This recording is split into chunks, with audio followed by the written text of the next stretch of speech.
ญาติโยมพี่น้องบ้านดอนปัดจันเฮานะทำบุญวันพระวันศีลวันนี้วันแม่ตัวยวันนี้ก็บ่เกิน8 โมงเนอะเฮาจะให้เสร็จพิธีนะบ่เกิน8 โมงให้เสร็จพิธีฉะนั้นก็มาเจ้ากันหน่อยเพราะว่าพิธีกรรมพิธีการเฮา8 โมง 9 โมงนี้จะมีละนะสดาญาติโยมต่างบ้านต่างจองเพิ่นก็จะมากัน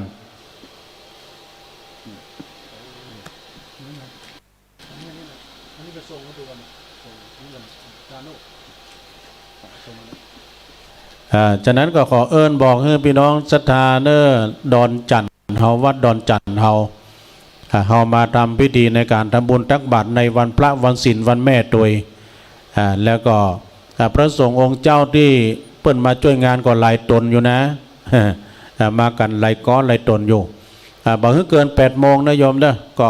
ปากันมาเริ่มมาได้แล้วเนาะแต่ว่านี่ก็ต้องขอบคุณนะโดยประกาศเดี๋ยวจะลืมนะคุณแม่สุขแก้วเปรกัญญาพี่น้องบ้านศพเตียเปิ้นเนอเปิ้นผ่านฝากทางอาจารย์ท่านพระครูสุมเมธธรรมเสวีเปิ้นโทรมาร่วมทำบุญ100 บาทยินดีเนอคุณแม่สุขแก้วเปรกัญญาพี่น้องบ้านศพเตียจอมตองโดยผ่านอาจารย์ท่านพระครูสุมเมธธรรมเสวีนะร่วมทำบุญจำนวนแบบ100 บาททิวากรนะน้องทิวากรหรือว่าน้องเจเจกองขมูลอันนี้เปิ้นก็ฝากหอมมา100 บาทยินดีน้องเจเจเนอะอันนี้ก็ตั้งเจ้าหน้าที่ควบคุมทางสถานีทางวัดปักต่างเจริญเปิ้นมาได้มาติดงานก็เลยฝากหอมมาทิวากรกองขมูลน้องเจเจ100 บาทก็มีแม่สีทรปันวารีแม่สีทรปันวารีบ้านวังสวนกล้วยนี่ก็เปิ้นฝากหอมมาจำนวน200 บาทนะแม่เนอร่วมทำบุญให้เรียบร้อย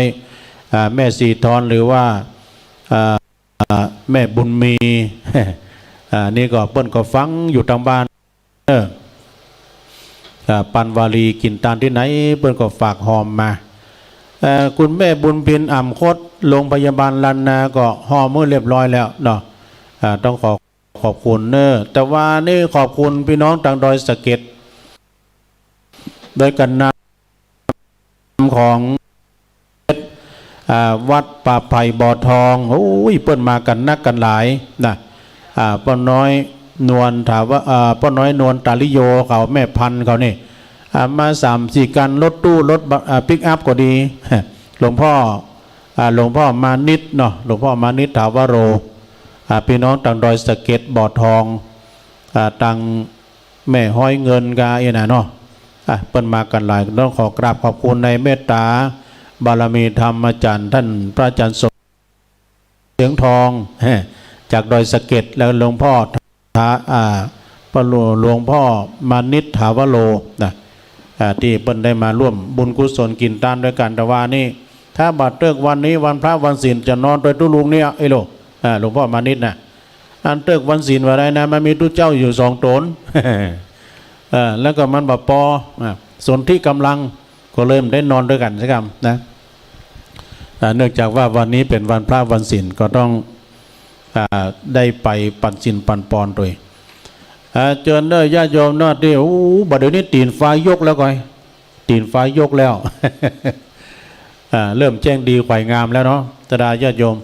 เอาประกาศข่าวสารงานบุญแด่มกรรมวันนี้วันที่12 ถึง 18 สิงหาเด้อเพิ่นจะมีการทำบุญปฏิบัติธรรมเนื่องในวันกตัญญูนะวันที่หลวงปู่ครูบาเจ้าพรหมมาพรหมจักโกวัดพระพุทธบาทตากผ้าตำบลมะกอกอำเภอป่าซางหลวงปู่ได้ละสังขารไปได้36 ปีแล้วนะแล้วก็เพิ่นจะมีงานในวันที่17 สิงหาเนวันคล้ายวันมรณภาพของหลวงปู่ท่านครูบาเจ้าพรหมมาปรหมจักโกแล้วก็เพิ่นจะปฏิบัติธรรมตั้งแต่วันที่12 ถึง 18 สิงหาคมโดยนะอันนี้ก็เมตตาบารมีธรรมในพระเดชพระคุณหลวงพ่อท่านเจ้าคุณพระพุทธบาทพิทักษ์เจ้าคณะอำเภอป่าซางเจ้าวาดวัดพระพุทธบาทตากผ้าพระอารามหลวงนะแล้วก็วันที่17นั้นพระสงฆ์ท่านนั้นจำนวน100 กว่ารูปจะได้ ไปสวดพุทธมนต์ธรรมนิยามสูตรนะที่วัดพระพุทธบาทตักผ้า12 ถึง 18เนอที่วัดพระบาทแต่วันแต้เปิ้นวันทำบุญก็วันที่17 สิงหาคม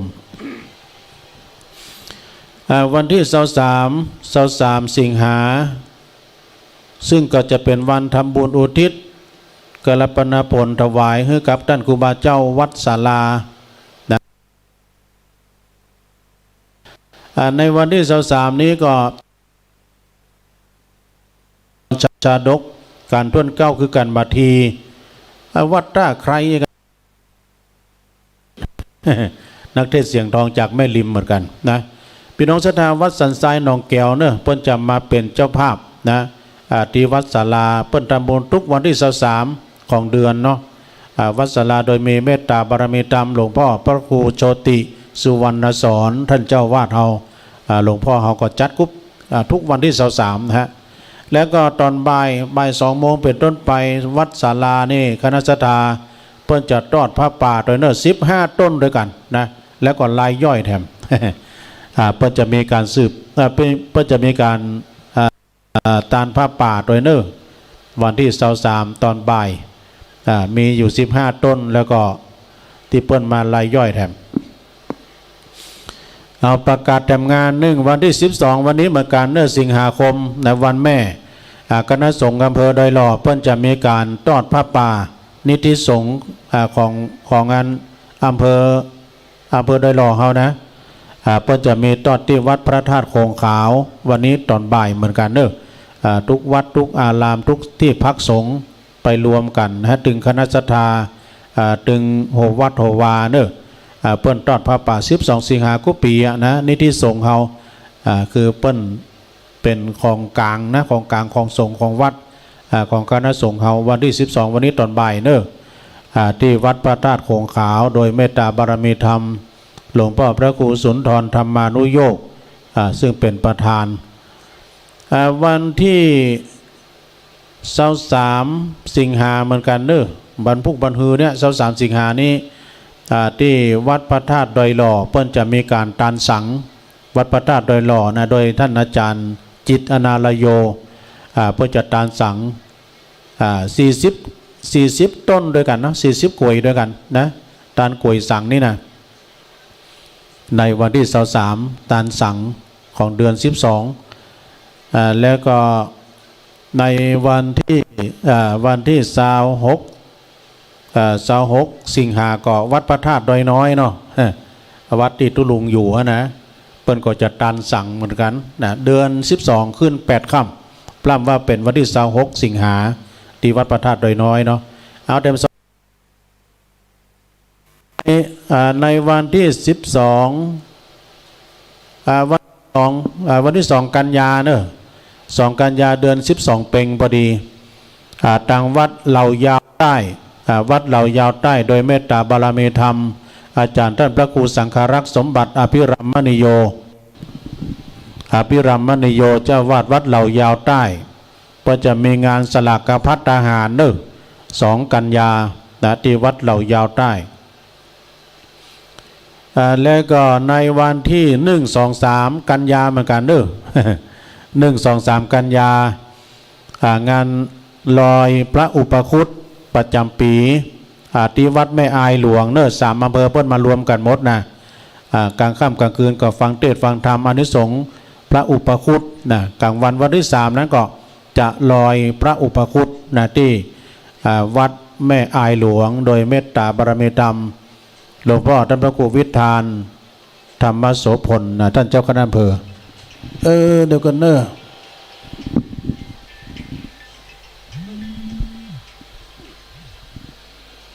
ใส่เข้าเจริญปอน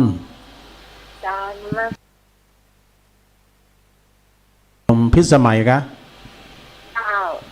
รู้สึกว่าเสียงมันจะขาดหายไปเจ้าบอกหูไหนเด้อตุลุงก็เก่าอย่างเดียวเจ้าเพราะว่าอยู่ที่คอนโทรลดีเจป่ะไงทานมีหรือเปล่านี่ไม่ตรงไม่สายจะหายมันทีเสียงถึงขาดหายเลย ก็เดียวจะให้ครูบาเดชจัดการมาก่อนแต่พี่นานเพื่อก็อยู่นี่ละพี่นานควบคุมเสียงนะพี่นานณัฐวุฒิเดี๋ยวจะบอกเพื่อนก่อนเนาะ ลูกเลยยังโห แล้วพี่นานก็ไม่นี่กะอยู่หิมข้างๆนี่กะ เจ้าเขามาบอกว่าได้ตอนก็จะ เสียงเป็นยังไงก็ขอบคุณเนอะโยมเนอะสาธุอ้าวเสียงขาดหายไม่รู้ว่าเป็นจะใดพี่นานก็กำลังก๊อกแก๊กดูแล้ว ดีนะกะทุลุงเสียงชัดเจนดีดูพี่นานว่าโอ้ไฟมันไฟปอว่ะ มันมาเป็นอย่างนะเนาะก็ขอบคุณเนอะกับโยมพิสมัยที่เปิ้นโทรมาบอกทำงานนึกนะญาติโยมตะกี้ก็ที่1 2 3ที่วัดแม่ไอหลวงเนอะเสียดายมีวัดแม่ไอหลวงนะพี่น้องไตก่อนนัก 1 2 3 กันยาเปิ้นจะลอยพระอุปคุตและก็แถมวันที่วันที่เดียวกันเนอะอันนี้ไผ่ใจเด้บัลลังก์ยายพรนี่ก็เนี่ยเจริญพร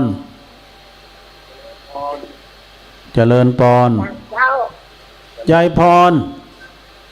ลองโหวตแดงสันกำแพงเชียงใหม่มาแล้วชัดเจนดีกว่ายายพรฮัลโหลฮะยายพรว่าอย่างไรก็ชัดเจนดีกว่ายายพรฟังที่หัวกะฟังที่หัวน่ะฟังที่หัวกะไปว่าฟังที่หูดังอย่าไปฟังวิทยุกะยายพรมันจะงงนะจะดังเป็นจำนะจะดังดีเนาะยายพรจะดังเจอด้วยเจอนี่นะชัดเจนดีเนาะ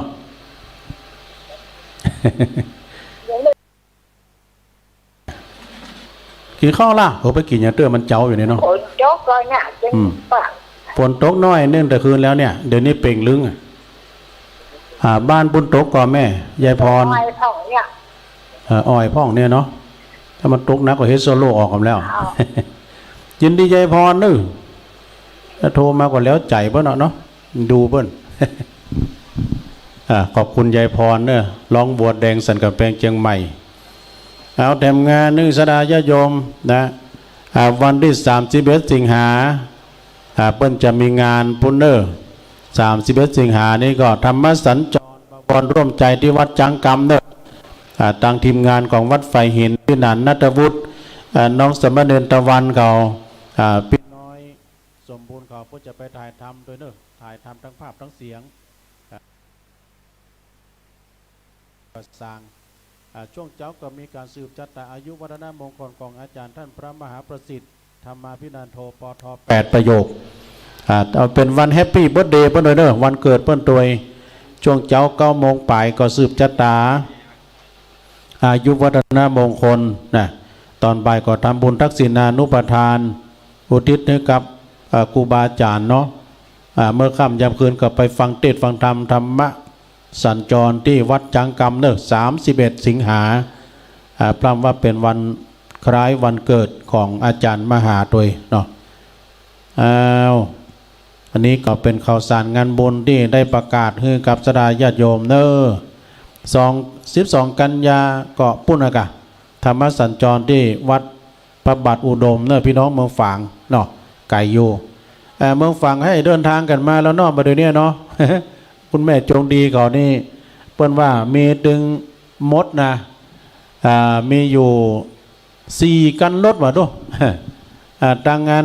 แม่จงดีก่อนนะแล้วก็ทางงานแม่อายพูดแหมโลพ่อเลี้ยงน้าลงกิติวงศ์เขาแม่บัวผันเขาแม่หลายท่านนะฮะที่เพิ่งจะมากันทางแม่อายสายบุญดังพ่อเลี้ยงน้าลงเขาแล้วก็หลายท่านที่ดังพิจาน้อยเนาะตัวพิจาน้อยเขาก็จะมา ก็มากินมาทานกันเนาะสดาญาติโยมสายดังละปูนเชียงใหม่นะดังศพเตี้ยแม่บุญปันเขาก็ดีที่เพิ่นจะมากันก็มาเนอพี่น้องศพเตี้ยพี่น้องดังจอมตอง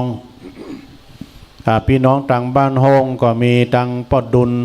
ป้อสมคิดเก่าตังท้องฝ่ายดอยแดนตุ้งปูแดง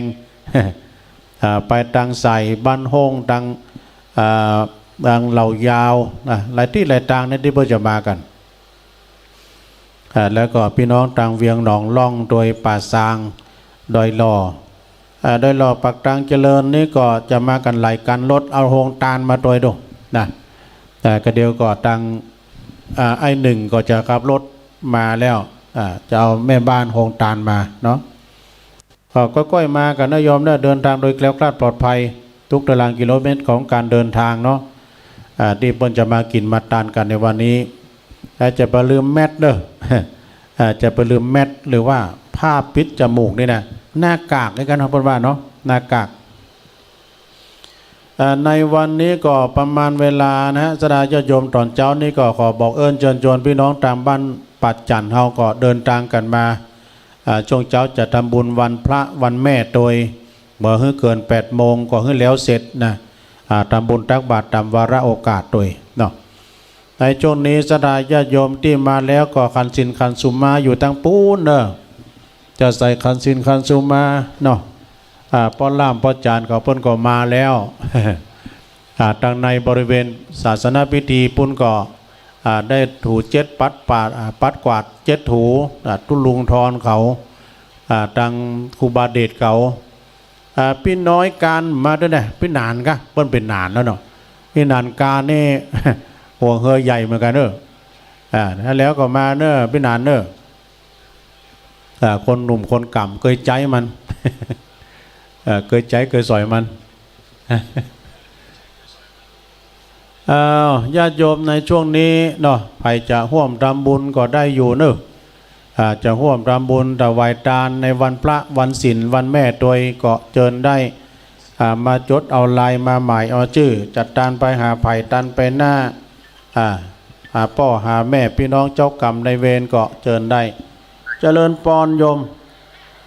ไหว้จ่าเจ้าย ายอ้วนแม่นก็ เจ้า โอ้แม่อ้วนเหมือนจะเสียงอยู่ลายกำแพงเนี่ย เสียงชัดเจนดีเหรอพี่แม่ฟังเสียงนะปุ้นเนี่ยมันชัดเจนดีกว่าแม่ ชัดเจนดีเจ้าในกะตะกี้โยมพิสมัยมันขาดหายนะทางเชียงใหม่เนี่ยหายเจ้าอันนี้ว่าหายเลยเจ้าชัดเจน เดี๋ยวนี้พี่นันนัทวุฒิพ้นแปลงเสถียรนี่ดู เจ้าอันตั้งเฮาฝนตกก่อแม่อ้วนตกกับว่าแมลงเจ้าเดี๋ยวนี้มาตกแล้วเจ้าตกหลายห้องกะผัดใต้ตะไคร้ก่อนเหรอน้อยเดียวอันนี้เปิ้นไว้ตาคือฮอดแต่คืนนี้ตกดีตกงามเฮาแล้วเดี๋ยวนี้มีแล้วเป่งลึงแหละ อันเดี๋ยวจะไปวัดอยู่เนาะเจ้าขอบคุณโอ้บัดสบายเอาสังขารไว้ก่อนเนาะต้องไปเตื้อสาธุยินดีเนอะ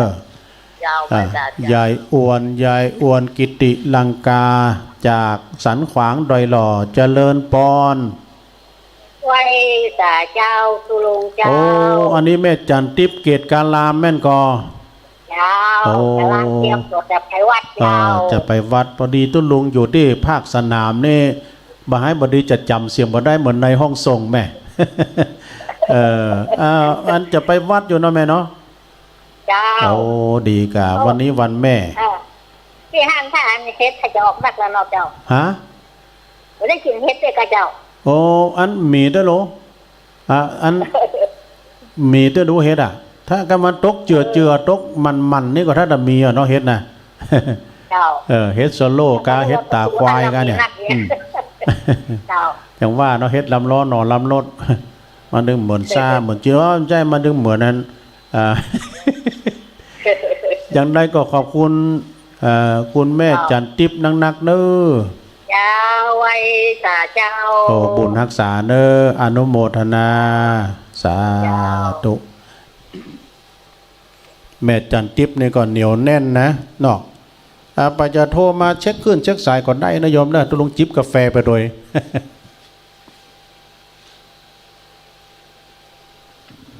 กินตันหยัดน้ำเนาะเอาไว้หลวงหลายจักได้สบายเกิดสุขไปนาอันนี้919เหมือนเคยหูนะจันใดจ้าเจริญปอน เจ้าทำตุลุงแม่สุกแก้วศิลพรเด้อ อ๋อ ติดตาม แม่สุกแก้วเนาะ ตลอดเด้อติดตามชัดเจนดีเด้อเจ้าเสียงชัดเจนดีเด้อเจ้า ชัดเจนดีเนาะแม่ ตุลุงเนาะเจ้าขึ้น 98.75เนี่ยชัด อ๋อ เจนดี ขึ้นวัดห้วยตองซักเนาะ เจ้าแก่ไม่แก่เด้อตุ เอา ลุง ตัวแทนเนาะตัวแทนพี่น้องตังสลีเตี้ยเนาะ ฝนตกกับเจ้า ตะคืนแล้วตกแม่ตะคืนแล้วนี่นะ บ้านเฮาบ้านเฮานี่มาเช้านี่ก็ตกอยู่เจ้าเจ้า แต่ประเดี๋ยวนี้มีแล้ว แก่ไม่ ขอบคุณแม่เนอะ เจ้าติดตามตุลุงตลอดเด้อ โอ้ สาธุเจ้า สาธุ เจ้า เจริญปอนแม่สุกแก้วศรีลาพรเอาเจริญปอนติดแล้วแม่ติดแล้ว แม่อยู่ไหน เจ้าหัวม่วนนะท่านอ่ะ แม่อยู่ไหนก็ ไม่ค่อยเจ้า โอ้แม่ก้อยสุวรรณสุพรรณเนาะแม่ก้อยแม่ก้อยนี่อยู่ปากกล้วยเนาะสัปดาห์ตุลงก็ว่าผิดแม่กล้วยอยู่ปากก้อยอ่ะ อันเดี๋ยวนี้ ฮะ ถ้าขันเข้าวัดเนี่ย เดี๋ยวนี้อยู่วัดพวกเราเอง ยัง จะไปวัดนี่เนาะ จ้า เออ เดี๋ยวข้าเขาเจ้าที่ถูก แม่ฟังเจ้าหรอกะ ก็ฟังมาของเจ้า แล้วก็เฮาก็ฟังแต่เมื่ออาจารย์เปิ้นลุกอ่ะนอนด้วยกัน แล้วเปิ้นก็ลุกมาจัดรายการทุลุงก็ฟังเปิ้นไปฟังเปิ้นโทรเข้าสายแล้วก็เปิ้นตัดสัญญาณไปที่ท่านอาจารย์ท่านพระครูสังฆลักษณ์ท่านอาจเนี่ยค่ะแล้วก็เปิ้นปล่อยสัญญาณมาให้ทุลุงเนี่ยทางนอกอยู่หลังกำแพงนี่หลังวิหารนี่กับครูบาเดช อนุโมทนาด้วยนะเจ้าบ่ได้กิน มันเป็นอย่างนั้นไหมอนุโมทนาบุญด้วยกันเนาะ จ้า สาธุสาธุแม่ก้อยบ้านปากกล้วยเนอะเจริญปอน ไหว้สาเจ้าตุลุง โอ้แม่จันเดินทางมาแล้วบ่ยังเจ้าอยู่ อีขอประกาศดิเบิ่งหอมลำวาน แม่จันมาไปเลย อันนี้นอสอพิมพันธ์อุ่นมาปะแล้วก็แม่โบจันตาที่โบจันหาว100แม่ได้ไปเป็นพันเดียวจากคนหอมเลย โอ้พอดีกะ จ้าเปิ่นได้ไปเป็นหอม เปิ้นได้มาเปิ้นหอมกันมาก่อนเป็นหยังแล้วเนาะ จ้า อนุโมทนาบุญด้วยอะกะ ได้บุญด้วยกัน น่ะกะ เอ็นดีมั้ง ชัดเจนดีเนาะ เจ้า เอาขอบคุณแม่จันหลายๆเด้อ เจ้าไหว้สาเจ้า สาธุเดินทางมาด้วยความปลอดภัยเนอะเจริญปอนสายต่อไป สาเจ้าตุลุง อันนี้ก็ปุ่นทาดอยข้างกะโอ้แม่จันฟองปงดอนแจ้โฮมเนาะเสียงเหมือนกันเนาะ กันนั่งไอ้ อันแม่จันฟองฝนตกก็ฮะ ตกหน่อย อ๋อแต่ ตุลุง ฮะ อันนี้เป็นมีฝามีปูจ้าเขาเลย ฮะ มีฝามีปูจ้าเขาเลย มีกับเพิ่นก่อนเอามาบรรจุกันเนี่ยกะ ใช่มันจะมีห้องปูจ้าที่วัดกันเลย ห่างไปมานามาบรรจุนะกะแม่เพิ่นมีปูจาเหรอ มันได้เกี่ยมไว้ตุลุงเนาะมัน เป็นหยังเด้อเป็นหยังแม่ฟ้อง กันเลยตุลุง ขอบคุณเด้อสาธุแม่ฟองบ้านปงดอนแจ้โหมลำปางเจริญปอน อยากไปใส่เจ้าโอ้ โอ้แม่หลวงกะ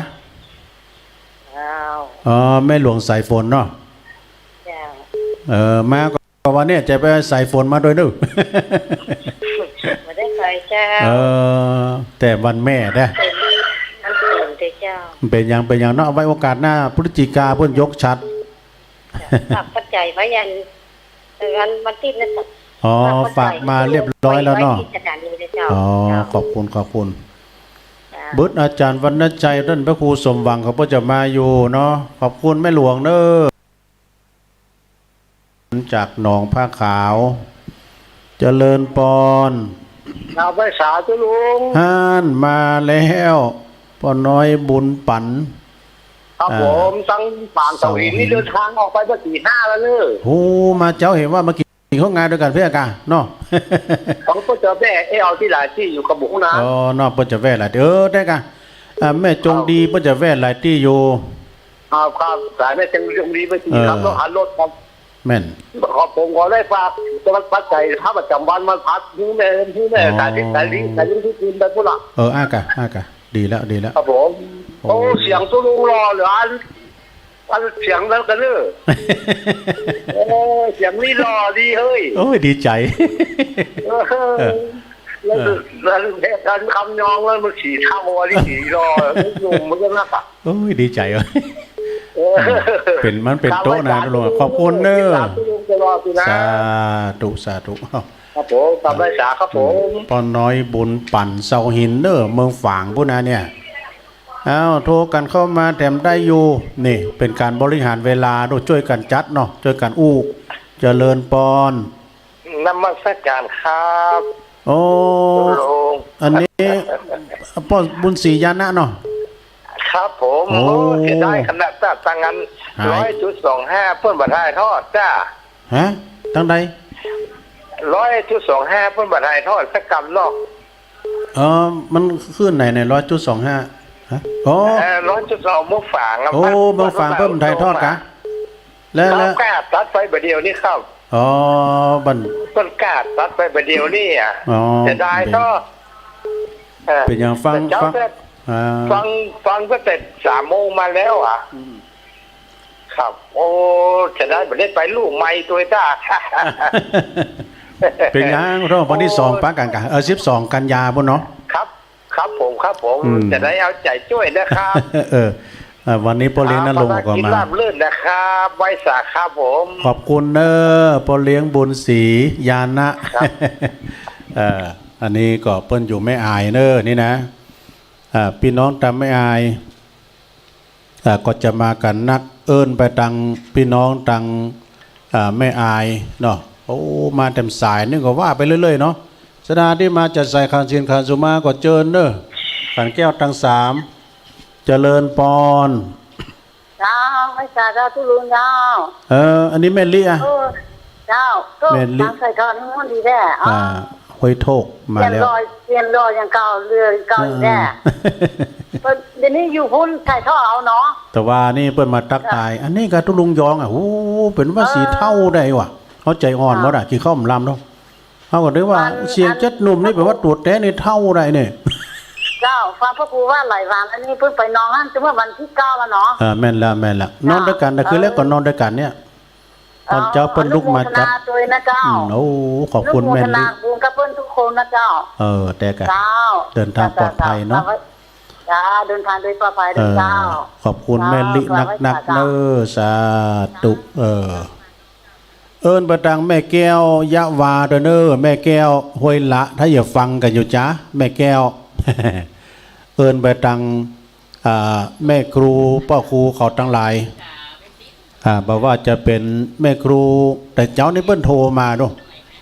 แม่ครูลาวันพ่อครูทวีกุยคำทางเมืองจี้หลวงพุ่นนะเจริญปอน มัสการพระเจ้าสาธุพระทุลุง โยมแม่อยู่ทางใดนี่ โยมแม่อยู่ตรงไหน แม่อยู่ไหน แม่อยู่บ้านใดก็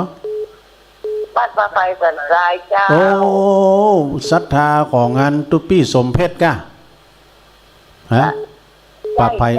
อำเภอสันทรายไหมกะ เจ้า สันนาเมงเพื่อนเนาะ สันทรายเนาะ เจ้าป่าไผ่ ขอบคุณเนอ สันทราย แม่ฟังแต่เจ้าล่ะ โอ้ไฟวัดสีสาม โอ้ เจ้า ดีกา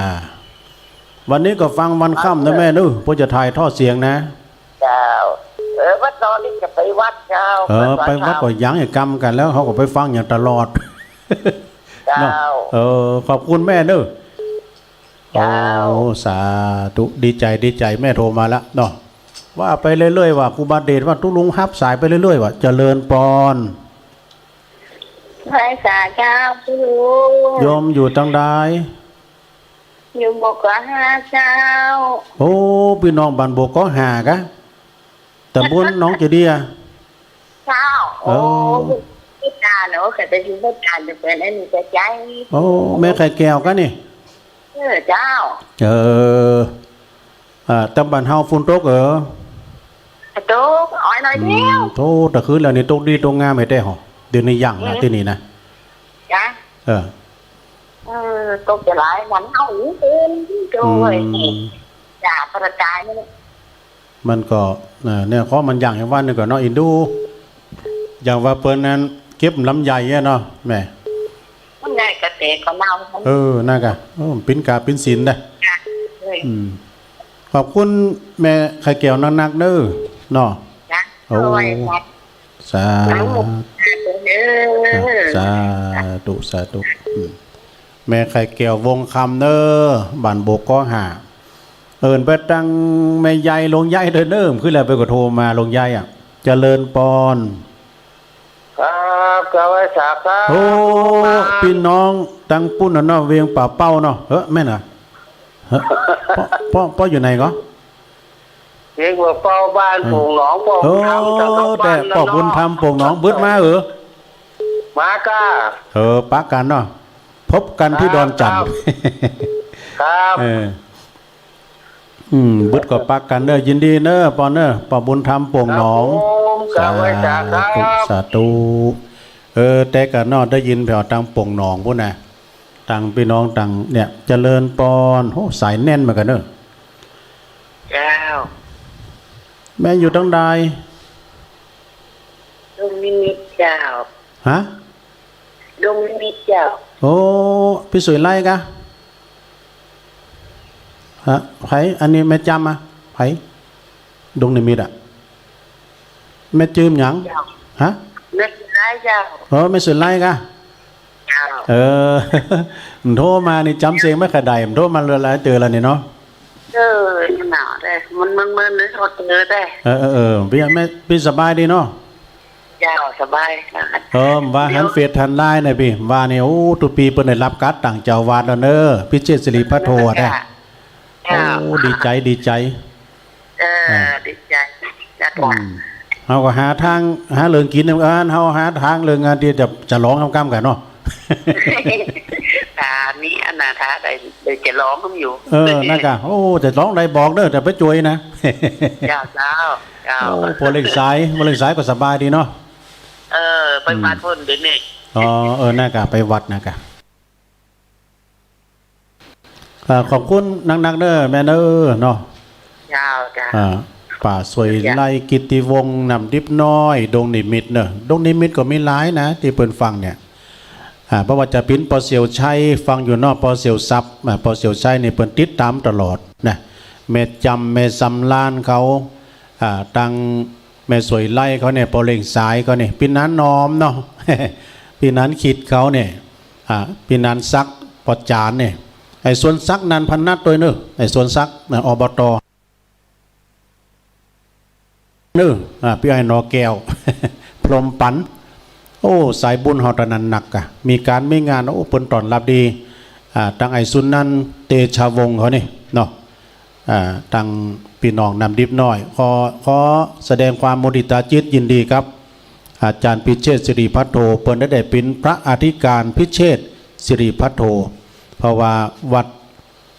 สำนักสงฆ์ดงนิมิตน้ำดิบน้อยเดี๋ยวนี้เปิ้นยกท่านปิ้นวัดโดยสมบูรณ์ล่ะนะเพราะว่าจะปิ้นวัดตั้งหลายปิ้งพี่ก็ดีเนาะจะปิ้นวัดอรัญญาวาสวัดนั้น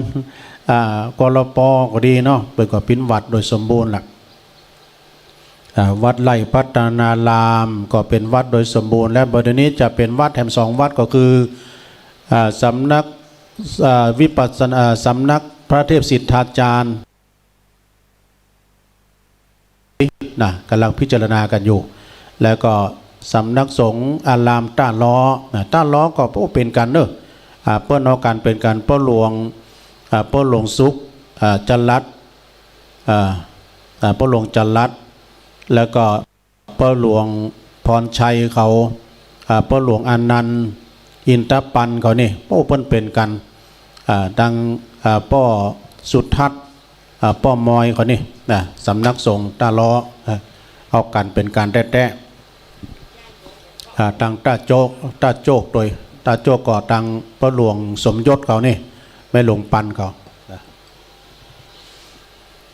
ช่วงนี้ก็สดาญาติโยมที่มาแล้วก็ดีก็เจอเนอได้กินได้ทานกันไปใส่คันสินคันสูมาขันแก้วทั้งสามก็เจิญกันได้เนอเจริญพรขอบคุณครับอาจารย์นะอาจารย์สิริณภานะปลมมาแบนน้องไฟอาจารย์น้องไฟมหาวิทยาลัยเทคโนโลยีราชมงคลล้านนาเชียงใหม่ซึ่งเป็นลูกสาวของป้อนานดิบหรือว่าป้อหมอเรือนตอกเส้น ร่วมทำบุญมาโดยขอบคุณเนอเปิ้นรวมทำบุญมาแล้วก็แม่อุ้ยหมอนนวลนะแม่อุ้ยหมอนนวลพรหมมาแบนนี่ก็อายุ103 ปีก็ร่วมทำบุญมาโดยขอเจริญพรขอบคุณเนอที่เปิ้นฝากหอมมาก็มีหลายท่านก็ขอบคุณเนอในวันนี้ก็เป็นวันแม่วันนี้พิธีการเขาจะเริ่มตั้งแต่เวลาเที่ยงกึ่งนะเปิ้นจะเริ่มแห่นะเที่ยงกึ่งนี้จะมีการแห่มีขบวนแต่ว่านี่เปิ้นก็จะมีรูปขบวนแรกจะเป็นพานสักการะ6 ชุดด้วยกันมีพระแก้วตัวแต่1 องค์นะขบวนแรกขบวนที่2ก็จะมีการแห่บุษบกแห่บุษบกแล้วก็พระธาตุตัวขบวนที่3จะเป็นพานพุ่มดอกนะจะเป็นพานดอก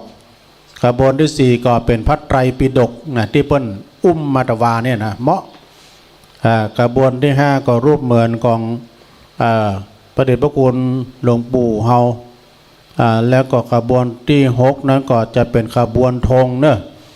เป็นขบวนธงขบวนสุดท้ายขบวนที่7ก็เป็นศรัทธาประชาชนลูปลามตามตัวกันมาเนาะเหมือนพอที่เปิ้นทดสอบแล้วก็เปิ้นซักซ้อมกัตวานี่โหอลังการเนอะพี่น้องบ้านปัดจันทร์เขานี้ก็เอากันเป็นการแท้ๆมากันตึงยิงตึงใจซักซ้อมขบวนตะวาก็อลังการวันนี้พี่น้องต่างบ้านต่างจองก็ซ้ำจะมากันนักนะซ้ำจะเป็นอลังการแถมจัดหนักเนาะโอ้ใส่บุญดังใดเพิ่นมาเจ้าได้ พี่น้องบ้านเฮาเนี่ยกะโอ้พี่น้องบ้านเฮามาแล้วเพิ่นใส่ชุดขาวมาเขาก็นึกว่าแม่เดือนเพ็ญว่ะ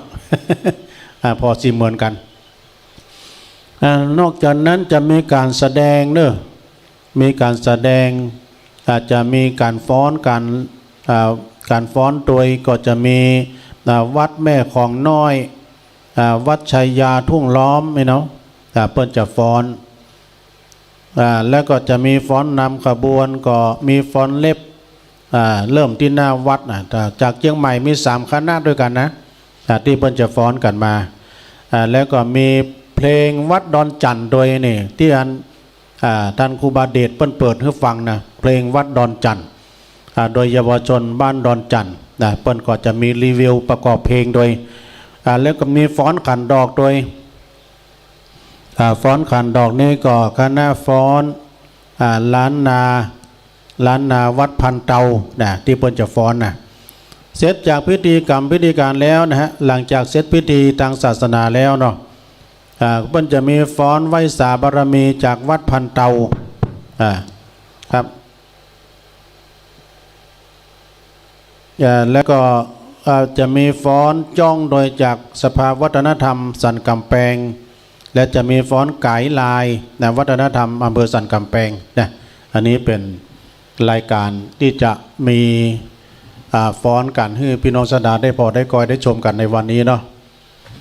ตอนนี้สดาญาติโยมก็กำลังเริ่มทยอยกันมาแล้วนะจะใส่คันสินคันสุมาใส่ขันแก้วทั้ง3ก็เจิญเนี่ยวันนี้ก็ทางอำเภอเนาะเพิ่นก็จะมีเจริญพระพุทธมนต์เหมือนกันอาจารย์พระครูปลัดนัทพงศ์เพิ่นก็จะได้ไปก็จะเป็นเมตตาบารมีตามอาจารย์ท่านพระครูอภิวัฒนวิกรมเนาะช่วงเจ้านี้เป็นเก้าเป็นกันจะได้ฮือศีลฮือปอนกับพี่น้องสดาญาติโยม วันนี้มันกวมกันหลายที่นะเป็นวันแม่โดย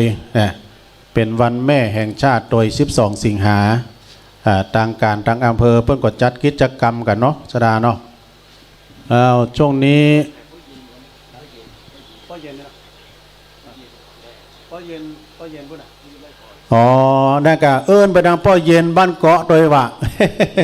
ป้อเย็นสบายดีเนาะป้อเย็นวิชาเถินตุลุงทอนเอิ้นมาดู หันหน้าหันตาวันนี้ก็มาเนาะวันนี้มาทำบุญวันแม่ป้อเย็นวิชาเถินในช่วงเช้านี้ก็คงจะมาแล้วแต่ว่าตุลุงก็พอหาเพิ่นยังมาด้วยนะยังปะเตื้อวันนี้ถ้าจะมาแล้วเนอะน่าญาติโยมเนาะวันนี้สายบุญดังถ้าว่าเขามีการมีงานดังหลับบุญเชียงใหม่นี่เพิ่นจะนำบุญไปหรอกว่าบุญเย็นวิชาเถินเปิ้นเอารถบัสไปนะแม่จิรพันธ์โมป้ออันนี้เป็นผู้นำบุญทางสายเฮาเนี่ยถ้าสายทางเฮาที่จะมาก็มีนักสายบุญทางสายบุญทางเหล่ายาวทางอำเภอบ้านโฮงสายบุญทางอำเภอเวียงหนองลซีมได้มาวันนี้สร้างเล็งเป็นจับวันเปิ้น สายบุญทางสันป่าตองแม่เดือนเพ็ญเก่าแม่จันเรือนใสเขามาแล้วแล้วก็สายบุญทางป่าซางสายบุญหลายๆที่แม่วางก็ดีสายบุญทางเมืองฝางเมืองฝางป้นน้อยบุญปั่นเพราะว่าป้นออกกันไปหมดแล้วนะลูกแต่ก็เกือบจะถึงแล้วกันเดี๋ยวนี้นะมันใจไก่ลูกทางเมืองฝางมาทางเวียงป่าเป้าเนี่ยมันใจไก่กันใกล้เหลือทางเฮามาก่อนฉะนั้นก็มาเอาบุญเอากุศลด้วยกันวันนี้ท้องฟ้าปลอดโปร่งแล้วตอนนี้เปิ้นหื้อตาเปิ้นไว้ตาแล้วแต่คือนี่มันฝนอ้อยเขาก็เก็บหลายอย่างก็เดียวเขาจะได้เอาลงมาเนอะ ที่มันจะเปียไปเขาก็จะเอาลงมาวันนี้ก็จะได้ยินดีต้อนรับตังปัดแม่จันฟองกิ่วแก้วพงกิ่วแก้วคุณนงลักษ์กิ่วแก้วพร้อมด้วยคณะญาติแล้วก็คณะศรัทธาร่วมทั่วไปเราจะมารวมน้ำจิตน้ำใจกันแล้วก็ทางฝ่ายคณะสงฆ์นั้นก็มีเมตตาบารมีธรรมในพระเดชพระคุณหลวงพ่อท่านพระคุณนิวิตศีลสังวรเปิ้นก็เป็นเจ้าคณะอำเภอเวียงป่าเป้านะเปิ้นก็จะมาเป็นต้นเป็นประธานนะฮะเปิ้นก็ออกรายการนะสดาเฮาฟังกันในวันอังคารวันพัดค่ะเนาะคืนวันพัดนะเปิ้นว่าตุ้ลุงวัดห้างต่ำไม่หรอกเปิ้นก็บรรยายธรรมเทศธรรมก็ม้วนสดากลางค่ำกลางคืนเราก็ได้ฟังเทศฟังธรรมกันนะแต่คืนแล้วก็ฟังพระอาจารย์เอารักปัญโยนันเปิ้นก็มาเล่ามาเทศมาธรรมอันนี้ก็หลากหลาย2 ชั่วโมงโดยไม่มีพัก 2 ชั่วโมงโดยมีพักนะอาจารย์เอารักของเขาเนี่ยแล้วก็เปิ้นก็มาออกรายการแล้วก็ถ้าวันจันทร์ก็ฟังตุลุงดอยหรือว่าท่านพระครูปฏิภาณธรรมทินแล้วก็ตุลุงแก้วแต่ว่าเพิ่งก็มานะมาเยี่ยมมาให้กำลังใจตุลูกตุหลานเนาะเพิ่นก็มาแล้วก็วันนี้ก็จะมาแถมตุลุงแก้วจะมาช่วยกันเนาะตุลุงแก้วธรรมดาไอ้หลวงเพิ่นว่า แล้วก็สายบุญเมื่อค่ำยามคืนเนี่ยเขามาฟังถ้าวันอังคารก็ฟังพระอาจารย์เอาลักถ้าวันจันทร์ก็ฟังตุลุงดอยเขาวันพุธนั้นก็ฟังคณะสงฆ์มีท่านพระครูกัลยาณปราโมทย์ท่านพระครูสัทธิสารคุณท่านพระอาจารย์วรรณชัยชัยยานันโทวันนี้เปิ้นก็จะมาเนอะท่านอาจารย์สมหวังท่านอาจารย์วรรณชัยเปิ้นก็เซตการวัดเปิ้นและเปิ้นจะมาเนี่ยนะเปิ้นบอกตุลุงเปิ้นจะมาตัวเพราะว่ามันถึงตันไปแล้วนะ13:39พุ่งก่อนเนาะระยะทางก็สัก2 ชั่วโมงปลายการเดินทาง 2-3 ชั่วโมงเนี่ยแล้วก็ถ้าวันคืนวันพุธคืนวันพัดก็ท่านเมตตาบารมีธรรมหลวงพ่อพระครูนิวิตศีลสังวรถ้าวันศุกร์ก็ฟังครูบาเนอะวันศุกร์นี้ก็ฟังพระเดชพระคุณหลวงพ่อท่านพระครูสุจิตานุรักษ์ด็อกเตอร์เจ้าคณะอำเภอฝาง เปิ้นก็จะมาออกรายการนะคืนวันศุกร์นะโยมเนาะ คืนวันศุกร์ถ้าคืนวันเสาร์ก็ฟังท่านมหาเสาแก้วนะคืนวันเสาร์นะญาติโยมก็มาฟังกันแล้วคืนวันอาทิตย์ก็เป็นคณะสงฆ์โดยมีท่านพระอาจารย์วรรณชัยชยานันโทธรรมะจากยอดดอยวันนี้เปิ้นก็จะมาเนอะแล้วก็ท่านพระครูกัลยาณสารคุณเนี่ยเปิ้นจะเข้ารายการด้วยกัน3 ตนด้วยกันเนอะคืนวันอาทิตย์นะอันนี้ก็เป็นธรรมะที่เราจะได้ฟังน้ำธรรมคำสอนขององค์สมเด็จพระสัมมาสัมพุทธเจ้าเนาะฟังกันเมื่อค่ำยามคืนตั้งแต่20 ทุ่มถึง4 ทุ่มเป็นต้นไป แล้วก็ที่วัดฝ่ายหินนี่ถ้าเลย4 ทุ่มไปนะเลย10 โมงไปเนี่ยก็ยังมีรายการสดนะรายการสดซ้ำเตื้อก็ท่านพระครูไพศาลนะวัดทุ่งปาเก็ตเปิ้นก็มาออกรายการอยู่ธรรมะยามดึกเนี่ยและเปิ้นเปิดสายโดยมีชุดคืนนะสำหรับคลื่นของ104คลื่น104นี่เปิ้นจะมีชุดคืนแต่ไม่มีการพักแล้วยิ่งว่าเปิ้นเอาซ้ำใส่ปิ้งเนอะปิ้งเลยแล้วก็ทีมงานประจำเปิ้นมีเอาไอ้นี่โอ้บ้านเฮาเนี่ยเนาะอีแม่โอ้ ได้ยินก็เสียงหันหน้าแหละตุลุงมาแต่ว่าแล้วหรอมาปะกับโยมแม่ของท่านพระครูแม่นางโดยแล้วก็โยมแม่ของตุปินัทโดยน้องเปิ่นมาทักทายตุลุง นะมาหลายเตื้อโลแม่ตุลุงนะมากับท่านพระครูอภิวัตเนี่ยเปิ่นมาหลายเตื้อละถ้าเมื่อเขาแล้วเนี่ยมันก้อนเนี่ยเขาถ้าแต่หล่อเตียนนะสมัยนั้นนะแล้วก็พอดีพ่อครูก้านแก้วสุพรรณเปิ้นมาเนาะเปิ้นมาแล้วจอดรถเปิ้นในรถเก่านะเป็นรถเบนซ์เปิ้นมาจอดแล้วเปิ้นตุลุงก็ไปทักทายเปิ้นเนาะตอนนั้นเปิ้นกำลังทำพิธีแล้วเปิ้นเจ็บตองเปิ้นบอกว่า ผมต้องการพบพระอาจารย์บรรยงไงหรอเปิ้นก็ทำพิธีอยู่เนาะเดี๋ยวรถวิวอมาแล้วนี่ เปิ้นบอกให้สบายเนาะขอบคุณนะแม่เด้อแม่มาทักทายได้ยินแค่เสียงบหันหน้าไอ้หนู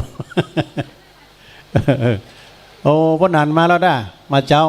นะมีอันใดทำก็ทำกันไปเนาะเจริญปอนประดังสลาเฮาโดยเน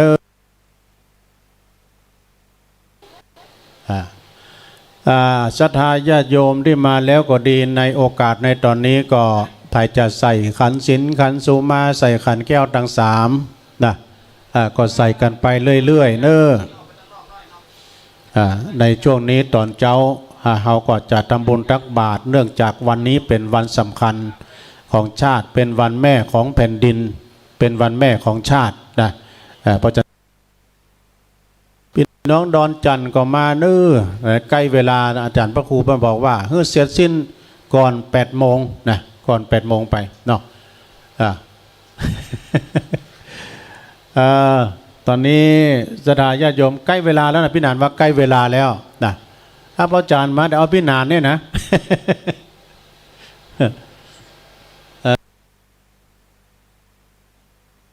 ว่าไปเรื่อยๆเหรอเนาะวันนี้ตุลุงก็ว่าไปตอนเช้านะก็เดียวกินข้าวงานแล้วพี่นานปลอมปล่อยข่าวจะมาแล้วคนบ้านเดียวกัน พี่นันปอมปล่อยข่าวนี่เปิ้นข่าวเปิ้นแต่งแต้มสีสันฟังแล้วม่วนเปิ้นภาคตัวนะม่วนนะ2-3 เดือนแล้วเนี่ยตุลุงก็มาหันครั้งแรกหันพี่นันปอมนะโอ้ยังหนุ่มอยู่ลูกอายุรุ่นราวเขาเดียวกับตุลุงเนี่ยนะแต่เขาพอหน้าตุลุงมาสีเท่าไปหน่อย แต่ว่าแม่มาตักอีแม่ก็ฟังก็เสียงนะเสียงสีนุ่มไม่หรอกเขาพอหน้าพอตาเป็นว่าเท่า ใจอ่อนหมดนะมันก็มีเหมือนกันนะสดาเนาะมันก็คนมันเท่ามาถึงวันลงเนาะเท่าบ่เท่าก็พอหัวเข่านี่เด้อนะตอนนี้สดาญาติโยมกำลังเริ่มได้ย่อยกันมาก็เจริญพรต้อนรับพี่น้องบ้านปาดจันทร์เข้ามากันหลายเมื่อมาแล้วจะใส่ขันศีลขันสุมาใส่ขันแก้วทั้ง3ก็เจิญเนอวันนี้เป็นวันสำคัญทางวัดเฮาโดยแล้วก็เป็นวันสำคัญ ของของชาติโดยนะฮะเนาะศรัทธาญาติโยมมาเปิดหูเปิดตาพ่องเนาะเฮาถ้าว่าเฮาอยู่กันที่บ้านที่จองนี่ก็บาดได้หันบ้านหันเมืองอะไรยังเฮาต้องมาเปิดโลกทัศน์กว้างไกลนะมีนิทานอยู่เรื่องนึงเคยเล่าให้ศรัทธาได้ฟังแล้วได้หนูอยู่ในหีบ หนูคือมันหนูตัวน้อยมาอยู่ในหีบนะเปิ้นมีเล่าว่าในกาลครั้งหนึ่งนั้นก็ยังมีหนูตัวหนึ่งที่มันเกิดแล้วก็อาศัยอยู่ในหีบที่ใส่ของโดยที่บ่มีเกยก้าวออกขาก้าวขาออกไปที่ในออกจากหีบนั่นไหนเลยนะเจริญพรเนาะหนูตัวนี้ก็อยู่แต่ในหีบนะมันได้ออกไปไหนเนาะโดยมันก็จะกินอาหารที่แม่ของมันนำมาให้แล้วมันก็จะเก็บไว้บริโภคในหีบเต้าอันเนาะและมีอยู่ในวันหนึ่งในขณะที่หนูตัวนี้นะหนูตัวน้อยๆนี่นะมันกำลังเล่นตามภาษาของมันสนุกสนานมันก็ได้ปีนขึ้นบนปีนไปขึ้นไปทางบนในด้านบนนั้นพอดีมันสูงเนาะเอาสูงเกินไปทำให้มันเกิดพลัดตกจากหีบออกมาทางนอก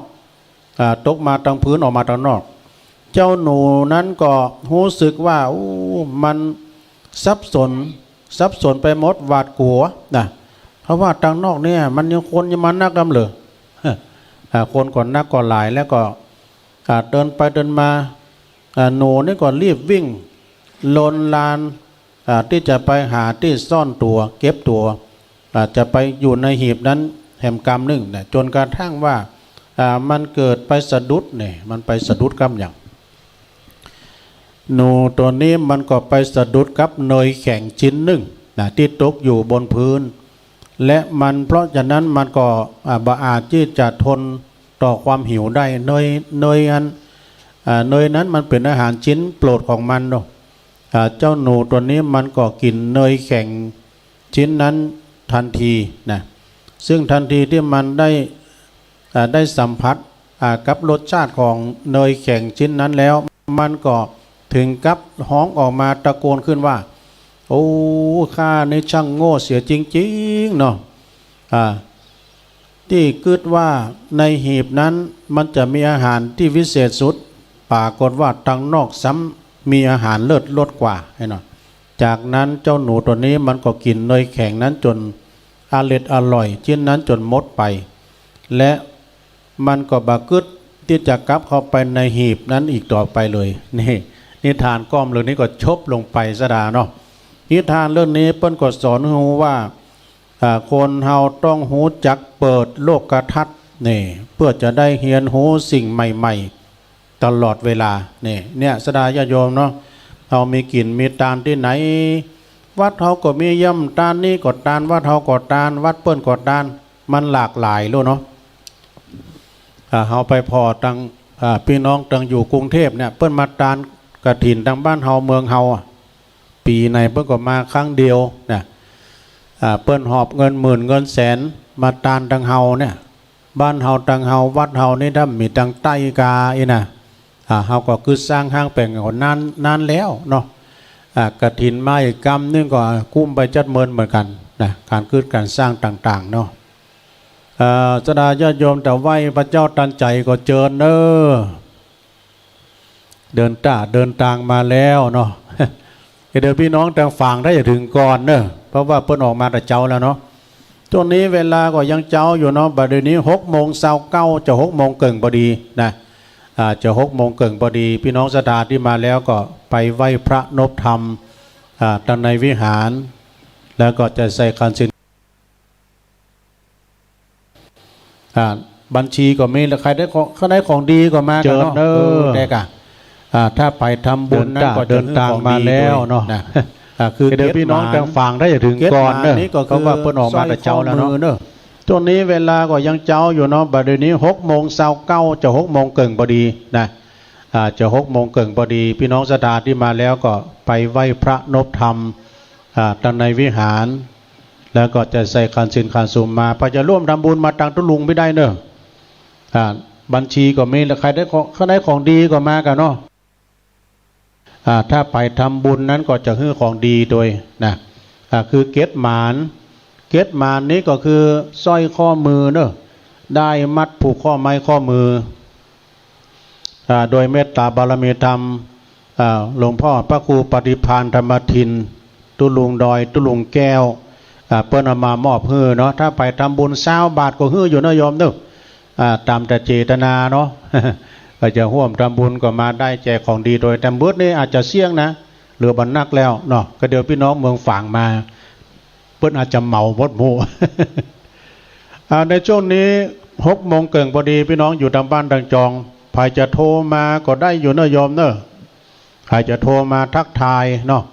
089-955-6506นี่ก็โทรมาได้ตุลุงก็อยู่กับครูบาเดชนะเจ้าของเครื่องเสียงเปิ้นเน็ตเนอะดังเนอะเปิ้นเอาตู้เย็นแปลงซะนะไปเคยหันตู้ลำโพงสมัยใหม่ ตู้เย็นที่มันลุมันเก่านะตุปีเดชครูบาเดชเปิ้นฮับหมดอะเปิ้นเอามาแปลงตู้ลำโพงดังเหลือลำโพงธรรมดาเฮาก่อนนะเป็นลำโพงตู้มอกปอเนี่ยนะเปิ้นเอาตู้เย็นแปลงอันนี้ทางอาจารย์ตุปีเดชครูบาเดชเฮานี่เปิ้นก็แผนกเครื่องเสียงดังฟังชัดครอบคลุมถึงหน้าวิหารทางหลังวิหารทางโฮงตาลก็ได้ยินจัดทีแต่ว่านิสดาเปิ้นมาหอมตาลนะเจ้าภาพตาลน้ำหลายแพ็คเอาใส่ล้อพ่วงมาเนาะ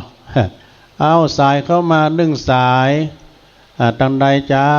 เจริญปอนแม่จะทำบุญแหละเจริญปอนทุบีไหว้สาที่ล้มขายที่ล้มเจ้าวันนี้แหละขายที่ล้มเจ้าวันนี้นี่อันตู้อุ้ยไงครับผมโอ้ไวสาเนอฟังอยู่ ชัดเจนดีเนาะโอ้สุดยอดไปไม่เลยครับนั้นชัดเจนดีชัดเจนฮะบดเอากินน้ำอุ่นเนี่ยเลยอันถ้าเล่นเนี่ยเจียวคอแล้วอู้หมดเลยที่แต่ว่าเนี่ยตุดิบด้วยฮะว่าที่สิ่งเนี่ยตุดิบประทานไว้อันนี้อันตุบีสมเพชรกะครับผมโอ้ไวสาตุบีเนอะชัดเจนดีสุดยอดชัดเจนดีเนาะโอ้แต่ว่าขอบคุณของฝากด้วยเนอะครับโอ้เนี่ยขอฝากคุณกุศลครับบ่เรียนที่การเห็นมันเด้อโอ้ครับว่าชื่อเจ้าวัดโดยพระไตรตัวเกียรติยังถามอะไรนะครับเคยมาเทศทดลองผู้สูงอายุอันนั้นครับผู้จักเป็นอะไรครับไอ้ครับเทศปล่อยแดมสักว่างก่อนจานเอาไปเผยแผ่ทางดอยหล่อบ้างเนาะเบาเร็วเราต้องเป็นจริงงานรัดอยู่วะรัดเยอะครับโอ้ขอบคุณนักเด้อตัวพี่ตะวานะ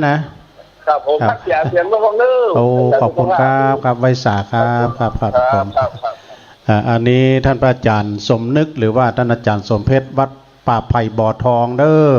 เปิดป่าศรัทธามาจัดหลายเนาะแต่ว่าหลวงพ่อมานิดก็เจริญปอนครับผมไวสาพี่ลุงตั้งได้มันจะลุงจับเสียงไม่ได้เนาะโอ้ปนน้อยชาญสุวรรณวิหารครับผมมาแล้วครับผมฟังตั้งแต่43มาดูโคตรมาทุลุงเดียวปนน้อยชาญฟังมาแต่เจ้าแล้วเนาะครับตั้งแต่43โอ้ดีนะฟังเจ้าเดียวชัดเจนดีเนาะปนน้อยเนาะครับชัดเจนเป็นเจ้าหน้าที่กรรมขอบคุณป้าน้อยนักเด้อครับผมไปจ้าตุป้าน้อยชาญโอ้อันนี้ป้าเลี้ยงบุญตันนี่กันนี่ไวสาตุลุงเจริญปอนป้าเลี้ยงบุญตันไปพุ่นเนยายเขาไปแล้วนะยายเขาออกมาแล้วกะออกไปแล้วโอ้ดีกะเดินทางปลอดภัยเนาะอยู่บ้านคนเดียวนะตุลุงวันนี้นะฟังการถ่ายทอดนะฟังการถ่ายทอดเนาะฟังมาไปไหนวันเนี้ยอยากฟังอย่างเดียวกะพอยายไปห้องเพิ่มได้ไปกิจกรรมน่าเปิดหูเปิดตาเนาะไปกิจกรรมก็ตั้งเฮานี่ฝนบัดตกเนาะ ปัดโต๊ะก็ลุง ทีนี้บ่ตกแต่คืนวันนี้เป่งแล้วเฮ้ยกลางวันนี้เป่งแล้วตอน ถ้า เจ้า ผม เนี่ ได้ ย มีน้อยนะครับทางบ้านนั้น อ๋อ ได้ปิ่งบ่ได้ต้องฟังเสียงยาอ้วนเหมือนถึงว่ามีน้อย อ๋อขอบคุณเด้อปอนเด้อ ครับ โทรมาให้กำลังใจโอ้สายเปิ้นห่างจะดีขอบคุณป้าบุญตันป่าไล่แต่คืนแล้วเปิ้นก็โทรมาที่ป้าจานเอารักเนาะก็มีป้อจูแม่คำเนาะไทยใหม่ก็ร่วมทำบุญบริจาคค่าน้ำกับไฟวัดดอนจันทร์เฮาเต็ม200 บาทเด้อยินดีเด้อขอบคุณมาณโอกาสที่นี้โดยเนาะตอนนี้ก็6:35นะประมาณสัก7 โมงหรือว่าย่อมเราจะเริ่มพิธีแล้วเนาะเพราะนั้นสดาญาติโยมเฮาเนอที่มาแล้วพาจะใส่ขันศีลขันสุมาใส่ขันข้าวตอกดอกไม้ก็ดีก็เจิญได้เนาะหรือว่าสดาญาติโยมเฮาที่อาจจะมาร่วมทำบุญทำกุศลก็ที่กองประชาสัมพันธ์ที่ครูบาเดชนี่ได้นะตะกี้ก็มีป้อจูแม่คำไทยใหม่เปิ้นบริจาคการน้ำกับไฟจำนวน200 บาทแต่ว่านี่ก็มีนายยุรนันท์จักแก้วร่วมทำบุญจำนวนแต่500 บาทนายอาทิตย์จักแก้วร่วมทำบุญแต่200 บาทแม่ย่อเรือนจักแก้วแถม100 บาทเนาะโอ้โยมจะร่วมทำบุญเนาะจดชื่อที่ครูบาเดชกรรมเนาะแม่กายก้าเนี่ย โอ้นี่แม่กาลูกโป่งสวรรค์มาแล้วแม่กาลูกโป่งสวรรค์จดชื่อเลยเนอะจดชื่อเสียงเรียงนามได้เลยนะฮะในตอนนี้เนาะตอนนี้ก็ยังถ่ายทอดอยู่เนอะเสียงนะวันนี้วันค่ำไว้ดูพี่นันนัทวุฒิว่าน่ะต่อไปก็โยมเพิ่นร่วมทำบุญมาจะไปลืมได้วันนี้นะกิจกรรมอะไรที่แหลกต่างนะฮะธรรมสัญจรที่วัดไร่พัฒนารามกลางคืนไปฟังพระธรรมเทศนาท่านอาจารย์ท่านพระครูบดิกาสมศักดิ์ปิยวันโนเนอะ2 ทุ่มเป็นต้นไปวันนี้เวลาบ่าย3 โมงก็จะทอดผ้าป่ากันเนอะผ้าป่าพืชผลทางการเกษตรเนาะตัวใดโยมหอมตัวใด20 บาทเดี๋ยวพี่ครูบาเดชเอาของดีให้เพิ่นด้วยก็มีแม่กาลูกโป่งสวรรค์นะฮะอันนี้ชุนนี่นะชุนหลานเฮ้ยเรื่องของนอกก็แซ่ใต้เนาะแซ่ใต้เอาร่วมทำบุญโดยขอบคุณเนอะคุณโยมเนอะเปิ้นมาขายลูกโป่งสวรรค์โดย แล้วก็วันนี้โดยนะวันที่12 สิงหาเปิ้นจะทอดพระป่าที่วัดโขงขาวเนอะวัดพระธาตุโขงขาวคณะสงฆ์เนอะเปิ้นจะทอดพระป่ากันก็เวลาบ่ายโมงเป็นต้นไปนะฮะที่วัดโขงขาวก็ที่หลวงพ่อเจ้าคณะอำเภอดอยหล่อเฮาเนาะก็ขอประกาศให้ศรัทธาญาติโยมได้รับทราบแล้วก็คณะสงฆ์เฮาได้ไปกินไปทานด้วยกันเนาะเจ้าวัดดีเจ้าป้าน้อยกัดนะวันนี้ได้เปรียบเนาะต้องได้โทร อยู่จู้ตีเลยนะเจ้าเนาะปกติแล้วป้าน้อยก็จะโทรจะมีก้อนกล่อมนะเจ้าแต่ว่ายาวผมได้เนาะเพราะว่าต่างคู่ต่างก็รอสายกันนะเจ้าวันนี้ยายก็เก็บเอามาที่มันยาวหน่อยนะเจ้าบางเตอก็ท่านได้ฟังสถานะอื่นพองแล้วนะเจ้าอันวันนี้มีก้อนห้อยไห่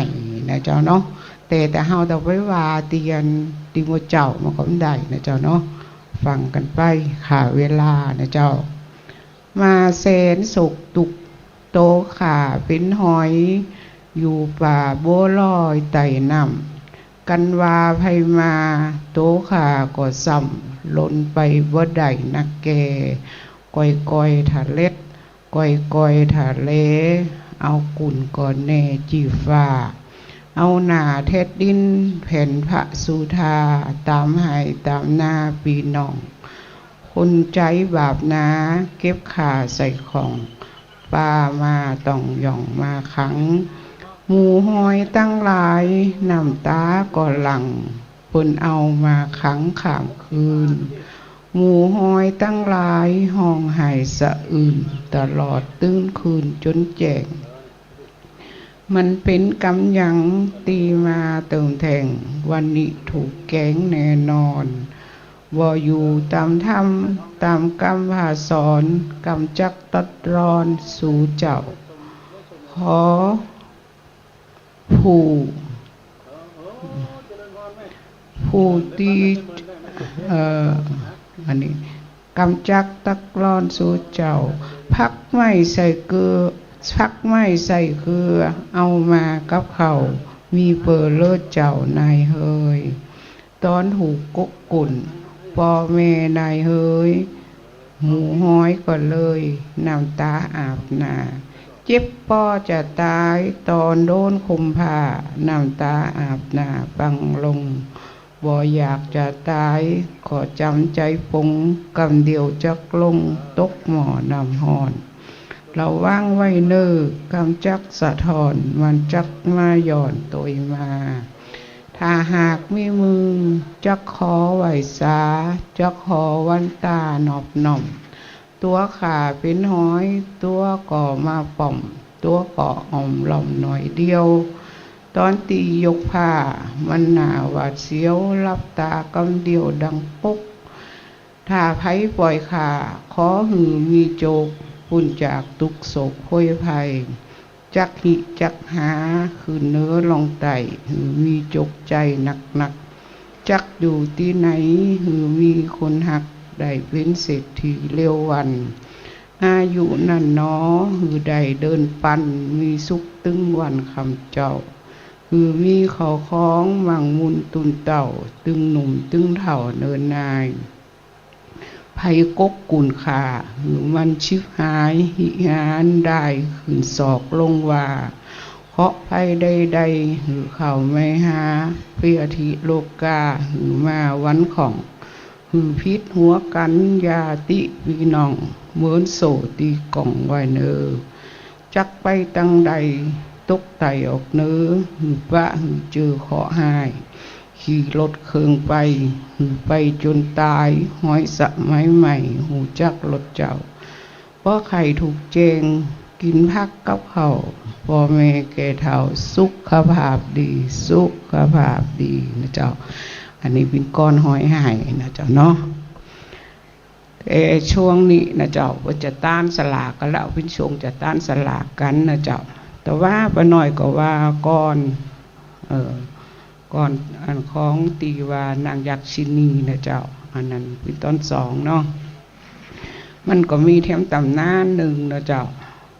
อันนี้ตำนานต้านสลากนะเจ้าในพุทธกาลตำนานเป็นเรามีสงฆ์ข้าเจ้า7 ตนได้ออกทุดงตามป่าไพศาลได้ออกทุดงถึงล้านพงหญ้ามีเด็ก7 คนเล่งควายอยู่ท่าพอถึงเวลากินข้าว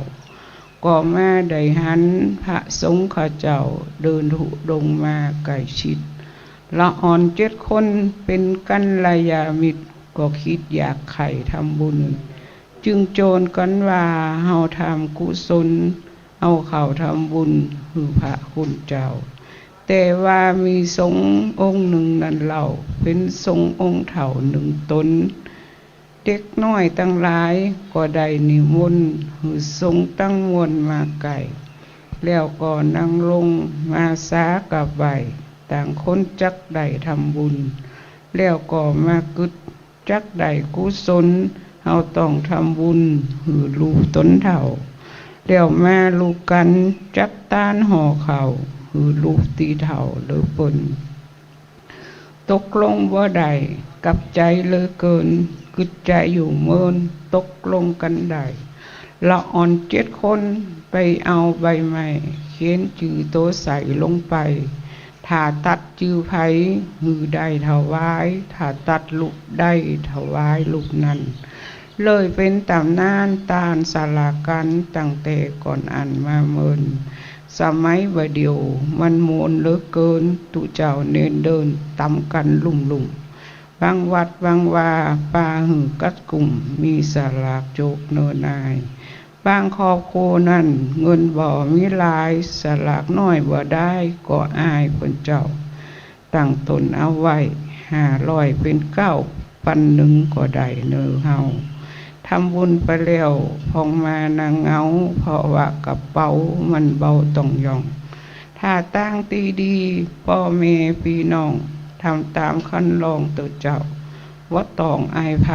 พ่อแม่แก่เฒ่าเวียดเวียนตุกเก่าบ่ดีเอาบุญกันไว้บ่เอาศักดิ์ศรีทำตามที่มีได้บุญนักเจ้าทำตามฐานะ พ่อแม่แก่เฒ่าว่าต้องเห็นเขาว่าต้องเห็นเขาทำบุญเอาหน้าเฮาจักทำบุญทำตามศรัทธาถาตานเอาหน้าบ่ดีบางคนนั้นเล่าเงินก่อบ่มีโกเสศักดิ์ศรีเปิ้นห้องแม่เลี้ยงตาหน่อยก็อ้ายตาร้ายก็เสี่ยงห้องเป็นแม่เลี้ยงแล้วนายายหน่อยขอตึกทำตามศรัทธาพี่น้องเอาได้บุญแน่เจ้าถ้าประเพณีอันแบบปะเก่าเอาซองขีดปุ้มเนิ่นนายใส่ท้องกินหนักเอิ้นบ่อใส่ลายตานแบบสบายบอกแห่งขันเจ้าอันซองขีดปุ้มแต่ก่อนแบบเป่าลูกหลานตันเต่าบ่หันแน่นอนอยากไข่หือฟื้นยายน้อยขอวอนตาลโมนแน่นอนซองขีดปุ้มเจ้าสมัยเดี๋ยวนี้ว่าใครมีแล้วเนาะซองขีดปุ้มนะเจ้าแต่เป็นซองสำเร็จกันไว้นะเจ้าเนาะเพราะว่าอันเตียนยังก็สลากโจกนะเจ้าแต่เฮาก็ต้องว่าไปเห็นเพิ่นนะเจ้าทำตามศรัทธากันนะเจ้าเนาะเอามีถือตาลตะอันมันจะได้บุญหนักนะเจ้าไหวสาเจ้าอันนี้เป็นเสียงแม่น้อยเนาะแม่น้อยกัดนัดก็ได้มามาจาเล่าข้าวให้พี่น้องได้ฟังกันแม่น้อยเพิ่งก็มาโดยตุลุงเขาเนี่ยนะวันนี้ก็ได้มาร่วมทำบุญด้วยกันขอบคุณไอ้ทองบินพี่สมเพชรจากดอยโตนดอยโตนเมืองลีก็ร่วมทำบุญจำนวนแต่100 บาทเนาะขอบคุณพี่สมเพชรแล้วก็แม่สีทรปันวารีก็ร่วมทำบุญไปแล้วนะที่เปิ้นหอมมาก็มีหลายท่านสำหรับศรัทธาญาติโยมเนาะที่มาแล้วก็ดีจะร่วมทำบุญก็เชิญได้มีเพิ่มเติมนะอันนี้ท่านทำบุญไปแล้วอ่านแล้วก็มีป้อคำโพธิทองโพทองเนาะป้อคำโพทองร่วมทำบุญในงานบรรจุยังพระบรมสารีริกธาตุเจ้าจำนวนแต่100 บาทยินดีป้อทองป้อคำขอบุญกุศลปกปักรักษาอยู่ดีมีสุขอายุมั่นขวัญยืนมีจกมีใจหิมาก้าขึ้นเนาะได้เวลาเนาะพี่นันยังมาได้เวลาด้วยเนาะรอสักกรรมอันนี้พี่น้องศรัทธาที่เดินทางมาแล้วจะร่วมทำบุญก็ยังมีเวลาอยู่ศรัทธาเนาะมีเวลาอยู่วันนี้ตลอดทั้งวันนะฮะเพราะว่ากระเดียวสายบุญพี่น้องต่างเมืองฝางถ้าจะมาถึงก่อนเนาะพี่น้องเมืองฝางเพิ่นมาเจ้าแต่ตอนนี้ 104.50 ฮะทีมงานท่านอาจารย์พระครูวิศวัตรวรกิจโจก็ยังถ่ายทอดเสียงอยู่กล้องนี้ไว้ถึงทุกมุมนะตั้งหน้าวิหารโดยตั้งหลังวิหารโดยศาสนพิธีโดยเนาะเดี๋ยวจดมีเพิ่มเติมมาแหมพระเจ้าหอมยอดสั่งก็ได้อยู่ทั้งพ่ออาจารย์ไปก็จดยอดสั่งกันไปเรื่อยๆเนาะเอาแม่น้อยเพิ่นเกียมอาวุธมาเต็มที่ ที่ตุลุงได้ออกรายการนี้ก่อนแม่น้อยเพิ่นมอบเพื่อพ่องเป็นวัตถุดิบของแม่น้อย แล้วก็หลายท่านที่เพิ่นเอามามอบเพื่อเนาะมีเพิ่มเติมแถมศรัทธาญาติโยมที่เพิ่นมาร่วมทำบุญฝากหอมมาก็ดีหรือว่าศรัทธาที่จะมาหอมตอนกำลุนนี่ก็ดีมอบปัจจัยมีเพิ่มเติมไม่มีป้อแก้วมาป้อแก้วมาจักแก้วร่วมทำบุญสร้างองค์พระธาตุเจ้าแถมจำนวน1,000 บาทสาธุอนุโมทนาเนาะก็ตามกุศลจิตเจตนาญาติโยมร่วมทำบุญไปแล้วก็ดีขอบุญกุศลได้ปกปักรักษาให้หมู่ราชศรัทธาทั้งหลายอยู่ดีมีสุขมีความสุขกายสบายใจได้พ้นจากภัยได้ไกลจากเวรมุ่งมาตรปรารถนาสิ่งหนึ่งสิ่งใดก็สอสมดังความมุ่งมาตรปรารถนาหิปันมาหาปันได้เจริญไปด้วยจตุรพิรพรใจให้มีอายุวันนะสุขภาละนั้นจุงจะมีด้วยเถิด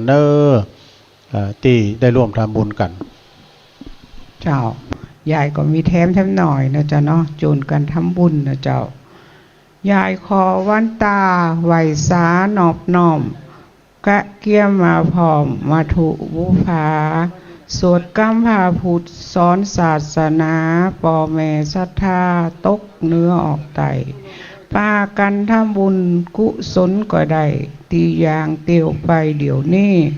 มาหายมาหอมบ่ลบหลีกลี่ตามใจแต่เจ้าศรัทธาปูตีเงินนักองค์มือเปิ้นนาเปิ้นก่อหอมมาม่วงแดงก็ได้หมู่ตีจนเงินคำวัดไตจักหอมต่อใดก็หับตีวัดดอนจันทร์ว่าได้บังคับตามใจแต่อ่านศรัทธากันตานหอมแล้วหือมีผายาหืออยู่ที่ข้าอายุเตียงมันขอตานต่างหลายอย่าใดอยากกันขอของเงินคำตุนเต่าการตีหอมตาลมันมีแต่เก้าจักไขบอกหือลุงอาพ่อแม่พี่น้องเผ่าพันธุ์วงศาตีใดเกิดมาบ่ตุกอยากกันก็ย้อนว่ากรรมตีเฮาได้สร้างหอมกินหอมตาลวันนี้กรรมมีสองกรรมจักไขเก่าจี้หือหมูแม่ป่าอาฟังกรรมดีกรรมให้มันมาโดยกันคนใดได้ทำคนนั้นก็ได้เปรียบเสมือนพี่น้องเนื้อไตได้มาหอมตาลเดี๋ยวนี้บุญตีเฮาทำบ่ลบหลีกลี่นี้ไกลจากเจ้าศรัทธาคนใดทำไว้บ่ต้องสังกาเปรียบเหมือนนาวาเฮือเปเดียวขาม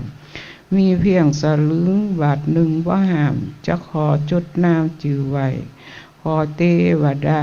เตปาป่าไม้จักหักษาผู้ใดหอมตาลนับตั้งแต่นี้สุขสามประการเคาะยามาปานมารยามาต้องต่างหือยุต่างกินยุต่างลุงย่องเข่าคองเงินทองเต็งเต่า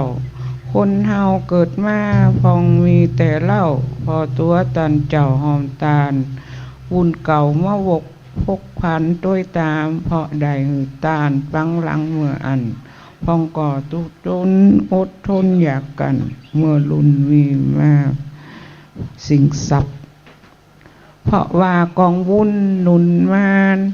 หนุนขนานับกุศลเติมตุนที่ลุนพ่อแม่พี่น้องลังพองพระกุลทรัพย์สินเพิ่มพูนเงินทุนบ่แห่งวุฒิเสถียรเหมือนเตี้ยนส่องแจงบุญตาลเป็นแห่งจาดแล้วการใดทำดีบ่มีกัดแก้วเหมือนฝนหาแก้วมาเยือนหน้าบุญตานิเปรียบเสมือนเหมือนคนกินเงินเดือนตึงเดือนก็ได้บุญก่อม้วนกันวนเวียนเข้าไก่เฮาได้ตานไปวัดละมันกินมันตานไหวสาตุภะหูเฮาวัดละแก้วเจ้าสามดวงพระพุทธพระธรรมพร้อมตึงพระสงฆ์แก้วจำสามลุงรัตน ก็ขอกราบสวัสดีกับพ่อแม่พี่น้องที่มาใส่บาตรวันนี้ทุกคนทุกท่านนะครับฉะนั้นก็กับผมจะขอชี้แจงเกี่ยวกับปัจจัยนะครับเนาะที่ท่านเป็นรับเป็นเจ้าภาพ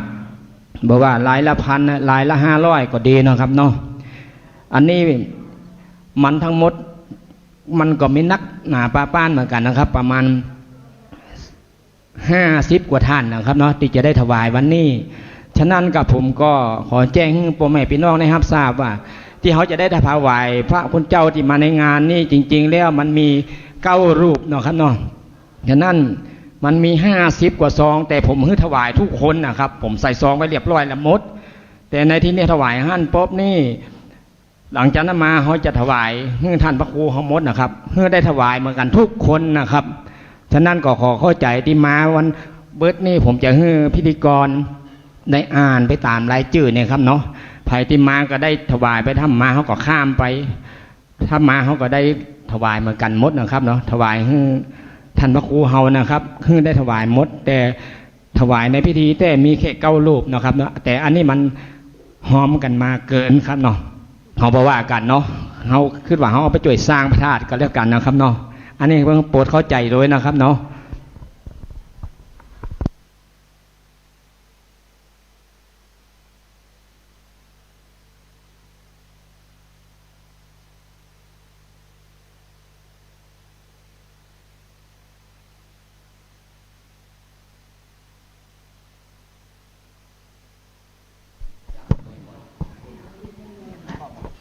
ครับสวัสดีก็เวลานะครับก็เทียบไปถึง7 โมงนะครับวันนี้เนื่องจากงานเราจะมีอยู่นะครับเขาก็รีบกันทำพิธีการทั้งเจ้าหน่อยนะครับสตาร์อาจจะมาพร้อมนะครับถ้าพร้อมแล้วก็ยกขันดอกไม้เข้ามากันเลยขัน3นะครับเจ้าขันยกเข้ามาเลยนะครับครับช่วงนี้ก็ขอบอกบุญไปยังคณะสตาร์เนอะไผ่มีดอกดาวเรืองนะครับบึดก่อช่วยกันเอามาหน่อยนะครับเด้อเอามาไผ่มีสลุงนะครับมีสลุงก็มีเหรียญบาทจะมาโปรยตีตอนตีเปิ้นจะได้โปรยเงินโปรยทองจากบนพระธาตุลงมานะครับไผ่มีดอกดาวเรืองนะครับก็ทำให้มันเรียบร้อยเอาใส่สลุงมานะครับเด้อใส่สลุงมานะครับไผ่มีเหรียญบาทเหรียญอย่างก็มาเนี้ยได้นะครับมาผุยลงเหรียญ5 เหรียญ10ได้หมดนะครับเรียกแต่เจตนาเด้อนี่ก็ขอบอกบุญไปยังคณะสตาร์ปะอุ้ยไม่อุ้ยปะบ้านไม่บ้านนะครับเนาะงานโฮนะครับบอกใจว่ามีกุปีนะครับงานอีมันหาได้ยากนะครับฉะนั้นใครจะร่วมทำบุญก็ทำได้นะครับตอนนี้นะครับเนอะครับเบตอนนะครับไม่ง่ายนี่ก็เตรียมมาไว้นะครับเขาต้องจะอยู่วัดวันค่ำนะครับวันนี้นะวันค่ำนะครับเตรียมไว้นะครับดอกดาวเรืองไผ่มีสลุงเก่าเด็ดดอกดาวเรืองมากะละลายมันเป็นยอมเขาจะได้โปรยจากบนพระธาตุลงมานะครับพร้อมโดยเหรียญบาทเหรียญ5 เหรียญ10นะครับ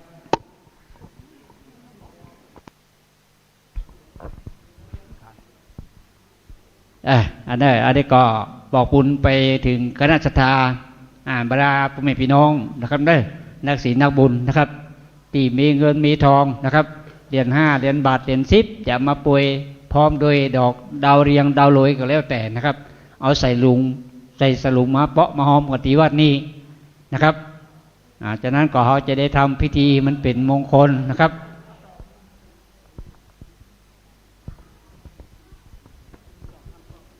เลิกจากวัดแล้วไผ่ตีเตรียมตัวมาเรียบร้อยบ่ปิกบ้านก็ได้นะครับเนอะตีเปิ่นบ่พร้อมก็ปิกไปแต่งเนี่ยแต่งตัวให้มันเรียบร้อยเขาใส่ชุดขาวมากันนะครับ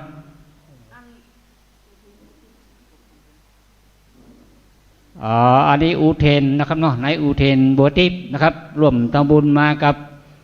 ที่นี่นะครับเดี๋ยวจะได้มอบของทางคณะกรรมการพอเกวัด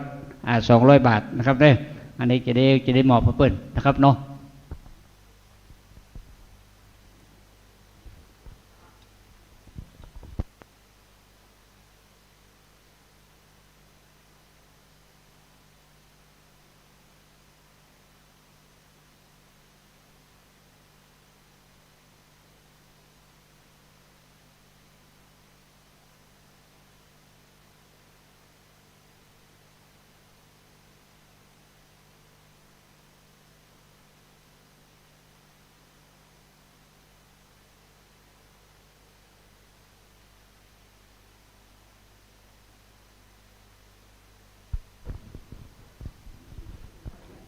ครับตัวนี้นะครับพ่อแม่พี่น้องนะครับฝ่ายจะมาร่วมทำบุญวันนี้นะครับก็เชิญนะครับกินข้าวน้ำข้าวงายเรียบร้อยก็เชิญคณะสถาปอุ้ยแม่อุ้ยปู่บ้านแม่บ้านได้มาร่วมกิจกรรมนะครับกันนักหลายๆนะครับมาต้อนรับเข้าสู่บรรดาญาติมิตรพี่น้องท่านคณะสถาที่มาจากต่างบ้านต่างจองนะครับวันนี้อาจจะมาหลายบ้านหลายจังหวัดหลายอำเภอนะครับที่เพื่อจะได้มาร่วมทำบุญพร้อมกับหมู่เฮาพร้อมกับคณะสถาพี่น้องบ้านบรรเทานะครับบางเตี่ยเพิ่นก็ได้ฟังข่าวฟังเนี่ยเพิ่นก็ได้ถึงกับใครมาหูมาหันนะครับเนาะเพราะสถาบรรเทาได้ร่วมคิดร่วมใจกันสร้างนะครับส่วนบุญกุศลนะครับร่วมกับพ่อแม่พี่น้องต่างบ้านต่างจองนะครับแต่ว่าก็ได้รับเกียรติจากพ่อแม่พี่น้องคณะสถารายบ้านรายจองนะครับที่ได้มาร่วมจตุปัจจัยบริจาคปัจจัยมาในงานนะครับก็นักนะครับวันนี้ก็จะได้รับเกียรติจากพ่อแม่พี่น้องมาจากหลายบ้านหลายจองอยู่นะครับวันนี้จะนักกว่านะครับอาจจะปอกับปีแล้วนะครับเนาะที่เขาได้วางศีลาฤกษ์นะครับวันนี้งานนี้ก็จะเป็นยิ่งใหญ่เหมือนกันนะครับพร้อมโดยจังเจ้าภาพก็จะมาร่วมนะครับวันนี้จากนั้นก็คณะสถาพ่อแม่พี่น้องบ้านเฮานะครับมาให้เกียรติเปิดนักหลายๆนะครับ มากินข้าวน้ำข้าวงายแล้วเสร็จภาระหน้าที่จากทางวัดตอนเจ้าวันนี้นะครับก็เชิญได้นะครับป่อบ้านแม่บ้านป่ออุ้ยแม่อุ้ยนะครับเด้ออยู่ที่บ้านตีจองก็เชิญมาได้นะครับครับช่วงนี้ก็พร้อมนะครับ7 โมงพอดีนะครับเขาจะเริ่มทำพิธีทางศาสนากันนะครับเอาเวลามันน้อยเนาะครับช่วงนี้ก็ขอเชิญนะครับตังปกแก้วนะครับปกแก้วจักแก้วนะครับได้เป็นประธานจุดเทียนธูปบูชาพระรัตนตรัยนะครับขอเรียนเชิญนะครับปกแก้วก็ไฟไม่ให้อย่าไปจุดเทียนเป็นไง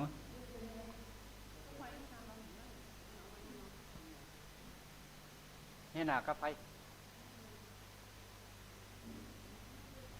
คณะสัตยาเขาเตรียมตัวกราบพระประธานพร้อมกันนะครับเนอะกราบพระประธานพร้อมประธานก่อนครับ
พร้อมแล้วก็กราบพ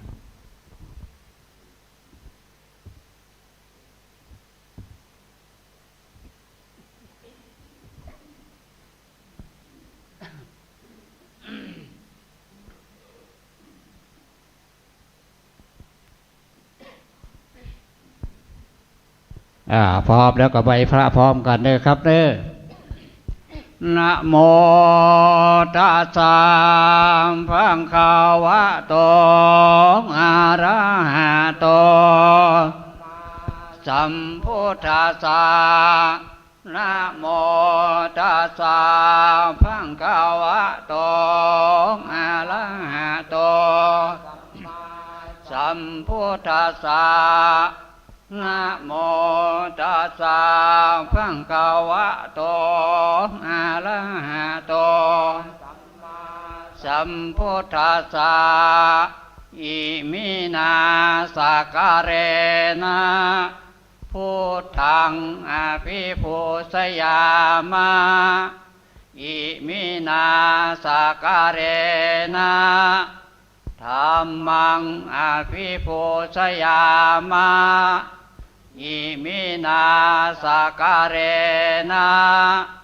สังฆังอภิปูชยามะ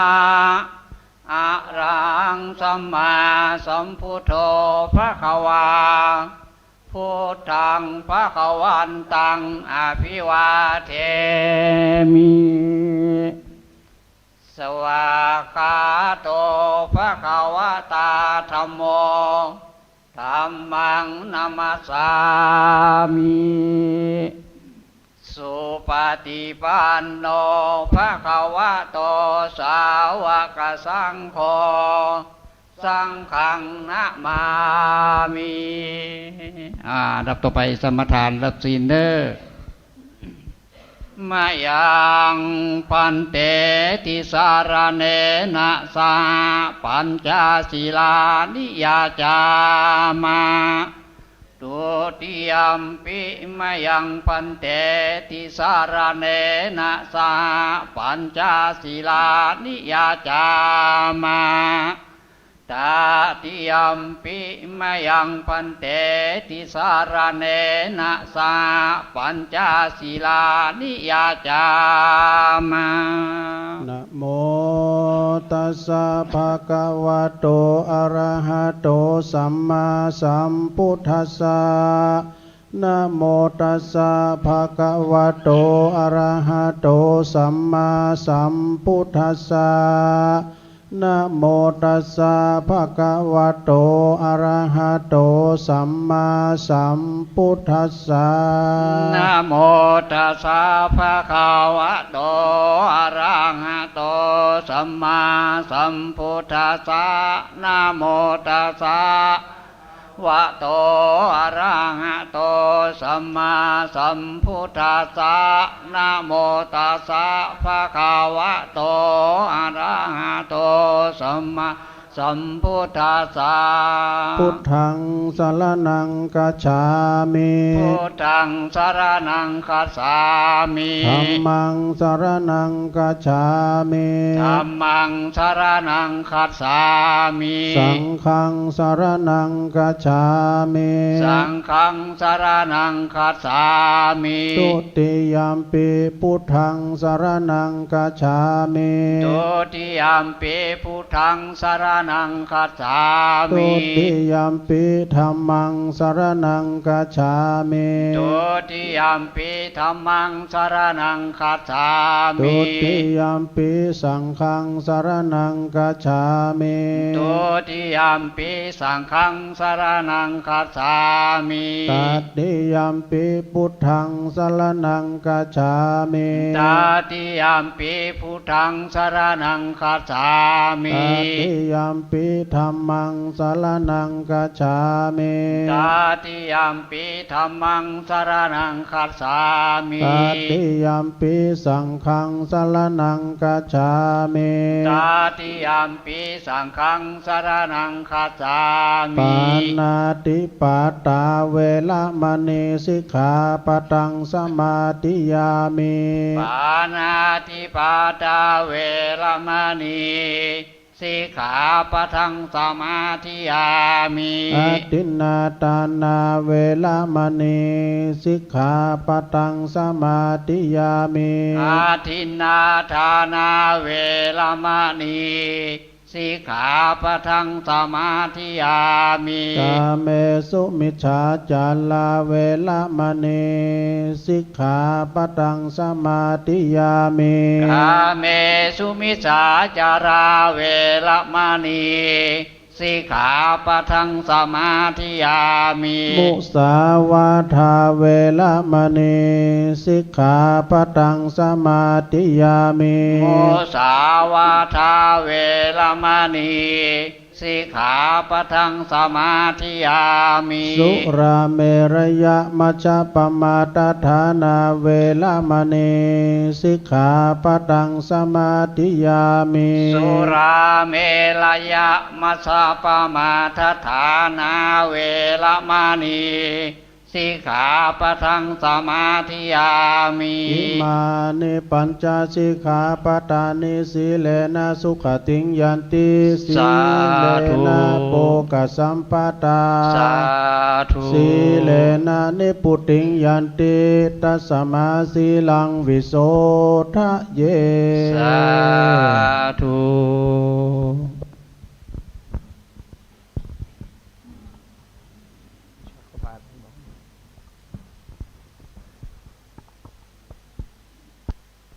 โม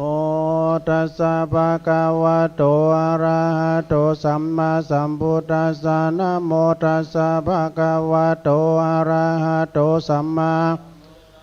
นะโมตัสสะภะคะวะโตอะระหะโตสัมมาสัมพุทธัสสะอิติปิโสภะคะวะอะระหังสัมมาสัมพุทโธวิชาจารณะสัมปันโนสุขโตโลกวิโต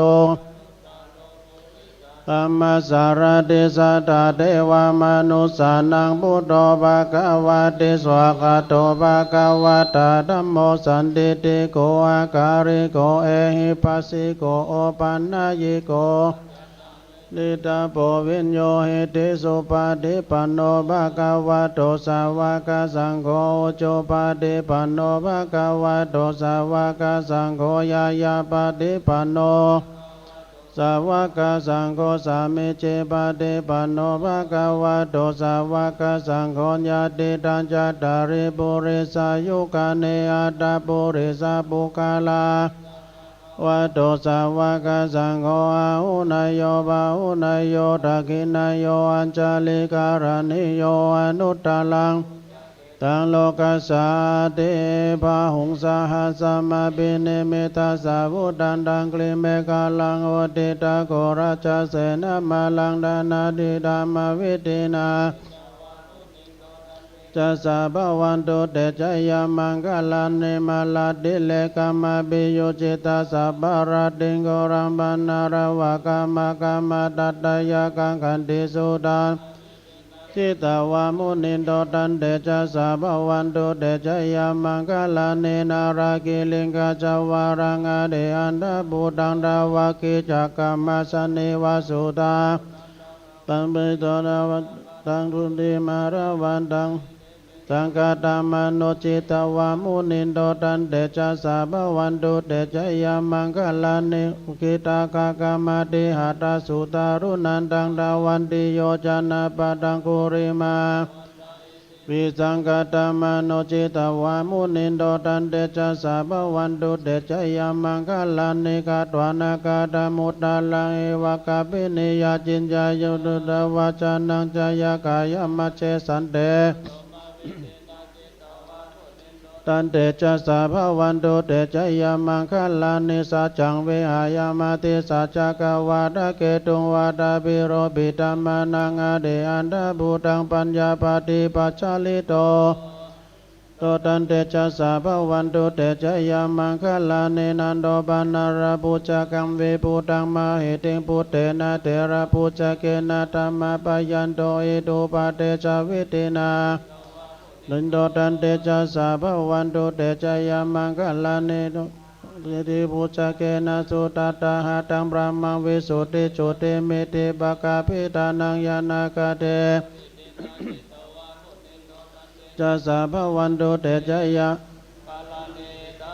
ตัจยามังคาราอัตตกาตโยวาจโนตินาติเนสารเตมาตันเตหิตวานาเนกวิเวดานิโจปัตตวานิมุขังสุขังยานาโรสปัญโยมหากาลุนิโกนาโตอิตายาสัพพปานินัมปุเรตวาปารามิสัพพปะโตสัมโพธิมุตตมังเอเตนะสัจจวาเชจยามังคลังจยันโตโพธิยามูเลสกายานังนันติวัตโนเอวังตรังวิจโยโหหิจยสุจยามังคะเลปัลลังเกสิเสปตาวิโภคาเลอัมปิเสเกสัพพพุทธานังอาคาปะโตปโมตติสุนักาตังสุมังการังสุปปะตังสุโหติตังสุกาโนจะสุยิตังพระมจาริสุปาตากินังกายกัมมังวาจากัมมังปาตากินังปาตากินังมโนกัมมังปานิติเตวาตากินานิกาตวานาราปันตเตปาตากิเนอโรกายาปารมาราปัสสันตุติปารมังดานังวิสัสสะปารมายาตินิปานังปารมังสุขังครับช่วงนี้ก็ได้รับพรสวดกบาทผันไปนะครับอันนั้นต่อไปก็จะได้สุภาพตานนะครับแล้วก็จะได้ถวายนะครับเนี่ยไปโยงกันครับไหวก็มันไหวอ่ะ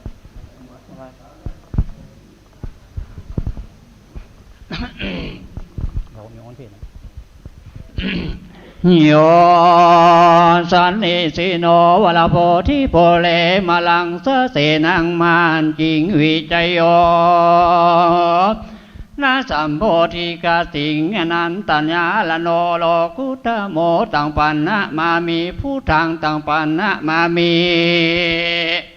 ธรรมังตังปันนะมามีสังฆังตังปันนะมามีสาธุโอกาสาคะเดสะปะเยืองเครื่องควตานทั้งหลายมีหลายหลากพร้อมจุสิ่งจุอันศรัทธาผู้ข้าทั้งหลายได้คงควายมาเป็นตานบัดนี้ก็ถึงสมัยการนั้นจังน้อมเวนเกณฑ์ตานถึงพระทิตาไหลรัตนะปันเปวพระเจ้าเกี่ยวดังสามประการบัดนี้ศรัทธาผู้ข้าทั้งหลายทั้งเด็กหญิงใจใหญ่หน่วยจุผู้จุคนก็จริงได้ตุกแต่งเปลงพร้อมน้อมนำมายังมีมาทุบุพังบุปาราชาดวงดอกเขาตอกดอกไม้ลำเตียนพร้อมโดยน้ำจริงจุกันทอ ลาตากาและอัมพิโลตากาเพื่อว่าจักมาขอสมาคารวะเดพระเจ้าแก้วทั้งสามประการบัดนี้สถาผู้ข้าทั้งหลายตั้งเด็กหญิงชายและลำแล้วแถวเท่าตั้งเจ้าแหลขาตั้งไฟฟ้าหมู่กุนายก็ชวนกันคงขวายยิบห่อเนียบบ่ได้แตบเนื้อและตุนตัวบังพองมัวเมาหนึ่งเขาและหุงแกงบ่ได้แจงตุนตัวและกำปากกลอนใดคำยำและเตียวกายคงกินอันใดบ่ได้ยุดย่อนกินเสียก่อนและตานลุนบ่ได้ปองปูนไว้เป็นส่วนหลอนมือล้วนยุบเอาบางพ้องมัวเมาเสียลูกให้ลวดหอบปุ่มไว้ลวดได้ดาตานบ่ได้สวยร่างเละคัดสีอันหนึ่งว่าจีกำปากกลอนได้ว่าไร่แลตีเตียนยังพี่ข้าหานเครื่องขวตานว่าอันน้อยอันใหญ่อันนั้นอันนี้ว่าบดีบ่งามก็กลัวปินบาปกรรมมาติด8 ข้อหน้าปุ่งตัวไร่มากมาปานหลายสิ่งนั้นสถาผู้ข้าตั้งหลายไว้แล้วรวดขอสุมาสัพพตันตั้งหลายข้ามาพิรูดก่อเป็นอุตมะตานันหมดใส่ของเป็นปัจจัยในจัดนี้และจัดนาคือเมืองฟ้าและเมืองคนตาราบถึงนี้ปานเตดิลิสเพวันตามีสัพพตานังยะถากัมมังยะถาปฏิทิตังสัพพังโตสังขมันทุโนสาธุพันเตคาเดพระเจ้าแก้วตั้งสามประการสวาจะในวันนี้ก็หากเป็นวันดีที่อันวิเศษเป็นวันเดือน11 แห่ง8 ค่ำก็มาจุจอดรอถึงยังพระติตาไลรัตนะพันเพวพระเจ้าเกี่ยวดังสามประการบัดนี้สถาผู้ข้าตั้งหลาย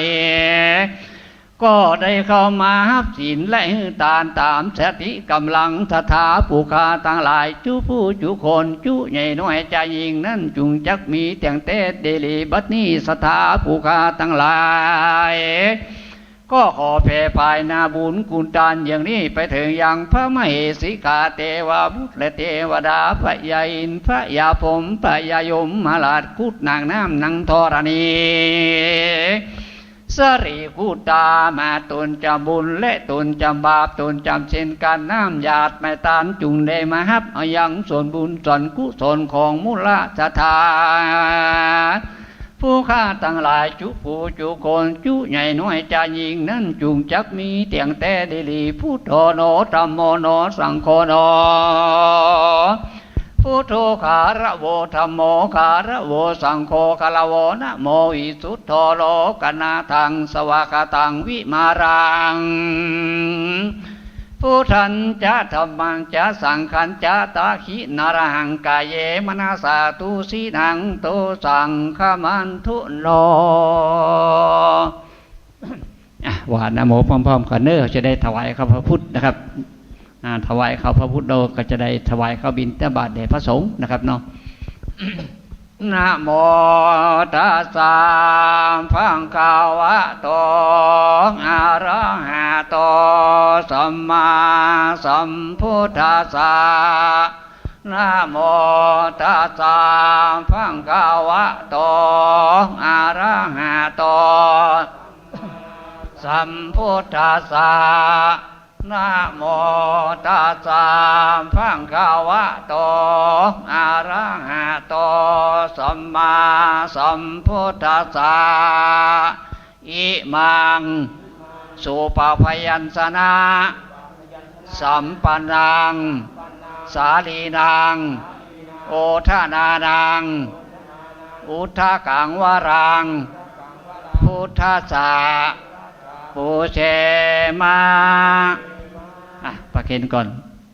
อันดับต่อไปถวายข้าวบิณฑบาตแด่พระสงฆ์เนี่ยอิมานิมายังพันเตปินทิปาตานิภัตตานิสัปปะริวารานิภิกขุสังฆัสสะโอโนชยามะสาธุโนพันเตภิกขุสังโฆอิมานิมายังพันเตปินทิปาตานิสัปปะริวารานิ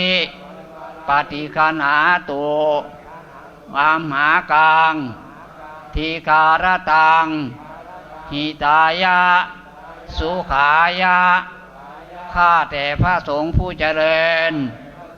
ข้าพระเจ้าทั้งหลายขอน้อมถวายข้าวบิณฑบาตพร้อมกับของบริวารทั้งหลายเหล่านี้แด่พระภิกษุสงฆ์ขอพระภิกษุสงฆ์จงรับข้าวบิณฑบาตพร้อมกับของบริวารทั้งหลายเหล่านี้ของข้าพระเจ้าทั้งหลายเพื่อประโยชน์และความสุขแก่ข้าพเจ้าทั้งหลายตลอดสิ้นกาลนานเถิด สาธุ ไปฝากเห็นกันเด้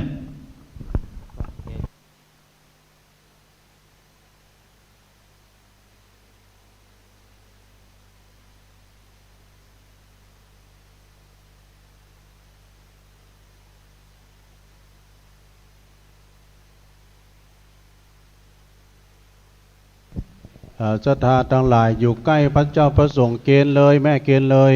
พระหลวงเกณฑ์เลยพี่นานการมาเกณฑ์ตุลุงนี่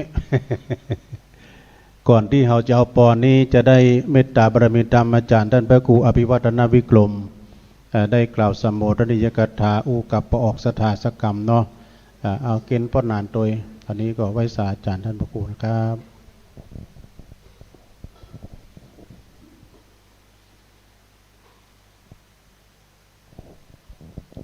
เดี๋ยวอุปโลกอาหารก่อนยักเคพันเตสังโฆ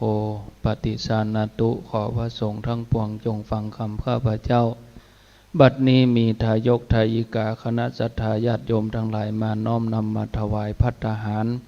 อันว่าภัตตาหารทั้งหลายทั้งมวลนี้เป็นสังฆทานย่อมมีอานิสงส์อันยิ่งใหญ่มิได้จำเพาะเจาะจงว่าเป็นของพระภิกษุรูปหนึ่งรูปใดก็หามิได้มีพระบรมพุทธานุญาตไว้ว่าฮือแจกกันตามที่มาถึงฉะนั้นข้าพเจ้าจักสมมุติตนเป็นผู้แจกของสงฆ์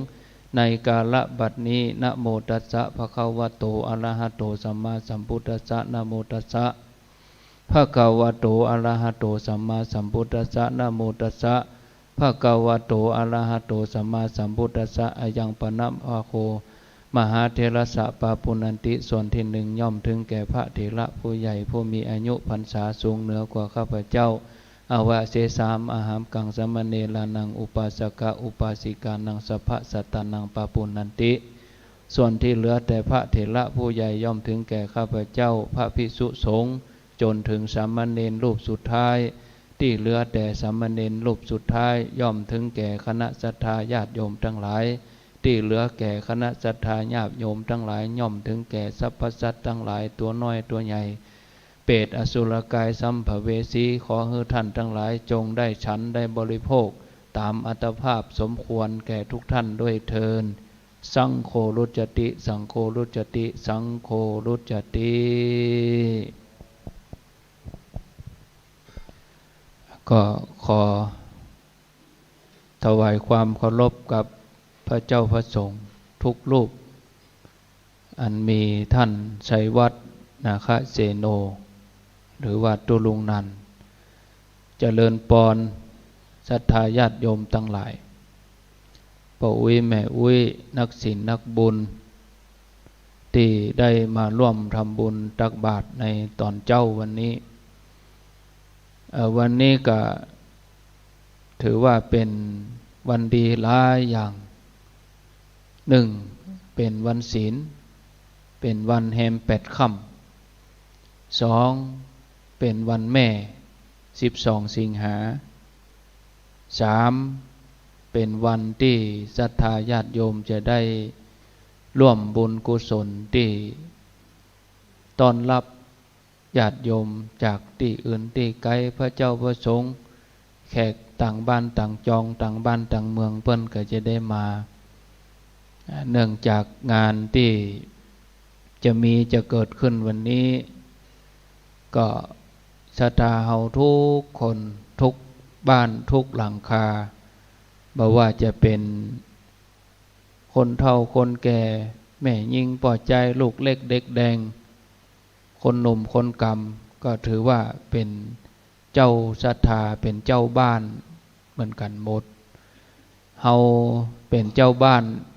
เป็นเจ้าศรัทธาเป็นเจ้าบ้านเฮาก็ทำหน้าที่ของเจ้าบ้านที่ดีมาช่วยกันเป็นแห่งให้กับจังหวัดเพราะว่าลำพังคนที่อยู่ในวัดอาศัยกับพระเนนก็บางทีงานบางอย่างก็ต้องอาศัยศรัทธาเฮาช่วยกันก็อดเอาญาติโยมวันนี้เพิ่งเข้าตอนเดียว 4-5 โมงก็ถึงแล้วละช่วงวันนี้ศรัทธาเฮาก็ฮือสละเวลามา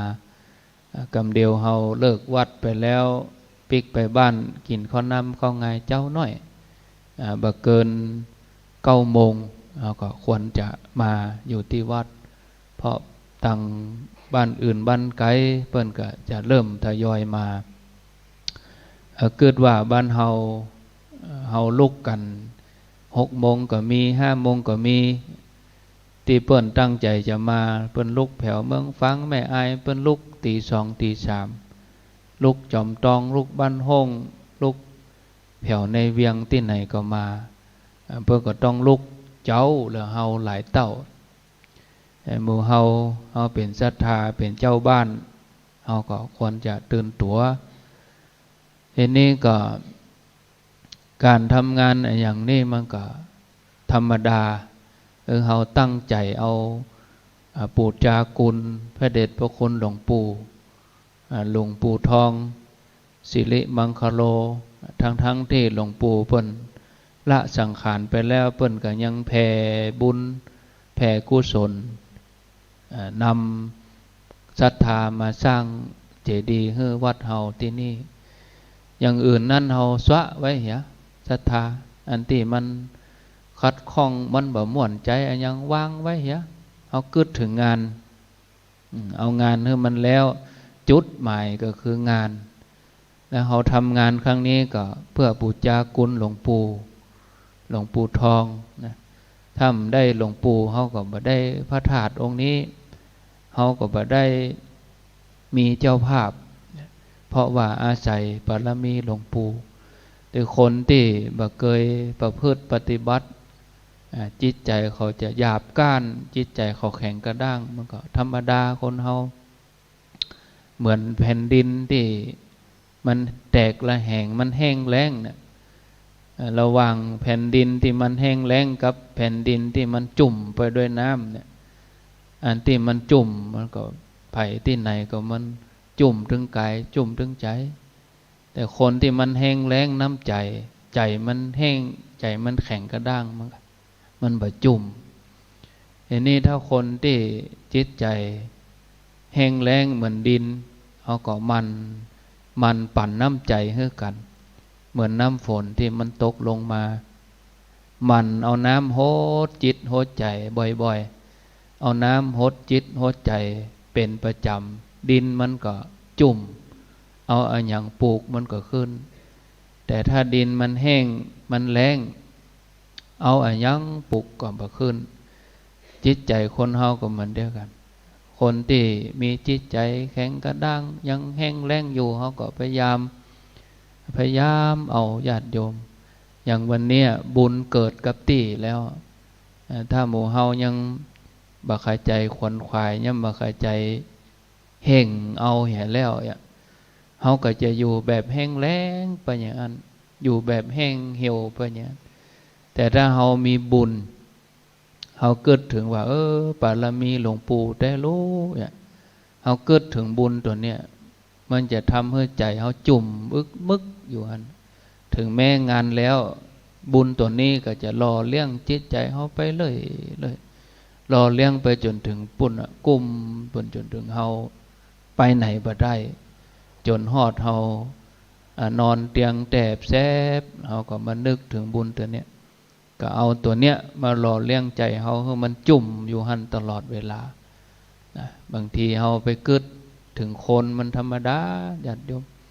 มันจะได้ดังใจเฮานี่มันเป็นไปบ่ได้ทุกสิ่งอย่าง ก็ขอให้กำลังใจกับหมู่ที่ตั้งใจทำงาน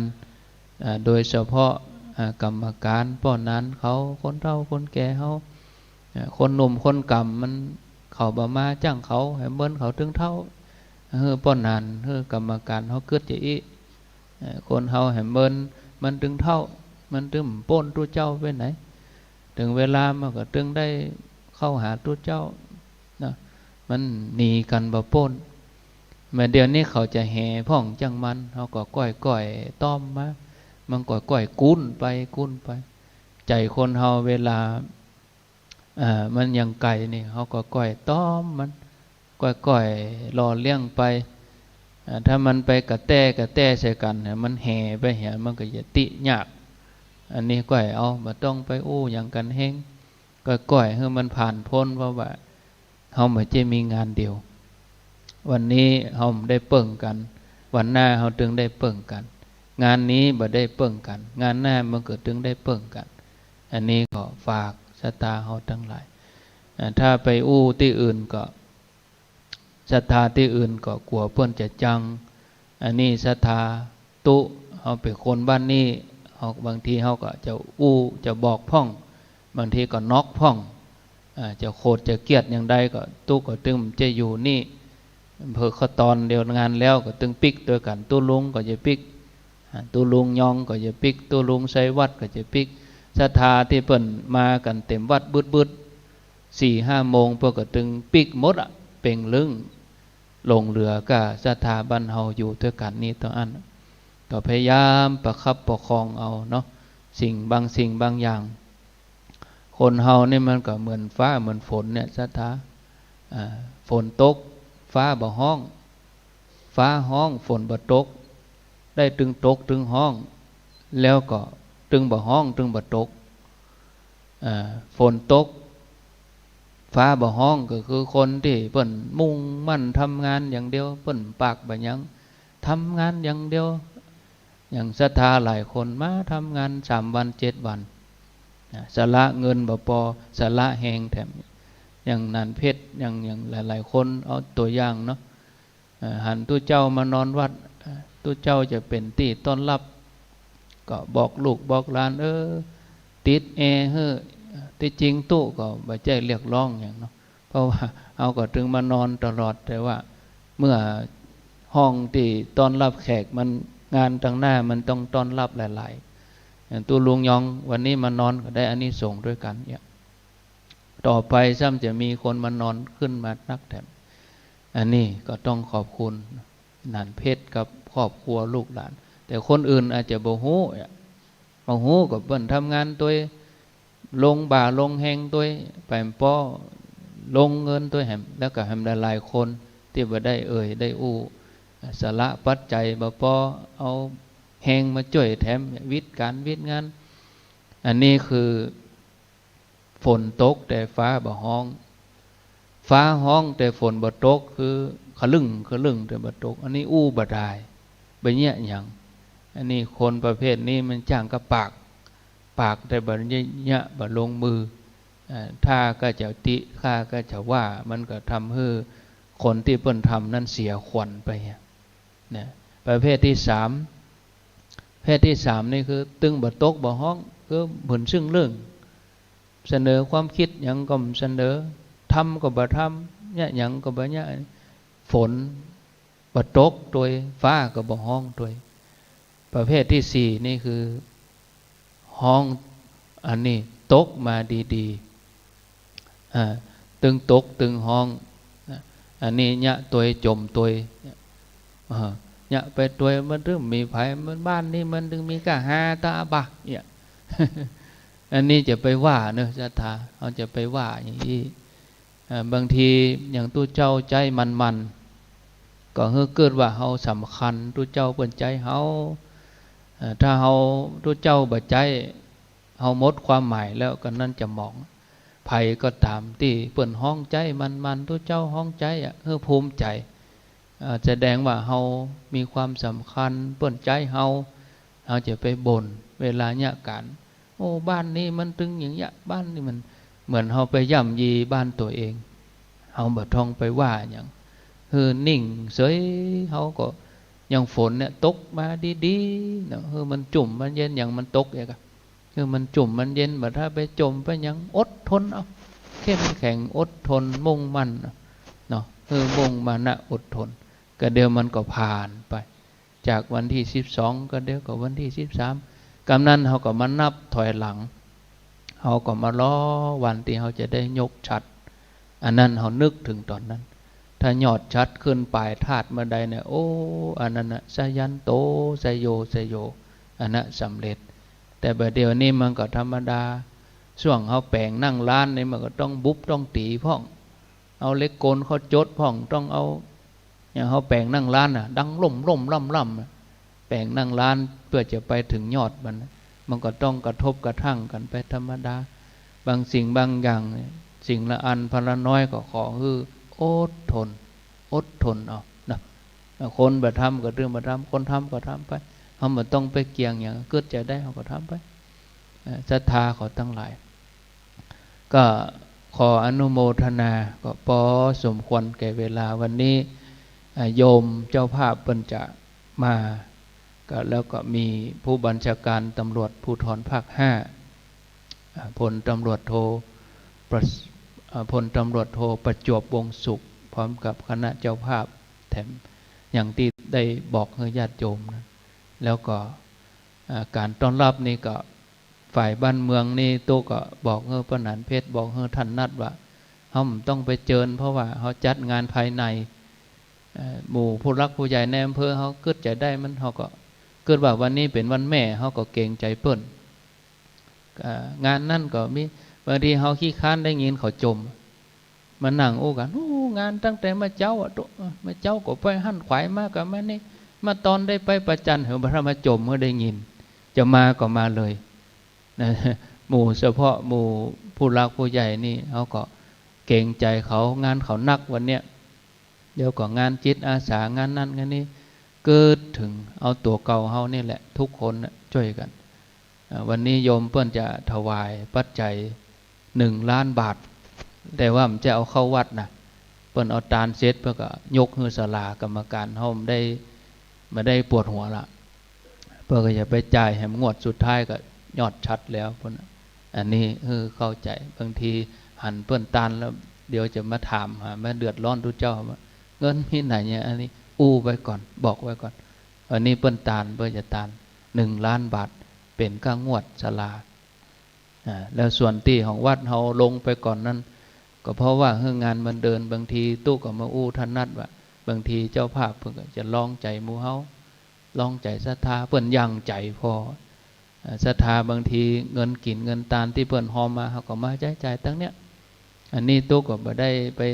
ติดใจสงสัยยังก็บริหารกันไปสบายเกิดว่าเงินกินเงินตาลที่เพิ่นมาหอม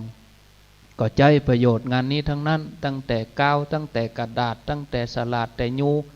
ถึงไปปิกเขือเหือดังไปถึงน้ำยาล้างห้องน้ำมันถึงใจนี่หมดศรัทธานะผลบ่ตกบ่ฮู้เฮือนไผหัวอันนี้ศรัทธาเฮาต้องเกิดถึงว่าตอนเฮาใครได้พระธาตุพุ่นกี่ปีเฮาคันได้เปิ้นมาเกิดมาแปลงเฮือแล้วเฮาต้องช่วยกันเนาะอันนี้ก็ฝากไว้เพียงตัวอีกก็ขอบุญกุศลที่ศรัทธาญาติโยมทุกคนที่ได้ร่วมกันที่จะทำต่อไปในวันนี้แล้วก็ทำมาแล้วก็ขอให้อานิสงส์ที่ทุกท่านได้เสียสละเวลามาได้บูชาคุณพระเดชพระคุณหลวงปู่พระพรหมมงคลอันเป็นที่ยึดเหนี่ยวจิตใจของลูกศิษย์ลูกหาศรัทธาทั้งหลายศรัทธาทำงานวันนี้ก็ขอให้เข้มแข็งอดทนเอาเป็นพุทธบูชาธรรมบูชาสังฆบูชาเพื่อพระพุทธศาสนาเพื่อบุญกุศลของศรัทธาญาติโยมเพื่อความเจริญรุ่งเรืองต่อไปในภายภาคหน้าขอให้ศรัทธาทุกคนทุกท่านได้ประสบแต่อายุวันนะสุขะพละปฏิภาณธนสารสมบัติเหมือนกันทุกคนทุกท่านต่อนนี้ไปตั้งใจกวดน้ำฮับปอน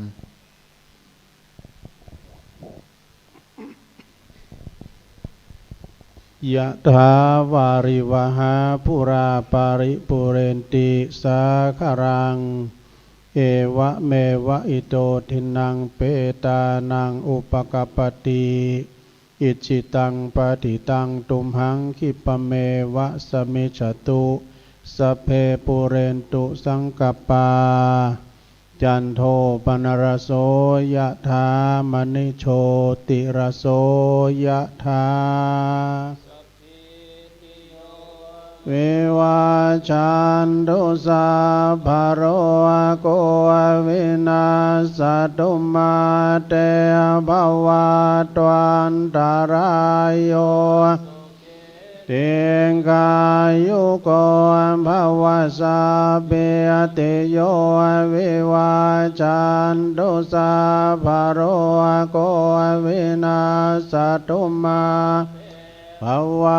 ตวันตรายโยสุขีเตกายุโกภวสัพเพติโยวิวัตโกวินาศตุมาเตมภวตวันตรายโยสุขีเตกายุโกภวะอภิวาเลสเนจังโวธาปัจจายโนจัตตารโอธรรมาวัฏฐานเตอายุวันโนสุขังปาลังรัตนาตยานุภาเวนรัตนาตยเตจะสาทุกขโรกาสาตุจุปัฏฐวาอเนกาอันตรายาปิวินาสันตุอาเสสะโตชัยเสติทานังโสทิภคยังสุขังพลังสิริอายุจวันโนจะโพคังวุธิจยสวาสัตวาอายุ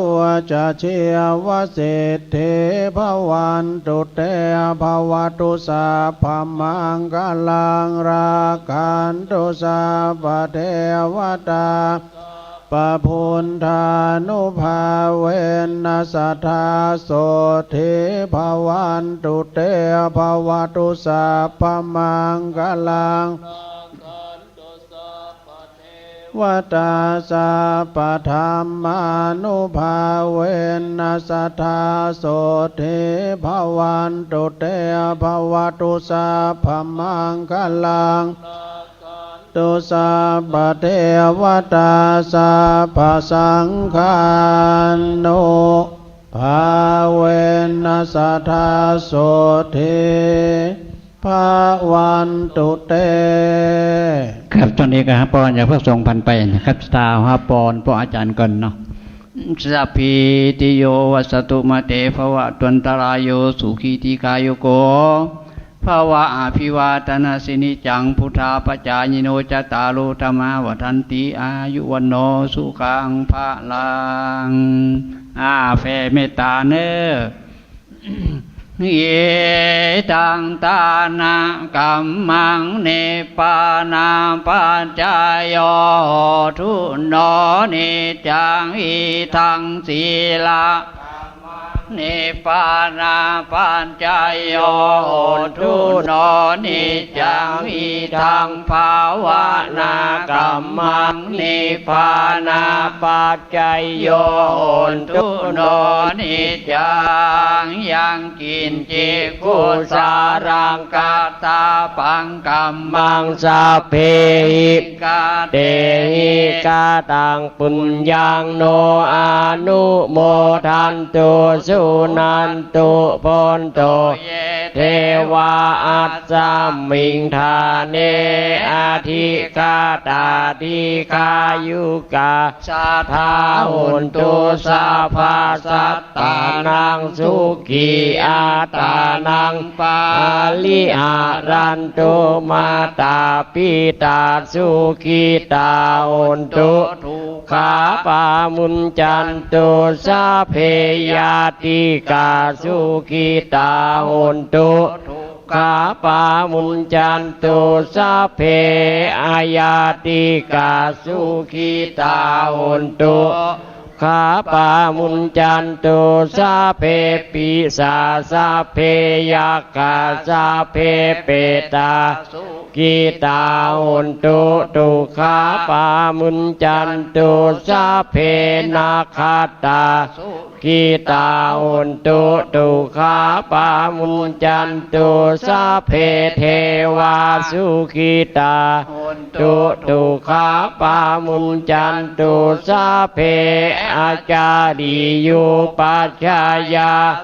กิตาหุนตุตุขาปามุญจันตุสัพพะสัมปตินังชาปิสันตุโวขอขมาพระประธานเนอ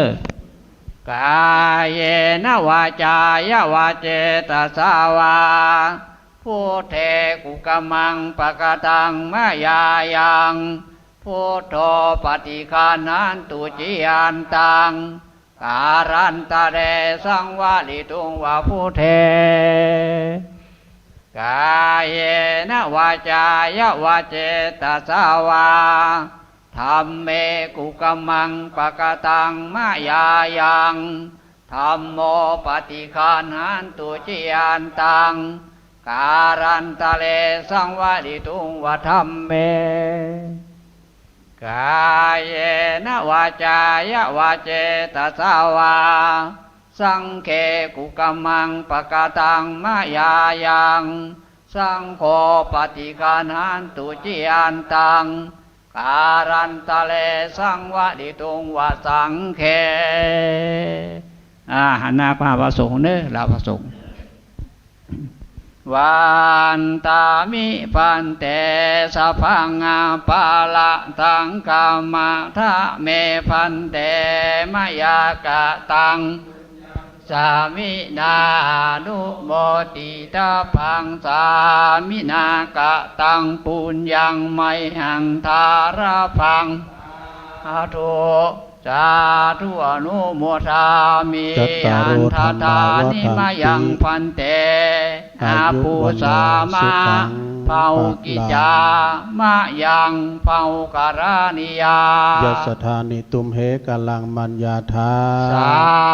ธุพันเต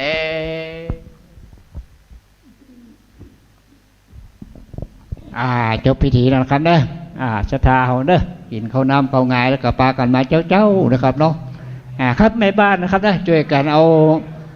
พระทหารหมู่นี้ไปจัดเนอะช่วยเป็นกำช่วยเอาอาหารการกินไปจัดจากพระสงฆ์นะครับตอนเจ้านี่นะแม่บ้านไผตีบักปิกบ้านนะครับเด้อช่วยกันกำยก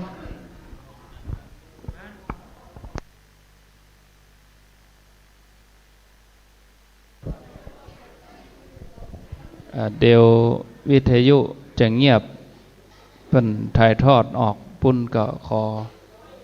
นันกันไปอู้ขั้นเวลาไปอู้ขั้นจนกว่าตุลุงเพิ่นจะฉันเข้าแล้วเดี๋ยวตุลุงจะมาเปลี่ยนวิทยุจะเงียบมันต้องมีเสียงออกไปอู้ขั้นเวลาไปเรื่อยๆเดี๋ยวตุลุงเพิ่นจะไปฉันเข้าอยู่ก็พอดีแล้วศรัทธาแล้วก่อน8 โมงเนี่ยม่วนเนาะบ่ยะปรับเวลากันมันได้เวลาอย่างนี้แต่ไปขวายล้ำมันบัดตันเนาะต้องร่วมบุญพร้อมแล้วก็ตัดเสียงเลยนิโมเจิญ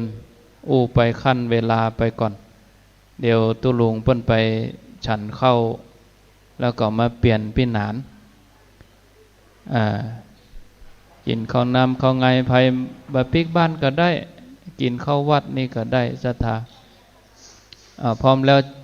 เอาเลยตั้งลุ่มปุ่นเจิญ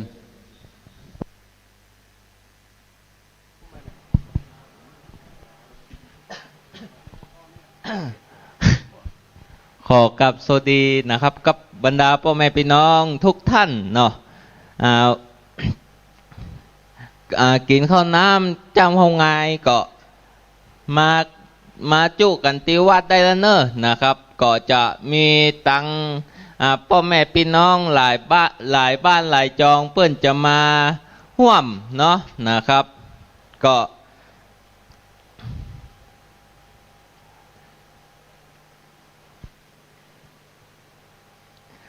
สำหรับท่านใดนะครับที่จะให้เจ้าหอมเป็นเจ้าภาพนะครับก็มาแจ้งความจำนงได้เนิ่นนะครับที่โต๊ะกองอำนวยการนะครับก็มีกันเทศเนาะแล้วก็มีบริจาคทั่วไปนะครับ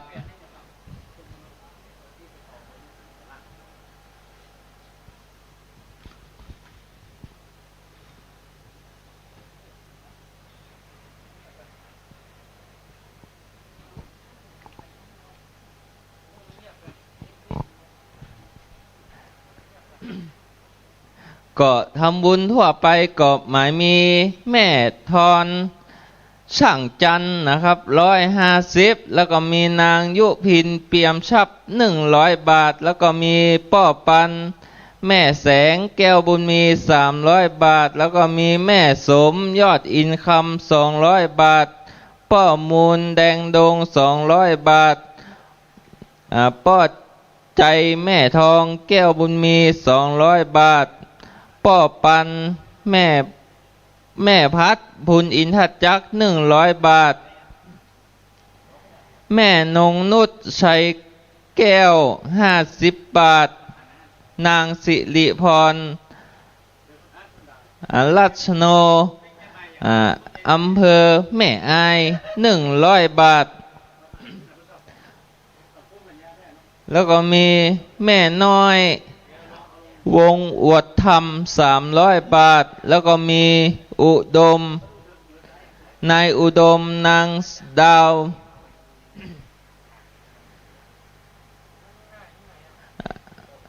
200 บาทแล้วก็มีเด็กชาย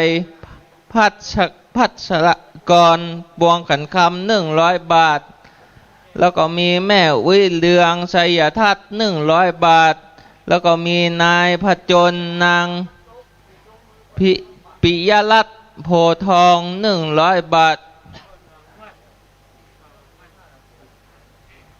แล้วก็มีนายสุทัศน์เจนจัด100 บาทป้อตาคำแม่หลานพรมมา150 บาทอันนี้ก็เป็นก้านน้ำก้าไฟนะครับแล้วก็มีปอกแม่อุ้ยกองบุญเมือง100 บาทแล้วก็มีปอดตันแม่ทองพรมมา100 บาทป้อทูลฤาษี200 บาทนางนัฐการ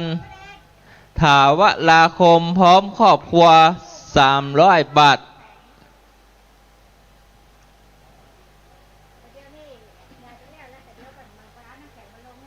ป้อน้อยยืนแม่จันตากันทะมาน200 บาทป้ออายศรีวิชัยพร้อมครอบครัว300 บาทนายโสพลนางขนองปวงมาลา300 บาท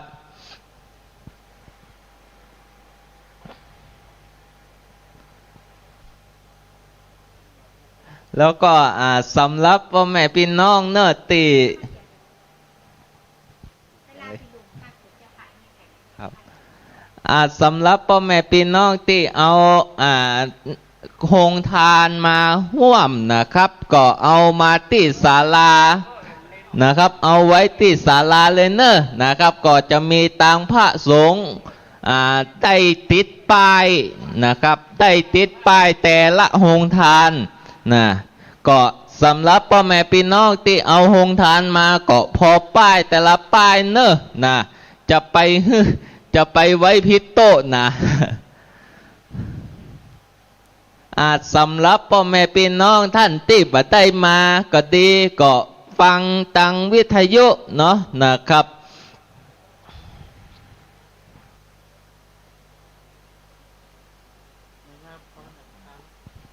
แล้วก็มีป้อบุญศรีนะชัย วงพร้อมครอบครัวนะ500 บาทยายแสงวุ้น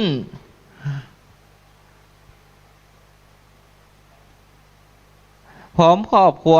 200 บาทนายประดิษฐ์นางออนสุรินทร์200 บาทพ่อแก้วเปี่ยมทรัพย์พร้อมครอบครัว500 บาทแม่จันชัยทัศน์ก้าน้ำก้าไฟ200 บาทนางจันตาเครือน้อยพร้อมครอบครัว100 บาทนายอนงนางเพชรจำปาวันบ้านสันมะเข็ด100 บาทแม่สุพินใจเป่งบ้านเกาะ50 บาทแม่หลวงอมรรัตน์ทองผัดบ้านเกาะ50 บาทแม่กุลพรมแสนบ้านเกาะ50 บาท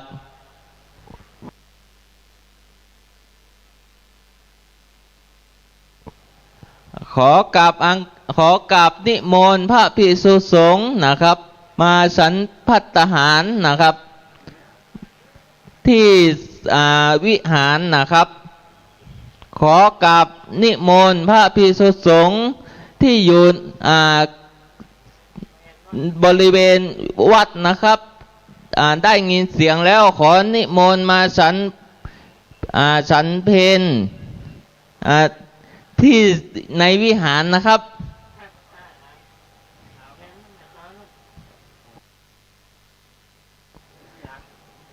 แล้วก็มี นายพิภพนะครับหมิงทะเลกพร้อมครอบครัว500 บาทนายยุรนันท์จักแก้ว500 บาทนายอาทิตย์จักแก้ว200 บาทแม่ยอดเรือนจักแก้ว100 บาทแม่บัวเขียวแม่บัวเลียวนะมูลสิริ200 บาทพ่อจูแม่คำไทยใหม่บริจาคค่าน้ำค่าไฟ200 บาทพ่อคำโพทอง100 บาทนายทองนางคำม้วน100 บาทนางพิกุลทองชมพูแก้ว100 บาทแล้วก็มีนายล่าปวงขันคำรับเป็นเจ้าภาพน้ำแข็งนะครับ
แล้วก็มีรายนามรายชื่อเพิ่มเติมก็มีนายวิชาญหมื่นถานะครับอันนี้พี่น้องตั้งตุ่งยาวนะครับมาร่วมทำบุญ100 บาทโอ้ก็ขออนุโมทนากับบรรดาพ่อแม่พี่น้องนะครับที่มาให้มาหอมเนาะนะครับสำหรับท่านใดเนอะที่มาถึงในศาสนสถานนะครับที่จะให้จะหอมก็ขอเรียนเชิญเนอะนะครับบริจาคค่าน้ำค่าไฟก็ดีหรือว่าบริจาคทั่วไปก็ดีนะครับก็ มาแจ้งความจำนงมาจดรายนามรายชื่อได้เนอะนะครับ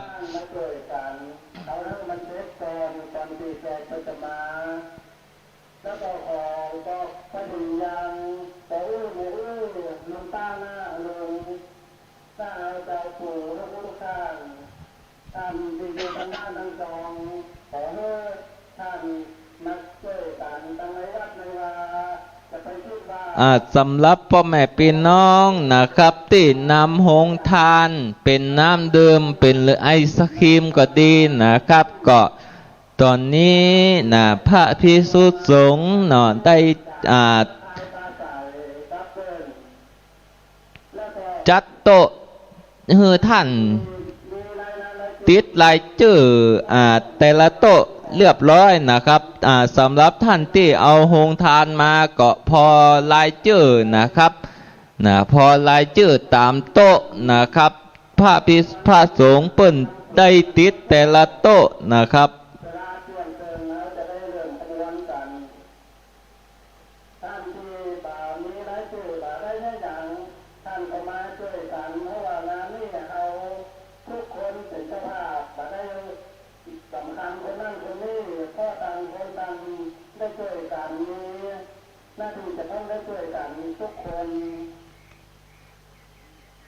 มัน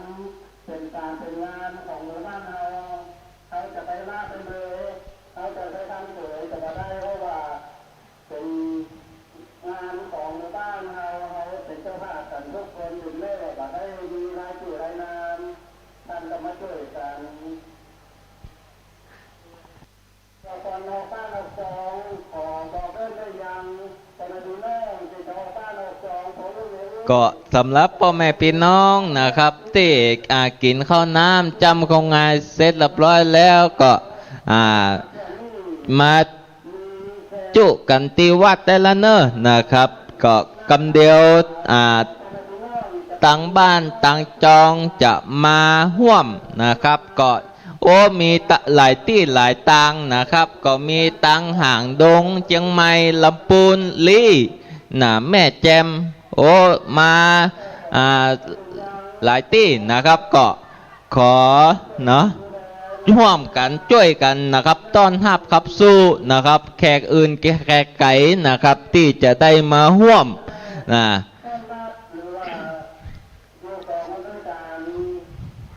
ก็อดเอาเนาะนะครับอดเอานะครับวันเดียวนะครับก็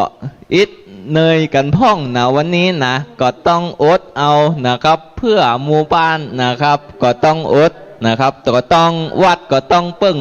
พระเปิ่งปะอาศัยหมู่บรรดาพ่อแม่พี่น้องนะครับ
ก็ตอนนี้ก็เริ่มทยอยกันมาละนะครับก็ตั้งแต่ละบ้านแต่ละที่นะครับก็เริ่มทยอยกันมาแล้วนะครับสำหรับพ่อแม่พี่น้องบ้านเฮาที่อยู่ต่างบ้านต่างจองกินข้าวน้ำจำข้าวงายแล้วก็ขอเรียนเชิญเนอะกินข้าวน้ำจำข้าวงายแล้วก็ขอเรียนเชิญเนอะกินข้าวน้ำจำข้าวงายแล้วก็ขอเรียนเชิญเนอะข้าวน้ำจำข้าวงายแล้วก็ขอเรียนเชิญเนอะ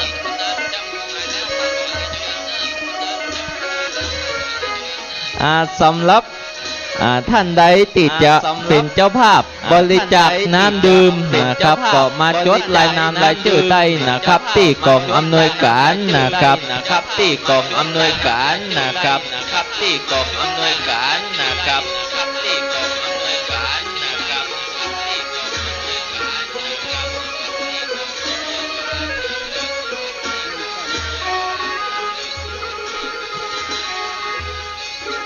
สำหรับ สำหรับคณะกรรมการนะครับที่สำหรับคณะกรรมการได้ที่ตังวัดได้มอบหมายงานนะครับก็ตอนนี้ก็ขอเรียนเชิญมาตอนนี้ก็ขอเรียนจุกันที่วัดได้ละเนอนะครับจุกันที่วัดได้ละเนอนะครับจุกันที่วัดได้ละเนอนะครับจุกันที่วัดได้ละเนอนะครับจุกันที่วัดได้ละเนอนะครับจุกันที่วัดได้ละเนอนะครับจุกันที่วัดได้ละเนอนะครับจุกันที่วัดได้ละเนอนะครับจุกันที่วัดได้ละเน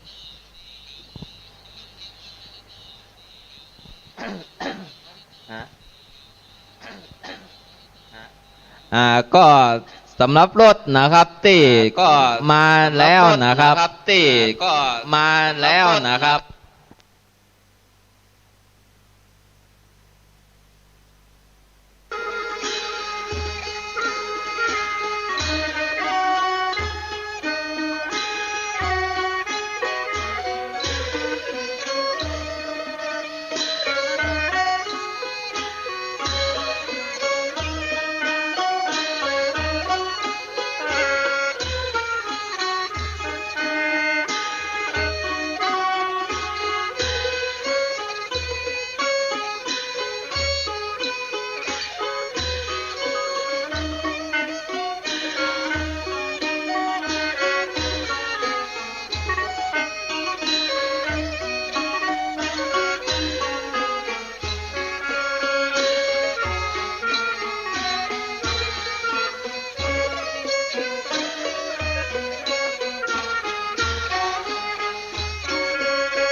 ขอ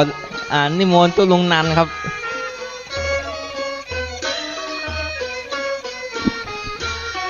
ขอบคุณดังพี่น้อยการบางพ้องกับห้องพี่หนานบางพ้องกับพี่น้อยจะได้เตะบอกว่านะ ตอนนี้ก็จะได้ญาติโยมก็กำลังทยอยกันเข้าสู่ที่ในอารามขวงแก้วพี่น้องต่างบ้านต่างจองก็เริ่มมาแล้วตอนนี้จะจดเอาลายใหม่เอานามก็เจิญได้เนอก็เดี๋ยวมีของแจกโดยนะมีของแจกไปก็ได้ของดีมาทางเพเดี๋ยวครูบาเดชเพิ่นจะแจกฮื้อนึหอมเท่าใดก็ฮื้ออยู่สดาญาติโยมที่มาแล้วที่เพิ่นเอาโฮงตาลมาว่ะพี่น้อยการเพิ่นบอกว่าถ้าหากว่าเพิ่นเอาโฮงตาลมาก็พอไปตามชื่อป้ายเนาะ ชื่อป้ายเพิ่นมีก็มีหลายโฮงตาลด้วยกันเนาะสดาญาติโยมที่เพิ่นเอาโฮงตาลมาหลังจากที่เราได้ร่วมทำบุญกันในช่วงเช้าวันนี้ทำบุญ2-3อย่างทำบุญวันแม่โดยวันพระวันศีลโดยแล้วก็กระเดียวเขาก็จะมาทำบุญกับยอดชัดกับอันนี้ก็ได้ทำบุญบรรจุหัวใจพระธาตุเจ้าของเฮาในวันนี้นะฮะฉะนั้นบรรดาพี่น้องสดาญาติโยมที่มาแล้วก็มีรายชื่อรายนามที่เปิ้นมาร่วมทำบุญขอบคุณเนอะบางท่านบางคนนั้นก็ว่าของประชาสัมพันธ์เปิ้นอยู่ทางปุ้นตูไปเนอะ ทางปุ้นตูวิหารไว้นะระหว่างงานของเฮามีทางปุ้นตูวิหารไว้ก็เจริญพรขอบคุณครับนายประธานปวงคำพร้อมด้วยครอบครัวร่วมทำบุญถวายทานยอดปัจจัยจำนวนแต่100 บาทก็ขออนุโมทนาเด้อที่ได้มาร่วมทำบุญกินทานกันในวันนี้บุญกุศลปกปักรักษาให้ได้อยู่ดีมีสุขมีความสุขกายสบายใจวันนี้ในฐานะว่าเป็นวันแม่ตัวไปจะทำบุญอุทิศกัลปนาผลมาดแม้นว่าแม่ของเราได้ล้มหายตายจากไปเราจะได้ตานไปหาเปิ้นก็ดีก็เจิญเนอะหรือว่าจะน้อมทำบุญน้อมลำลึกนึกถึงบุญญาบารมีในพระเดชพระคุณหลวงปู่ก็เจิญได้เนอะเปิ้นได้มาก่อหากวันนี้แล้วเนาะด้วยบุญบารมีของพระเดชพระคุณหลวงปู่พระพรหมมงคลวันนี้คณะลูกศิษย์ของเปิ้นตึงไปในตึงไปนอกเนาะเปิ้นก็จะมากันมาร่วมบุญกุศลในการบรรจุยังหัวใจพระธาตุบรรจุพระบรมสารีริกธาตุเจ้าแล้วก็จะได้บรรจุวัตถุมงคลโดยพี่น้องที่ได้เอาเครื่องมงคลวัตถุมงคลต่างๆเนาะก็เดี๋ยวก็อดใจรอสักกั๊บนะที่เปิ้นเอามาแล้วอาจจะเอาไว้ทางใดนะเดี๋ยวอดใจรอสักกั๊บเนอะเอาจะมีที่รับรองที่พำนักพักไว้เป็นพระพุทธรูปเจ้าปางต่างๆนะเปิ้นมีเป็นปางไว้ ปางที่เปิ้นได้อุ้มบาทกาปางใส่ญาติกาหรือว่าปางนาคปกกามีเป็นปางดูเนาะแล้วคนเราก็เกิดมาเหมือนกันผู้คนพุธพัดศุกร์เสาร์วันทุกวัน7 วัน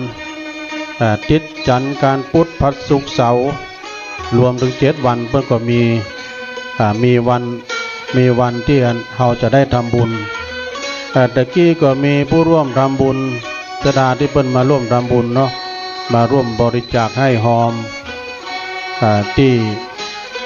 ได้ประกาศไปตะกี้ก็ต้องขออนุโมทนา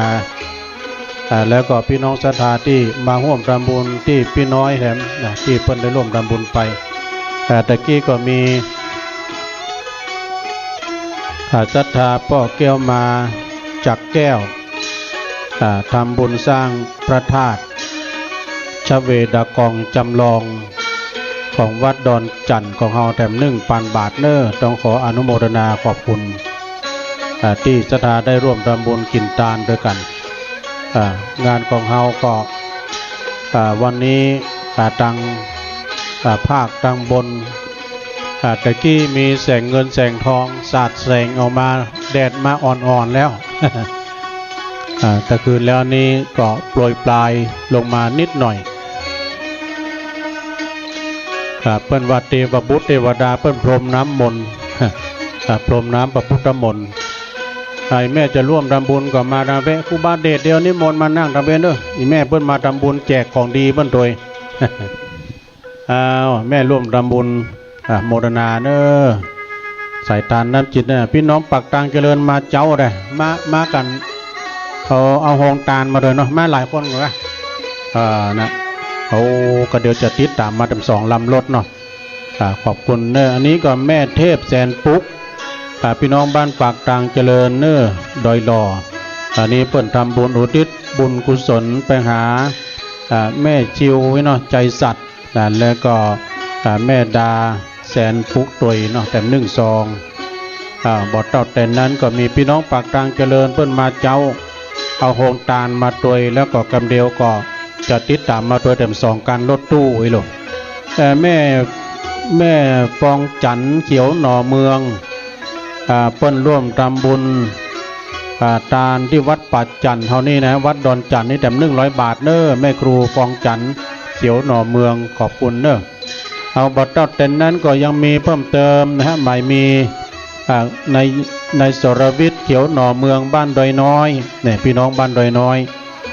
ร่วมทำบุ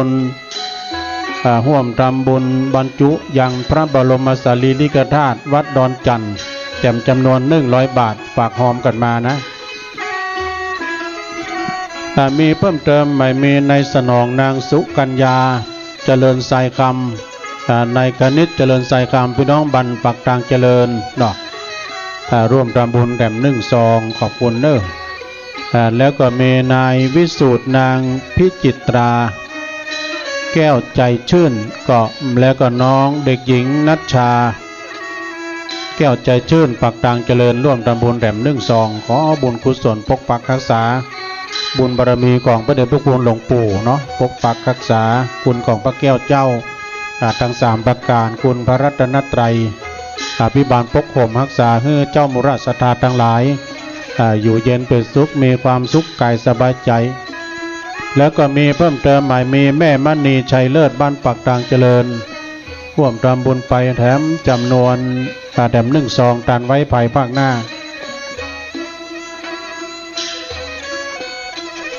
โอ้อันนี้สายบุญพี่น้องตาใดมาแถม1กันรถตู้พี่น้องมือฝางครับใช่ครับ ฮะบ้านใดแม่ฝางเนาะแม่จงดีอะโอ้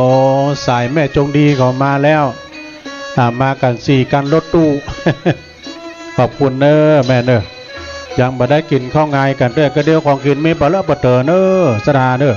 เอาเนี่ยกะที่เพิ่นมาทำบุญวันพระวันศีลเนี่ยยังมีจัดนักจีนทอดปลาทอดอย่างก็มี เนาะเจริญวรแม่มาด้วยความปลอดภัยพี่น้องสายฝางมาแล้วเนอะเนาะยินดีแม่ขอบคุณนัก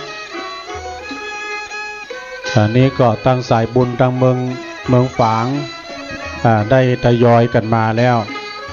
มีเพิ่มเติมหมายมีนายธนกฤษนางพัชรินชัยยาเลิศพี่น้องบ้านเหล่าเป้าเนอะร่วมทำบุญในการบรรจุองค์พระธาตุเจ้าจำนวนแด่ม1 ซอง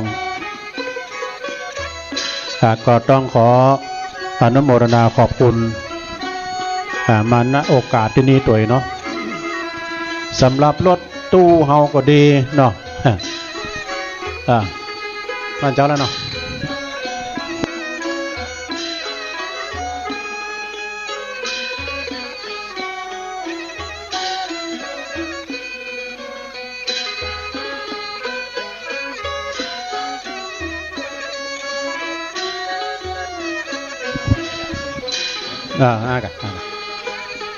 เพราะว่ามันมีงานรอเนาะไปที่อาจารย์ท่านพระครูก่อนเนาะสำหรับพี่น้องศรัทธาเนาะโชเฟอร์สารถีคนขับรถหลังจากที่เอาผู้โดยสารลงแล้วเดี๋ยวก็เอารถไปจอดที่โรงเรียนก็ได้เนอะ วันนี้รถจะนักจะหลายเดี๋ยวจอดที่สมควรที่เพิ่นจัดไว้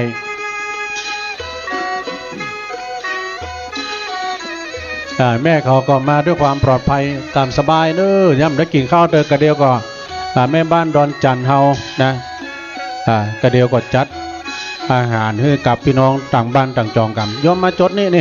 เดี๋ยวลุงมีของดีแจกครูบาเดชเนอะมาราเวนะละจดชื่อนี่เนาะโอ้พี่น้องไตไม่ส่งค่าเดี๋ยวจดให้เบิ่งกันเดี๋ยวแม่พี่น้องไตเดี๋ยวจดแม่จดให้เบิ่งกันเพิ่นพี่น้องไตเพิ่นจดมันได้เพิ่นจดมันไล่เดี๋ยวยอมชื่ออย่างเอานะเดี๋ยวอ่านพี่แต้มร่วมรำบุญแต้มเท่าไหร่300 บาทครับโอ้พี่น้องไตกินแต่ตันแต่เนอะเอาของดีไปพี่แต้มเอาใส่นี่พุทโธเอาใส่นี่เลยละเอาไปเด็กซ้ายอย่างไหนเด็กซ้ายอย่างนั่นก็มันมีมาช่วยกันแล้วเอาไปเอาลูกมานี่เอา300เอาเผื่อเอาละไอ้ต้ามด้วยเนาะกระเดียวเอาสตางค์จอมนี่เอาสตางค์จอมนี่แล้วก็กระเดียวปี้เปิ้นทำบุญนี่ก็มาอยู่ด้วยผมนี่ก็ตัวลุงทอนนั่นมีไผ่กันเดียวมีนายศรีนางฟองนวลช่ำยองเนาะพี่น้องลำพูนร่วมทำบุญตันไปหน้าเมื่อขายโคตรกันโอ้พี่น้องเพิ่นมาขายเก่งกำไรเดี๋ยวของดีให้พี่ก่อนไปร่วมทำบุญแบบ100 บาทสาธุมีที่ตำแล้วเดี๋ยวนี้มีที่ตำพี่มีที่ตำแล้วก็มีเพิ่มเติมมาแม่ถ้าซองเอามาตำนี่ถ้าเป็นซองเอามาตำนี่เนาะซองเป่าไม่นี่เนาะญาติโยมไปก็ได้ซองเป่าเอาเลยซองนี่คือฟรี กันในมีสตางค์ใส่จดชื่อเลยพี่เดี๋ยวอันนี้พี่ลุงอันนี้ใส่หีบเลยอ่านแล้วเอาปากกามาให้บรรจดนี่ต่อไปก็มีนางสิริเพ็ญธัญญะพี่น้องปากกลางเจริญร่วมทำบุญอันนี้เปิ้นอุทิศบุญกุศลแด่ดวงวิญญาณของแม่อุ้ยเขียวอารีที่ล่วงลับไปแต่1 ตอนนั้นมาก็หมายมีนางสิริเพ็ญธัญญะปักตังเจริญอันนี้ตันไปหาพ่อเกิดแม่เกิดเจ้ากรรมในเวรตัวเองนะฮะแต่ต้องขอบคุณเนอะขอบคุณพี่น้องไตแต่กี้ลืมถามไปพี่น้องไตอยู่บ้านใดเหรออยู่บ้านใดโมเนอร์ตุลุงก่อนนั่งนี่นะนั่งเชิญกันได้ของอำนวยการไม่ได้น้อยไปนั่นนะต้องพูดต้องจดด้วยนะเดือดำปอนั่นนะพระเจ้านั่นเองหาไว้ดังอื่นก็หาต้องกระเดียวคนจะมานักมาหลายจดจำนวนเงินโดยละนะจดจำนวนเงินแจ้งจำนวนเงินโดยแจกของดีตัวนะแจกของดีตัวมีเพิ่มเติมหมายมีอันนี้พ่อหลวงบุญธรรมแม่หลวงบอบานนะเรือนรักเราอันนี้แม่หลวงพ่อก็มาพ่อหลวงก็มาร่วมรำบนปักตังเจริญเนอะแถม200 บาทเนาะไม่เอาใส่เลยขอบคุณพ่อหลวงบุญธรรมเรือนรักเรานะพ่อบ้าน ผู้ใหญ่บ้านจากปักตังเจริญนะเปิ้นก็มาร่วมรำบุญละร่วมรำบุญแถม200 บาทจดชื่อละจดชื่อเลย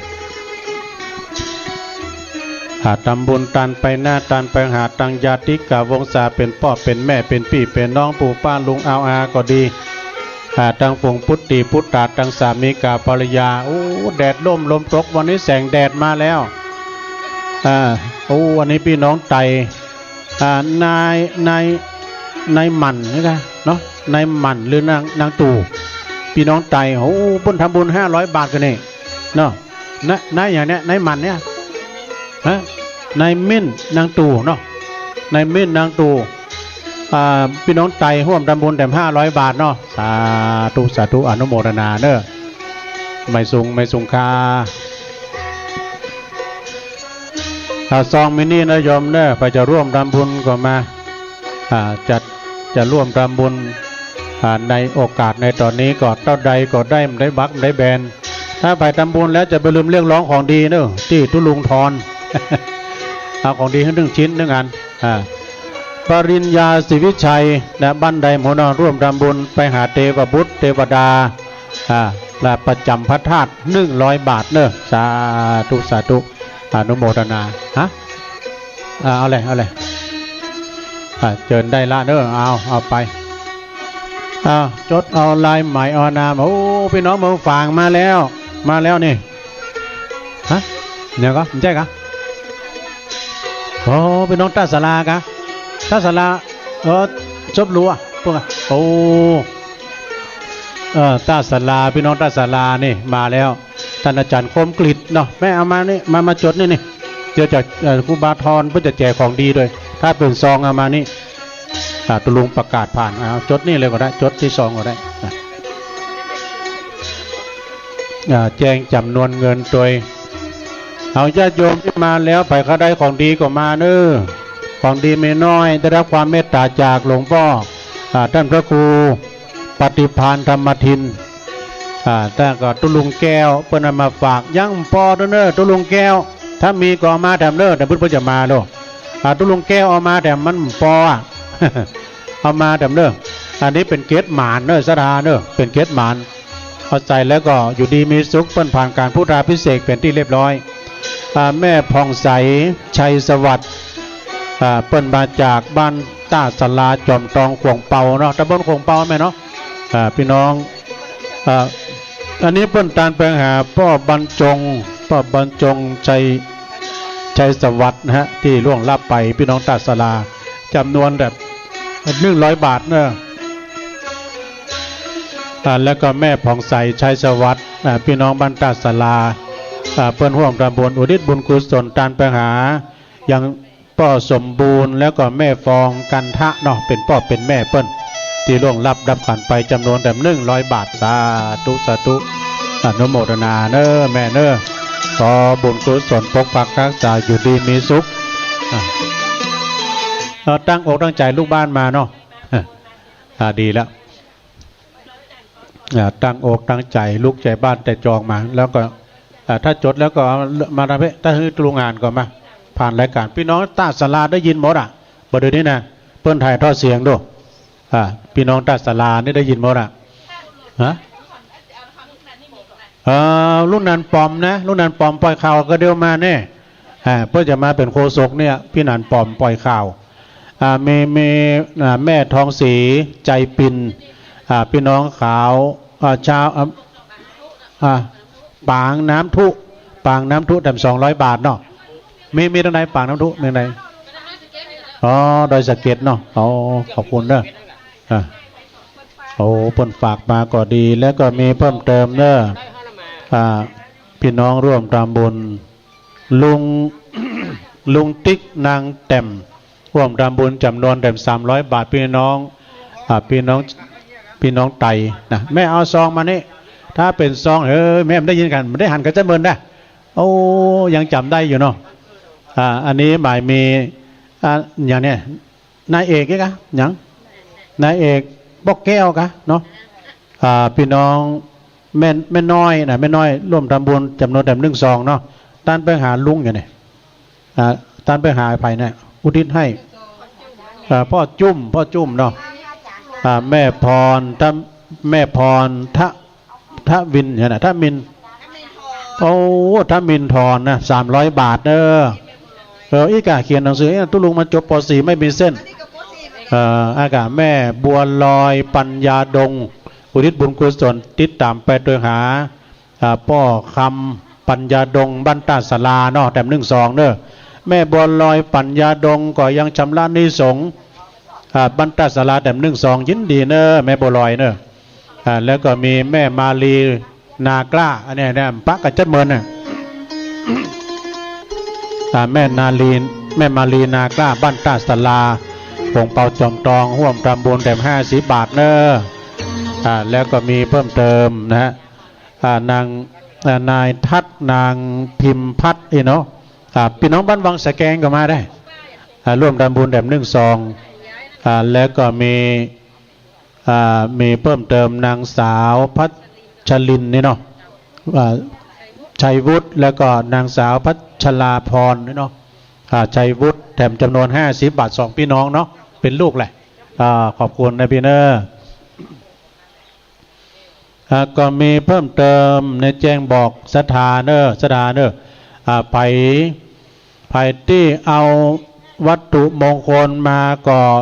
ที่จะมาบรรจุไปมาเลยไปที่เอาวัตถุมงคลมาที่จะมาบรรจุยังบ่ต้องเอามามอบเพื่อไผ่เด้อนึเอาไว้กับตัวเองก่อนเอาไว้ที่หน้าตักเขาก่อนเก็บไว้ที่ตัวเองก่อนเนอะก็เดี๋ยวมันจะยุ่งจะบรรจุตอนบ่ายพุ่นก่อนนะเพื่อจะบรรจุตอนบ่ายพุ่นก่อนไปฟังเอามาด้วยเอาไว้ที่ตัวเขาก่อนยังบ่ต้องเอามามอบเพื่อไผ่เตื้อเก็บไว้ในตัวเขาก่อนเนอะจะบรรจุตอนบ่ายนะเก็บไว้ก่อนแล้วก็สถานญาติโยมที่จะห่วมทำบุญพี่น้องตาสลามาจัดหลายได้ผงเปาจอมตองนี่นะแม่บัวพัดกุลันแม่อยู่บ้านใดต้นซ่านแม่ที่จังโทรมาทุลุงเนี่ยเป็นว่าคนนี้กะขอบคุณแม่บัวพัดกุลันเนาะตัวหนังสือจัดงามเนี่ยด้วยมันใส่แว่นเน็ตเลยทุลุงกันด้วยเนี่ยแม่อายุเท่าใดล่ะ71อยู่ด้วยเจิญกันได้มาอันนี้อย่างนี้ได้หมดแม่เอาไว้ที่ตัวกันเด้อตอนบ่ายเขาจะมีการเอาบรรจุนะแม่ละแม่ยุกปางมากะมาโดยแม่จงดีเนาะแม่เมาขี้เหล็กเนาะ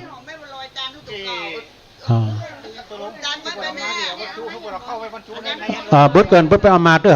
เอาวัดที่กับตัวก่อนตอนบ่ายเพิ่นก่อนเอามาเด้อวัตถุมงคลนะ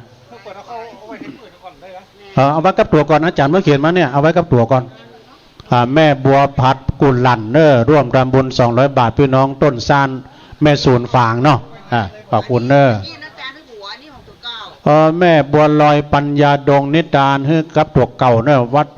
จำนวน40 บาทยินดีเนอะพี่น้องตาสลาเนาะอันนี้พี่น้องฝางเนาะแม่เนาะแม่แก้วดอกแก้ว เนาะร่วมตำบลแบบ1-2 ตันไปหน้าเนาะแม่เนาะ100 บาทเนอะขอบคุณพี่น้องฝางแล้วก็มีแม่ยุพินเปลงเรือนพี่น้องสันป่านไหนกันเนาะสันป่านไหนฝางแจม100 บาทเนอะยินดีหลายๆพี่น้องบางสะแกงพี่น้องบางสะแกงในจันแก้วนางบุญปันอันนี้เนี่ยปันเนี่ยปันยศมันเตื้อเคยบินเนี่ยนะต้องขยับมานะเคยบินนี่มันอ่านผมเรื่องเลยพี่น้องวังสะแกงเด้อดันไปหาเจ้ากรรมในเวรเพราะเกิดไม่เกิดจำนวน200 บาทเด้อในชาติดังจำนันเนาะพี่น้องการไปหาเพราะเกิดไม่เกิดพี่น้องวังสะแกงหนองล่องนะละปูนร่วมตำบล200 บาทเด้อสาธุสาธุอันนี้ไม่ได้อ่านได้อ่ะเอาหายได้ยังมีเพิ่มเติมเอาใส่เลยถ้ามีแล้วชื่ออ่านใส่เลยพ่อกำนันสุทินสุรินทะเนาะโอ้อันนี้พ่อกำนันอดีตพ่อกำนันเอาปักตังเจริญเนอะเป็นร่วมทำบุญจำนวน500 บาทเนอะขอบคุณพ่อกำนันสุทินสุรินทะแม่จดนี่จดไว้ก็มีเพิ่มเติมเก๋สาครูกันเนี่ยเนาะเก๋กับพ่อกำนันสุทินสุรินทะร่วมทำบุญกับท่านพระครูพ้นตาลให้กับครูบาเจ้าศรีวิชัยอภิชัยข่าวปีตัวเนอะแถม1 ซอง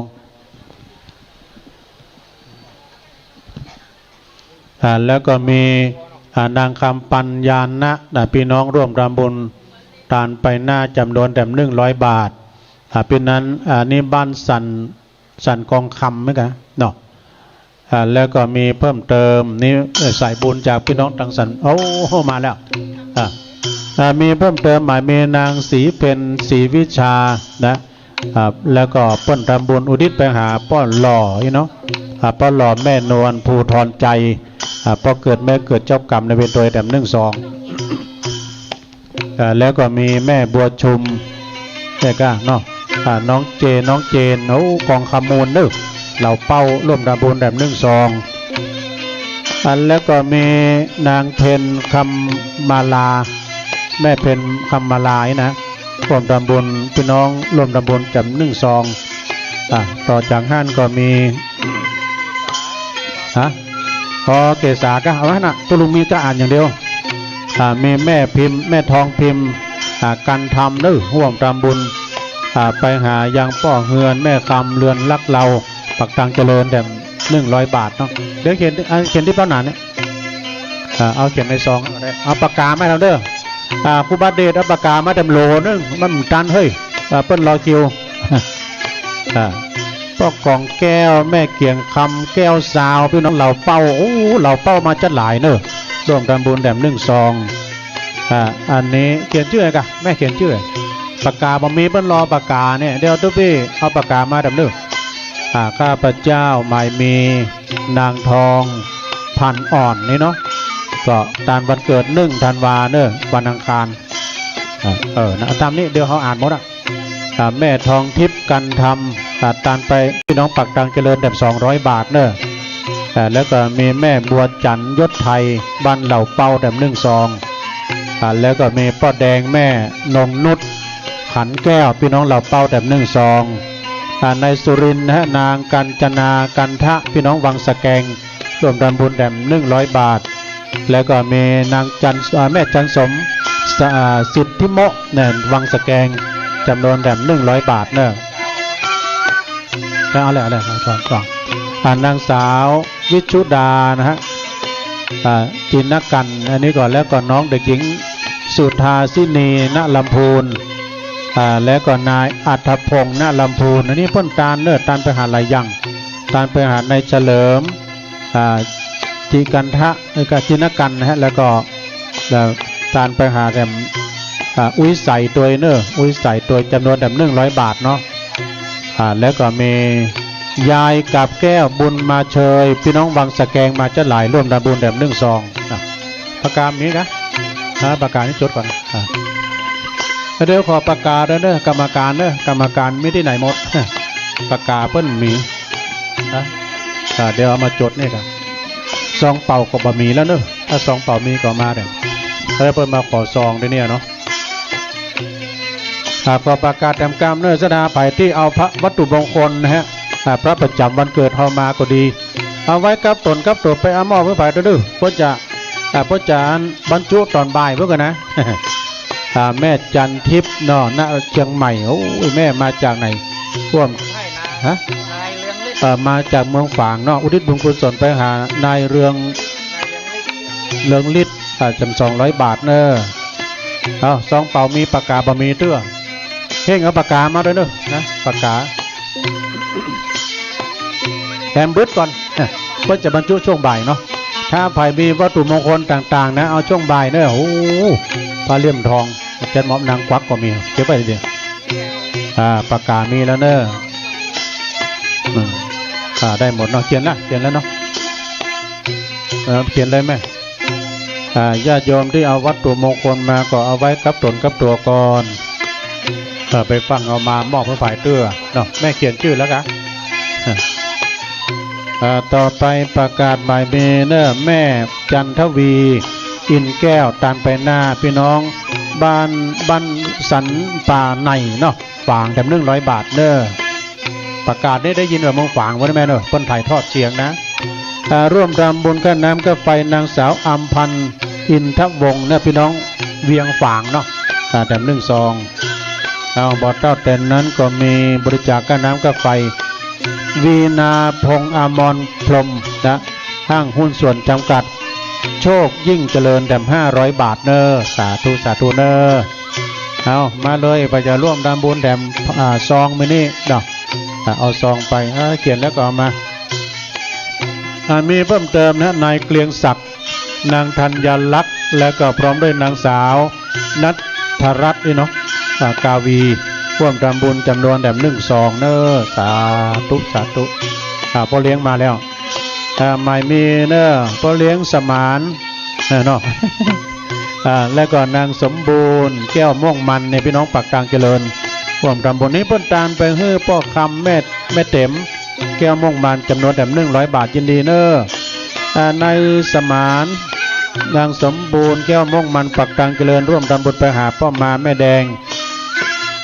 ใจชุ่มใจปินจำนวนแถม100 บาทนางสาวทิพวรรณใจเขื่อน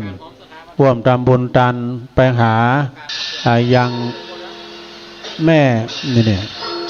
จำนวนแถม1 ซองเนอะเอาเนี่ยกะเขียนนี่ก็ได้นี่เดี๋ยวตุลุงประกาศเนาะเขียนได้เลยแม่บ่ต้องเขียนซองก็ได้เขียนสมุดนั่นก็ได้สตังลงหีบเลยกรรมการเอาไม่นี่ละเดี๋ยวของดีมีอยู่เนอะยอมเนอะเอาแม่จะหอมอย่างไหมซองยาวแต่อันนี้หมายมีเนอะศรัทธาคุณแม่ครูอัมพรขนุนทองเนาะก็พร้อมด้วยครอบครัวพี่น้องต้นหนุนโอ้พี่น้องเมืองฝางต้นหนุนฝางเนอะร่วมทำบุญไปหาจิตดัดดวงวิญญาณของพ่อสิงห์คำแม่บุกคำไหมเนาะขนุนทองอาจารย์สมพงศ์ศรีใสตัวนะแถม1 ซองเนอะขอบคุณเนอะเอามาเลยพี่จะร่วมทำบุญเขียนเขียนชื่อเนี่ยกันเขียนใส่ซองก็ได้เนอะจะแลกเนี่ยแลกนี่ได้ก่อนคนขายได้ก่อนโอ้กุญแจบะหมี่นี่ก็เดี๋ยวรอสักกรรมเนาะตุลุงทอนขอยืมกุญแจกำวะ เอาแม่เขาได้ของดีมาด้านนี้ดูเอากุญแจนั่นกะครอบครัวของคุณโยมวราพรนะนักเปรมพี่น้องเวียงฝางเนอะร่วมทำบุญจำนวนแถม100 บาทต้องขอบคุณเนอะมาเลยช่วยกันเนาะช่วยกันพี่น้องศรัทธาที่เอาไปหมุนตะกี้น่ะแล้วมาตำมาอย่างนี้เอาเก็บไว้แม่ครูเก็บไว้เลยนั่นกะไปเอาขันไปไหนตะกี้แม่ครูเพิ่นเอามาไว้ที่นี่ไปเอาขันไปไหนขันเงินขันทอง ก็มีเพิ่มเติมสดาญาติโยมเนาะไม่มีครอบครัวของบุญรัตน์จันแสงเวียงฝางเนอร่วมทำบุญแถม100 บาทเนาะแล้วก็มีเพิ่มเติมแถมนางแสงเรือนสุพรรณฮะพร้อมด้วยครอบครัวเนาะแม่มาจากที่ไหนเมืองฝางเนาะโอ้มาจากเมืองฝางแค่หลายแม่จงดีกว่ามาแล้วเนาะร่วมทำบุญแถม100 บาทเนอสาธุสาธุอนุโมทนาเจริญพรเจ้ามีเพิ่มเติมแถมโอ้ป้าน้อยบุญปันได้เพิ่นแม่บ้านเพิ่นมาเนาะโอ้มาถึงแล้วเนอป้าน้อยบุญปันเนอแม่บ้านขอเพิ่นมาถึงขบวนแรกเลยเพื่อความปลอดภัยป้าน้อยบุญปันมโนครมาจากบ้านเลขที่168บ้านเสาหินหมู่ที่14ตำบลเวียงอำเภอฝางเนาะเชียงใหม่อันนี้เพิ่นร่วมทำบุญถวายเนื่องในวันบรรจุพระบรมสารีริกธาตุที่วัดดอนจันทร์เท่านี้นะจำนวนแบบ200 บาทนะแม่เนาะสาธุเนอเดี๋ยวของดีลุงเอาของดีให้แม่ครับแล้วก็มีเพิ่มเติมนะแม่สายลุงพิกุลนี่เนาะพิกุลเอกอันนี้ก็แม่สีวงเล็บแม่สีมอยร่วมทำบุญเนอจำนวนแบบ1 ซองเนาะมาจากเวียงฝางเสาหินฝางเหมือนกันเนอขออนุโมทนาเนาะพี่น้องร่วมทำบุญ300นะบาเขียนจำนวนโอ้นะจำนวนถึง300 บาทยินดีเนอแม่สายลุงเนอเนาะโอ้ประกาศด้วยพระใจเฮาช่วยแม่ครูประจัดเก้าอี้ตั้งหลังพระธาตุนิกรรมเด้อตั้งหลังพระธาตุนิกรรมนะฮะพระใจเฮาช่วยกันกรรมแม่ครูปัญญาจัดที่ตั้งหลังเนี่ยนะขอไปช่วยแม่ครูกรรมไปจัดโต๊ะต่างมานั่งให้เพื่อนกรรมเนาะนางสุภาพเนี่ยลีอย่างนะลีเลิศเนี่ยเนาะแล้วก็นายติ๋มนี่กะลีเลิศแล้วก็นายตั้มนายต้นนี่กะโอ้อันนี้เปิ้นตามไปหาพ่อแก้วเนาะแล้วก็นายผาดนี่กะแล้วก็สยองนี่กะสยองพี่น้องเหล่าเป้าได้เวียงป่าเป้าสมาเด้อจำนวนแบบ1 ซองเนอสาธุสาธุเอาขยับไปหน้าหน่อยป้อขยับไปแถมขยับลากไปเลยลากไปเลยขยับไปเลยแปะก่อนมันเจ๊หนักแล้วนะ1 2 3นะอีกากว้างมาแถมน้อยไปแถมน้อยมีเพิ่มเติมใหม่มีนายพงษ์ทวีเนอะบุญเมืองนี้เปิ้นตานไปหายางจิตตะดวงวิญญาณของพ่อหลวงบุญเมืองแถม300 บาทเนอะแล้วก็มีนางจีนบุญเมืองตันไว้กับตนกับตัวตันไปหาเจ้ากรรมในเวรแถม100 บาทเนาะสาธุสาธุขยับขยายกันมาเนอะแม่เขาได้ของดีมาทางเพจดกรรมตัวเลยกว้างมาแล้วเนอะตอนนี้ขยับขยื่นเคลื่อนย้ายมาแล้วเอามาเลยญาติโยมใครจะร่วมทำบุญตามที่กองหลวงนี่นะเสียท้ายอย่างเดียวนะกองเนี่ยมาอยู่หน้าปากไซนะเปิ้นบาหันนะถือเปิงเมื่อวัดตังปุ้นกันนะกองหลวงนี่นะเดี๋ยวต้องใจกรรมเดียวตอนที่อันเปิ้นบรรจุธาตุตีอุยนะแล้วที่นี่ได้จุดนั่นน่ะที่ปากกลางได้เนี่ยเปิ้นกะบ่แม่นห้อมสักกรรมเอามาเลยสรามาดังเพะไปจะร่วมทำบุญในการทำบุญในครั้งนี้ก็เจิญกระเดียวพี่นานปอมปล่อยข่าวจะมาแล้ว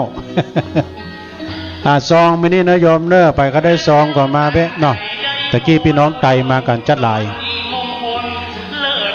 พี่น้องต่างเมืองฝาง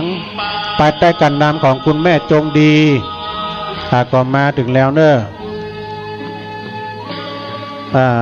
เชื้อกันทาก็หาได้แม่จงดีนี่นะเพื่อนเป็นผู้นำบุญโอ้ตัวหนังสือใหญ่ขนาดนี้ลุงอ่านได้ก่อนเนี่ยได้อยู่อันนี้ก็ร่วมทำบุญทำกุศลด้วยกันพี่น้องปากทางเจริญก็มาแล้วแต่ก็กำลังเริ่มทยอยกันมาบริจาคการน้ำกับไฟตัวพี่น้อยการเปลี่ยนชุดแล้วพร้อมหูจักอันนี้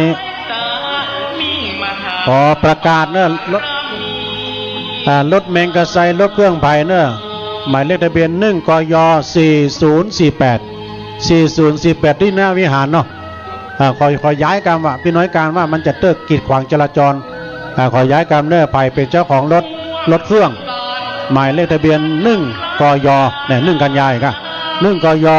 40844048เนาะ4048ขอย้ายกรรมเนาะเอาขยับขยายฮะขยายอย่างอ๋อขอแห้งเนอะนี่ตุ้ลุงเพิ่นบอกว่าขอย้ายกรรมวัดทางเหนือนี่หน้ากามันมาเติกปากไซอ่ะ เพิ่นบหันขอย้ายขอคุณโดมคุณกรรมเดี๋ยวใจเย็น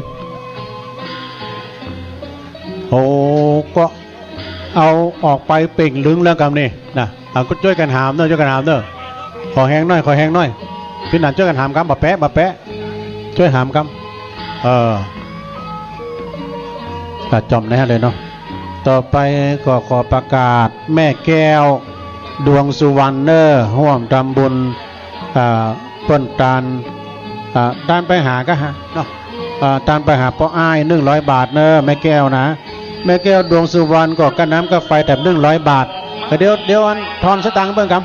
ำเดี๋ยวตุลุงทอนมื้อไหนทอนสตังค์เปิ้นกำเปิ้นหอม200ทอนให้เปิ้น800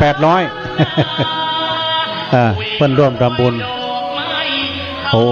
พี่น้องศรัทธากำลังทยอยกันมาเจริญพรเจ้าโอ้สายบุญอันนี้มาแล้วหัวสะพานบุญนะไอเลิศพันธ์อาจารย์เลิศพันธ์จากศรีพลอยประดับยนต์นะแม่ครูอาจารย์เขาก็มาแล้วเนาะ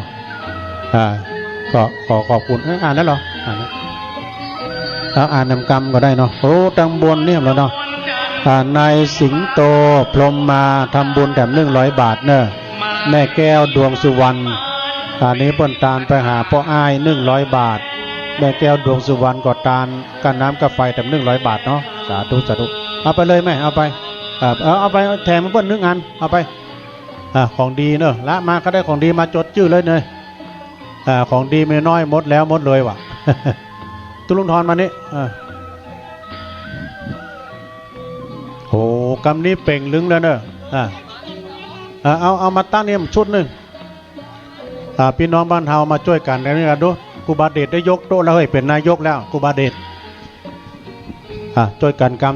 ำเอาเลยพี่จะร่วมทำบุญมาของดีละมาเอาแจกของดีที่ตุลุงทอนฮะไผ่มากำลวนในของดีเนี่ยจากวัดม่อนจอมพอเนอะอันกะรถเสียงไหนนั่นกะนี่เพิ่นเปิดเพลงนี่เขาปิดเพลงก็ได้กะ ทางดีเจนะเจ้าของที่เพิ่นถ่ายเสียงนะถ่ายทอดเสียงเพิ่นว่าเสียงเพลงมันจะดังเหรือตุลุงไปวะ ปิดก่อนก็ได้เนาะเอากระเสียงนี้ก่อนเอาเล่นตัวแห่ก่อนทุกพี่เล่นตัวแห่ก่อนเพลงแบบเปิดเด้อ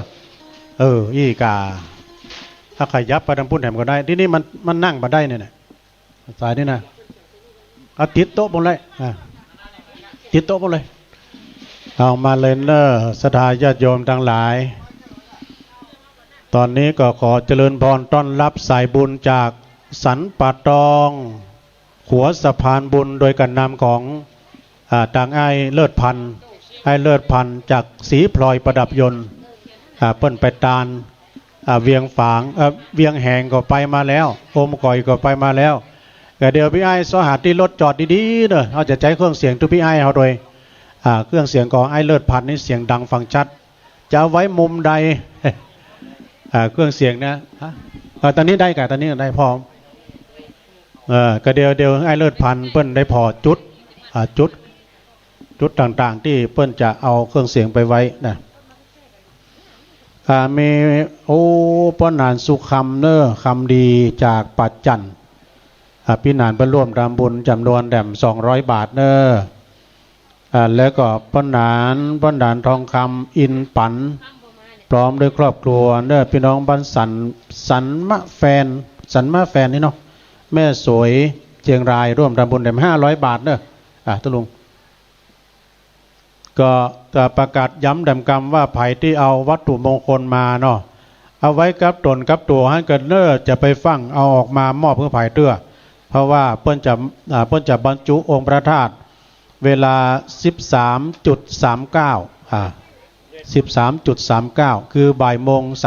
39ฉะนั้นก็เอาไว้หั่นก่อนเนอะ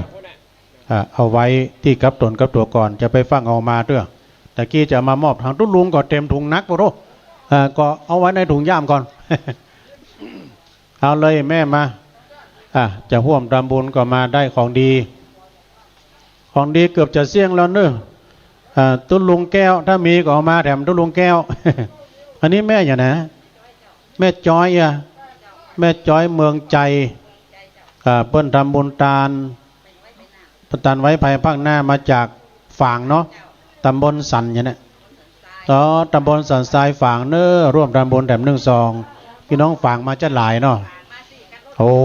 พี่น้องฝางมา4 กันรถผู้นำบุญแม่จงดีบ้านแม่เมา นายแก้วนางเร็วอันนี้วังอย่างเนี้ยวังร่วมทำบุญพ้นทานไปหาป้อยวงแสนโวหารแถม1 ซองเนอะวังฐานเนาะสุมาเด้อวังฐานเพิ่นเขียนวัดเพิ่นน้อยตุลุงก็เลยอ่านบ่ออกอ่ะ พอตุลุงมันจบสูงแล้วไปเป้าไปตานพี่น้องศรัทธาที่มาแล้วก็ดีเขาได้ของดีก็มาทั้งแวะเนาะตุลุงทอนว่าเหลือแต่น้อยเดียวสายทานบุญกับพี่น้องกับกำลังมาวันนี้เป็นวันดีเนอะวันเมงก็สดใสวันใดก็มดปลอดดี3 อย่างในหลวงพ่อทอนว่าเหลือ7 คนสุดท้ายนะ ไอ้ก็ได้ของดีเหลือ7 คนสุดท้ายเนาะเป็นกำไลทองเนอะโยมเนอะได้รับความเมตตาจากหลวงพ่อพระครูปฏิภาณธรรมทินตุลุงแก้วเขาตุลุงดอยกับพุทธมาตวานี่แต่ตอนนี้ก็ยังมีอยู่7 ท่านสุดท้ายเนาะถ้าไปคันได้ก็มาเอา ทำบุญเท่าใดก็ได้แล้วก็หมดเลยนะตุลุงแก้วพอจะมาโดยหมูนะแต่บุญเดี๋ยวตุลุงแก้วก็จะมาถึงแล้วเนาะวันนี้มีโชคดีหลายจันวันนี้เป็นวันแม่โดยเนอโยมเนอเป็นวันแม่ของแผ่นดินวันแม่แห่งชาติ12 สิงหา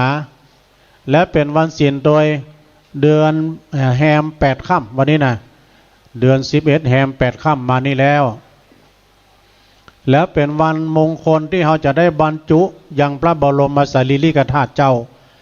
ของพระธาตุเจ้าเจดีย์เจ้าเวดากองจำลองที่เปิ้นแปลงมามีพระธาตุเจดีย์น้อยสรสะแถม16 ดวงด้วยกันรอบนี้นะแม่อาจารย์แม่ครูอาจารย์มาแล้วเจริญพรจ้าโอ้อันนี้ถูกที่แท้ๆหน้าฝน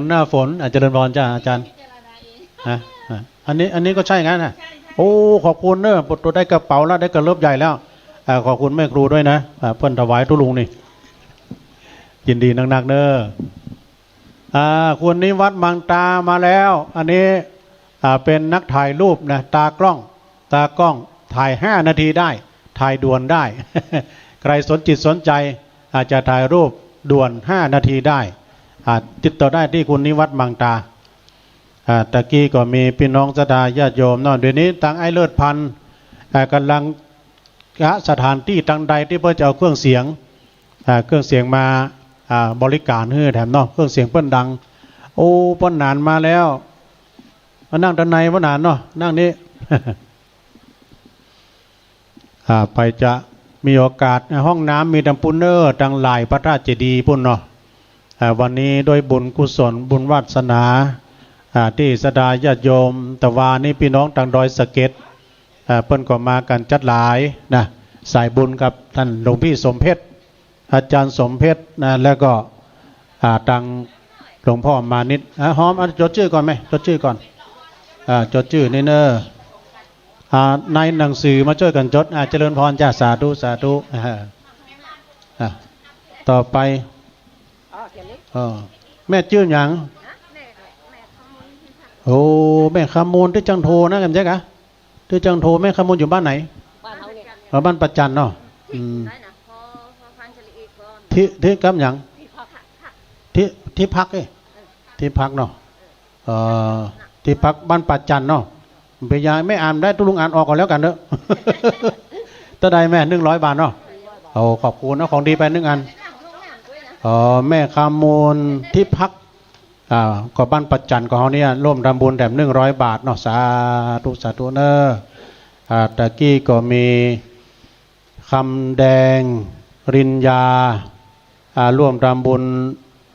ตานน้ำทำ4 แพ็คด้วยกันเนอะ100 บาทป้อมมาแม่เงินเนอะอุ่นคำร่วมทำบุญจำนวนแต่100 บาทนายประสิทธิ์นางลูนปันแสนร่วมทำบุญจำนวนแต่100 บาทนะแล้วก็ตะกี้ก็มีนายประกาศสิทธิ์นางสุวพัฒน์นะฮะสิงหราชก็เนาะน้ำดำ2 แพ็คละ50 บาทแล้วก็แม่แก้วนี่อ่านไปแล้วเนาะขอบคุณเด้อสถานที่ร่วมทำบุญเอาพี่ไอ้เข้ามาแล้วขอบคุณเด้อท่านผู้ช่วยแผนนะท่านผู้ช่วยแผนนางทองศรีเครือน้อยนะร่วมทำบุญจำนวน200 บาทเนอะสาธุสาธุอนุโมทนาเนอะเพราะนานอ้อมอย่างเขียนแล้วกันพ่อเขียนนี่พ่อเลี้ยงใหญ่เข้ามาแล้วอันนี้ป้าอุ้ยเนาะป้าอุ้ยสุรชาติเนาะอุ้ยหนานเฮานี่เนาะเขียนอุ้ยกันเนี่ยทุกคนจะแก่แล้วเนี่ยเอาเขียนนายมันได้แหละลูกเพิ่งอะลูกเปิ้ลสุมาเนอะไอสุรชาติแดงดงนะพี่น้องบ้านปัจจันเขานี่เองร่วมทำบุญพร้อมด้วยครอบครัวบุตรหลานอุทิศบุญกุศลไปหายังแม่มีเนอะแม่มีแดงดงจำนวนแต่1 2สาธุสาธุขอบุญกุศลจงได้ปกปักรักษาโมราศรัทธาทั้งหลายอยู่ดีมีสุขอายุมั่นขวัญยืนมีจกมีใจหิมากาเคลื่อนอยู่ก็ขอให้มีใจแม้นว่าไปทันใดก็ขอให้มีโชคมีลาภผ่าแพ้ข้าศึกศัตรูหมู่มารทั้งหลายเนาะ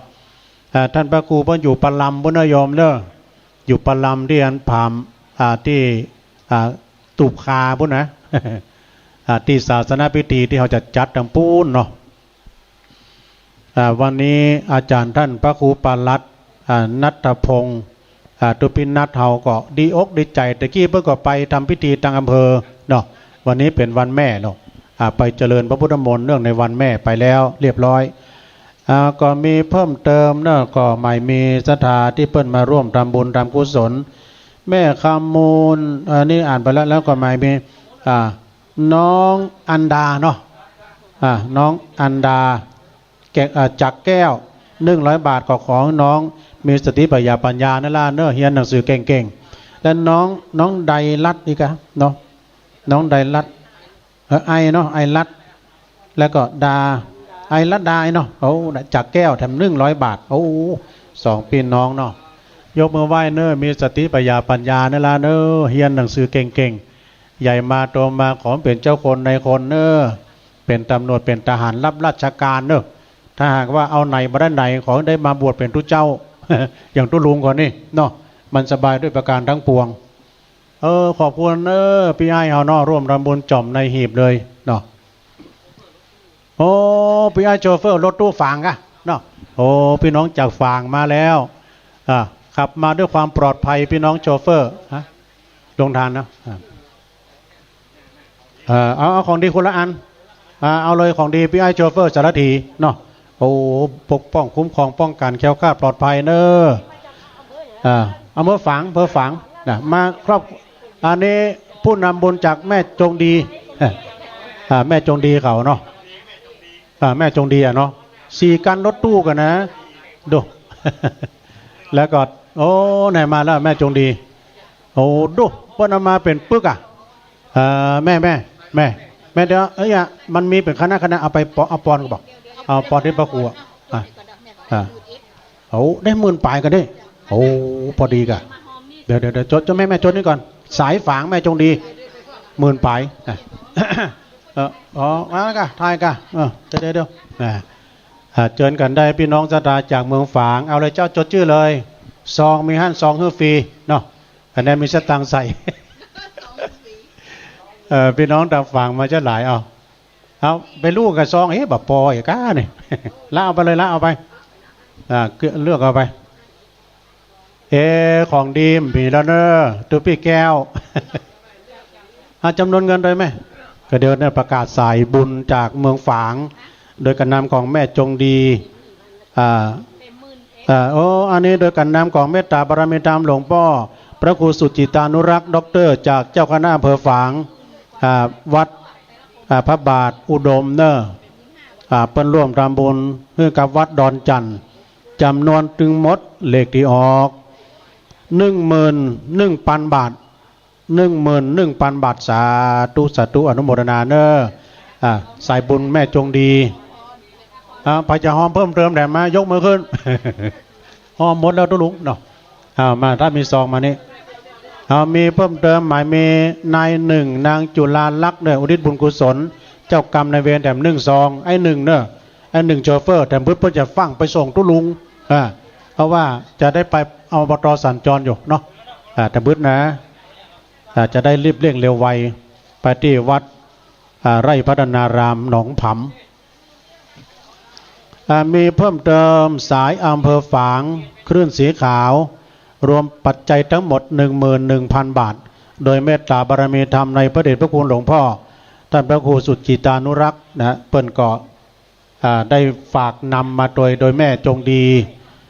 เปิ้นได้นำมาพี่น้องฝากมากันจัดหลายแล้วก็สายสัมปะตองแหมเนาะหลายที่หลายทางเนาะพี่น้องทั้งสายจอมตองขวงเปาตามมัธยาศัยเนอะโยมเนอะตามมัธยาศัยที่เดินทางมาแล้วไป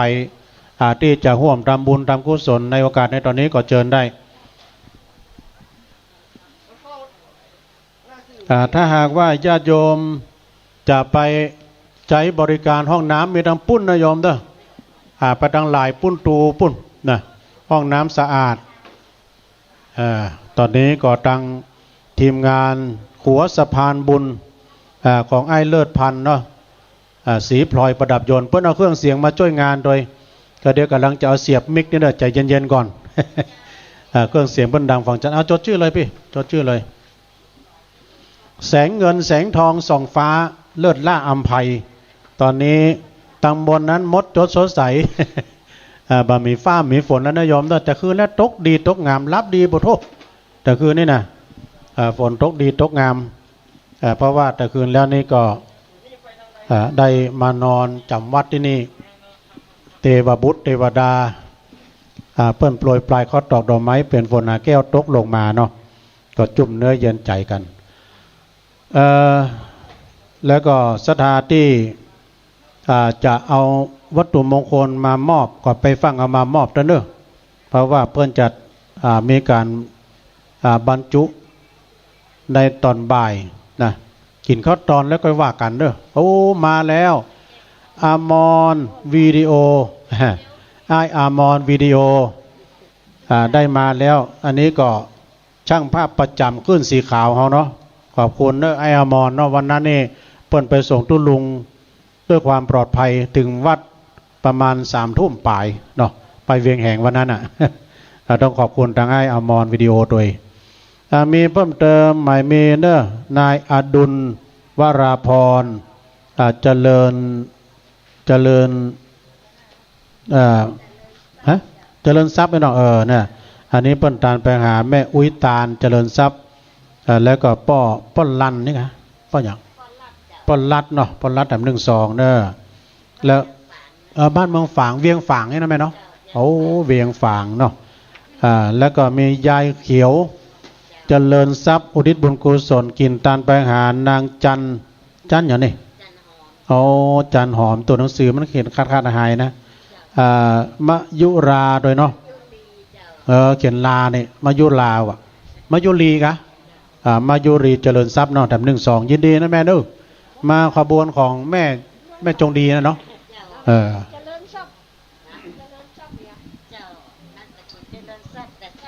เอามาเลยแม่เขาจะร่วมรำบุญถวายทานไว้ภายภาคหน้าจะร่วมรำบุญกินทานไปหาภัยก็ดีแม่มาแล้วมีเพิ่มเติมใหม่มีเนอะแม่อุ้ยกองบุญเมืองร่วมรำบุญบรรจุหัวใจพระธาตุแถม1 ซองแล้วก็แม่สมยอดอินคำก็ร่วมรำบุญอุทิศไปหาพ่อกับแม่แถม1 ซองเนาะสาธุโอ้ยินดีให้เนอะร่วมรำบุญรำกุศลด้วยกันเอามาเลยญาติโยมทั้งหลายร่วมกินร่วมทานร่วมทำบุญมีเพิ่มเติมนะ นางบรรเย็นพุทธิมาพี่น้องบ้านปัจจันร่วมทำบุญบรรจุองค์พระธาตุเจ้าจำนวน40 บาทสาธุสาธุอนุโมทนา ตอนนี้ได้ยินเสียงกองมีคณะแห่โดยได้ มีคณะแห่ปัดกองวงโดยนะก็เดียวเพื่อกำลังติดจากกองอยู่ ในช่วงเช้าเขาก็ทำบุญตักบาตรกันไปโอ้พี่น้องปัจจันตอนเช้าก็มากันจัดหลายเพิ่นได้มาทำบุญในวันแม่ได้ร่วมทำบุญกันไปเป็นที่เรียบร้อยเนาะแล้วก็ตอนนี้ทางพี่น้องศรัทธาต่างบ้านต่างจองก็กำลังทยอยกันมาต้องเร่งน้ำไปเนาะเพราะว่าช่วงบ่ายพวกน่ะนะ13:30เขาจะได้เข้าพิธีในการบรรจุยังองค์พระธาตุเจ้าซึ่งมีอาจารย์ดังแม่จันฟองกิ่วแก้วแล้วก็คุณเชิดพงศ์กิ่วแก้วคุณนงลักษ์กิ่วแก้วพร้อมกับคณะศิษย์ลูกหา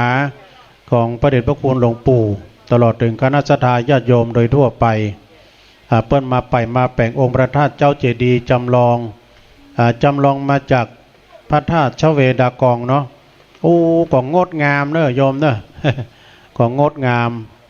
แล้วก็มีเจดีย์น้อยโสรศา16 ดวงแถมอันนี้อ่านแล้วเรียบร้อยเอามอบให้กรรมการใส่ในหีบเลยสายบุญของแม่จงดีนะทางเมืองฝางโดยพระเดชพระคุณหลวงพ่อท่านพระครูสุจิตานุรักษ์หลวงพ่อใหญ่เฮาเนาะที่เปิ้นตั้งสถานีบนดอยโอ้ครอบคลุมโมดเนอะสายบุญทางฝางก็ได้10,000 นะ11,000 บาทกองก็แห่ไปตอนนี้ตะกี้พี่น้องตาศาลาได้ พี่น้องตาศาลาตังงานขวงเปาแล้วก็พี่น้องทางสายวังสะแกงโอ้น้ำดื่มอันนี้หมายมีเนอะแยกขวดโอ้น้ำดื่มนี่แยกขวดน้ำโดยเททิ้งน้ำให้หมดแล้วก็ก่อนลงถุงเนอะนี่ด้วยความหวังดีจากคณะกรรมการถ้าว่าไผ่ได้ดื่มน้ำกินน้ำแล้วนะกินยังบ่เสี่ยงดีสักน้อยนะเทออกให้มันเสี่ยงก็เอาลงถังก็เอาลงถุงดำเด้อก็ประกาศให้พี่น้องศรัทธาที่ได้ดื่มน้ำวันนี้คงแบบเปลืองน้ำสักเท่าใดแดดล่มลมตกดีเนาะตะกี้หันแสงแดดมากำนึงนะหันแสงแดดมากำนึงเนาะเอาละอันนี้กองกำลังแห่เข้ามาเป็นขบวนโคตรตานทางใดบอกว่าดื้อแล้วก็ตอนนี้พี่ไอตังวิดีโอเฮาเนาะอมรวิดีโอเพิ่นก็กำลังเก็บภาพบันทึกภาพไปเรื่อยๆเพราะว่างานนี้ก็มาถ่ายเป็นกรณีพิเศษในฐานะที่ว่าเป็นช่างภาพประจำคลื่นสีขาวพี่น้องมีงานครั้งคราใดเนอะกินแขกแต่งงานก็ดีงานมงคลงานอาวมงคลงานศพงานปอยงานฉลองต่างๆเนาะงานวัดงานบ้านใครได้ช่างภาพที่มีฝีมือระดับเทพชั้นเทพ ติดต่อได้เนอะที่อมรวิดีโอนี้เปิ้นมีทั้งภาพเดินเคลื่อนไหวแล้วก็ภาพนิ่งโดยนะภาพนิ่งภาพเคลื่อนไหวได้โมเนาะถ้าใครจะไปถ่ายรูปตอนนี้ก็ทางนิวัดมังตา เปิดถ่ายแล้วถ่าย5 นาทีได้เนาะถ่าย5 นาทีได้จุดมุมถ่ายนี่ในประลำกันนะได้ รับรองว่าภาพไม่มีเลอะเลือนเนาะติดต่อได้เดี๋ยวก่อนนะมันกาวนะไอ้เลิศพันใจเย็นก่อนครูบาเดชกำลังแปลงอยู่มันกาวน้อยกำลังจะออนไลน์เสียงไปทางนอกตัวพี่น้องญาติโยมที่ร่วมทำบุญไปแล้วก็ขออนุโมทนาเนอะก็อัญเชิญยังเทพปัทไทยมเหสิขาเทวบุตรเทวดาพญาอินทร์พญาพรหมพญายมมาลาดเวสสุวรรณครุฑหนักน้ำปรมัยไอสวนตลอดถึงนางนาถไทยธรณีสรีพุทธอามาตย์ตนจำบุญตนจำบาปตนจืดจำน้ำหยาดหมายตาเนาะเจิญไปเจิญมาปัตตาอนุโมทนาในส่วนบุญกุศลในครั้งนี้โดย แล้วก็นำเอาข่าวสารบุญข่าวสารกุศลอันนี้ขึ้นไปสู่สวงสวรรค์ไปกับดาวมัตตวานตนเป็นใหญ่อยู่ในสวงสวรรค์แห่งห้องขอให้พญาอินทราท่านไทยจงได้มาจดเอาลายมาหมายเอาที่ของญาติของโยมสาธุชนทั้งหลายขึ้นไปไว้ในสุวรรณปัปปตาหลับเงินหลับคำเนอสนามจำชื่อไว้ตกน้ำจะได้ไหลไฟลามจะได้ไหมเนาะมัดแม้นว่าเราเกิดมาภาวะใดจาติใดก็ตามก็ของเรานั้นเกิดมาพบกับลมเงาของพระพุทธศาสนาได้อยู่กินอยู่ตานกันไปใจเนอะเราขยับขยายกันมาตอนนี้เนอะโยมเนอะแต่ก็ทางโฮงตานนั้นก็ว่ากันไปตามป้ายตามเบอร์เนอะตามป้ายตามเบอร์ที่เพิ่นเขียนไว้ที่เพิ่นเขียนไว้ก็เข้าไปเลยในช่วงนี้ก็จะแอวไปเนาะจะแอวไปตามในบริเวณในวัดขวงแก้วอารามทั้งสามจะไปถ่ายรูปก็ดีนะห้องน้ำห้องสุขาทั้งปูนในห้องน้ำพิเศษห้องน้ำที่มีคนดูแลตลอดเวลาห้องน้ำสะอาดหรือว่าศรัทธาญาติโยมเดินไปผ่านมาจะมาร่วมทำบุญในการบรรจุยังองค์พระบรมสารีริกธาตุเจ้าตอนนี้ก็ที่กองในการนี้ว่างดีเนอะคณะกรรมการว่างแล้ว แต่กี้ขอบคุณทางพี่ไอโชเฟอร์สารถีคนขับรถตู้สายฝางเพิ่นก็มาร่วมทำบุญไปเป็นที่เรียบร้อยเชิญไอเดอร์ร่วมทำบุญกันพี่น้องไตก็มาทำบุญแล้ว เดินทางมานาเวะไปก็ได้ของดีมานาเวะของดีไม่มีขายถ้าไปใครอยากไปขายได้ก็มาเขียนชื่อนี่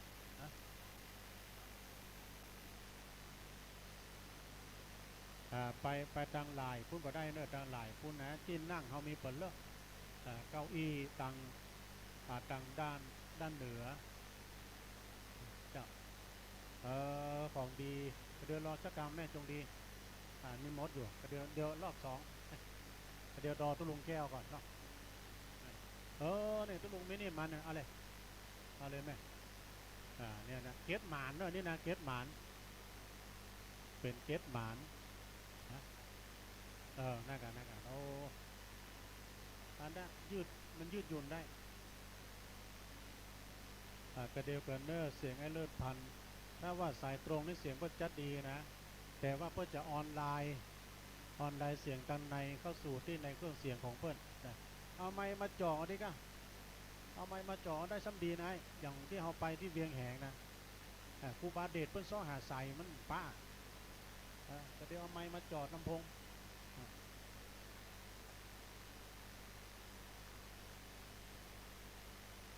เดี๋ยวมีกันเดี๋ยวเดินกันได้เนอะเดี๋ยวก็ปัดกองแหน่เพิ่นก็มาแล้วเพิ่นจะแห่ตัวเอง ปัดกองวงเป็นที่ละเมาเอาใจม่วนมันม่วนงานสันเรางานวัดงานวางงานบรรจุยังพระบรมสารีริกธาตุเจ้าวัดดอนจันทร์เฮาซึ่งขณะนี้พี่น้องศรัทธาสายบุญต่างๆกำลังเริ่มทยอยกันมาเนาะเริ่มทยอยกันมาแล้วที่สายมันกาวก็เดี๋ยวรอสักกรรม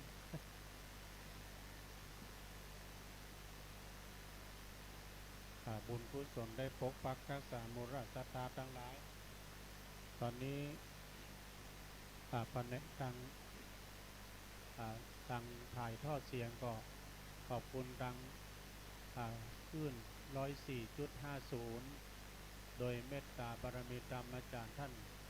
พระครูสัมมุวิสุวัตวรกิจโจพร้อมกับทีมงานของเพื่อนเนาะที่หนานนัทวุฒิเขาเพื่อนก็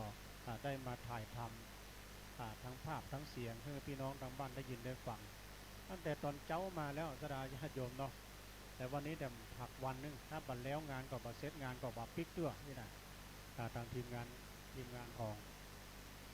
องคณะตังถ่ายทำเสียงตังพี่นานวุฒิตังพี่นานนัทวุฒิเขาเจอนะแม่ถ้าได้ของดีจะร่วมบริจาคให้หอมาดังเป๊ะโอ้พี่น้องสายบุญดังใดมาเต็มแล้วแต่เจ้านะเนาะ พี่น้องสายฝางพี่น้องทางเมืองฝางก็ดีจอมตองเนาะจดชื่อได้ไหมจดชื่อนี่ได้จดชื่อจดเอาลายหมายเอานามกลิ่นตาลหยาดน้ำเอาไว้หลวงหลายจักได้สบายเกิดสุขไปหน้ากลิ่นตาลแปเตอะมันถึงบ่อหายศูนย์แกงปลาใส่ตูนลำเพื่อใส่ส้ม ลำเพื่อใส่ส้ม วันนี้วันแม่เนาะเอาใบออกนะเอานี้เขียนไปเลยเนาะพอพี่น้องปากกลางเจริญเพื่อนเอาพวงตาลมาตัวแต่ว่าไปก่อนมาเอามือเหมือนกันเนอะมาเอามือเหมือนกัน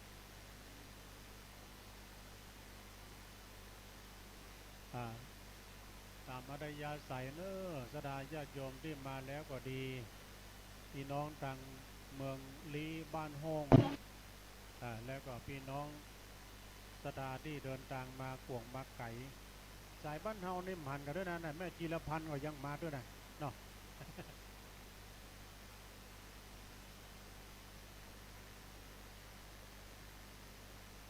แล้วก็ศรัทธาที่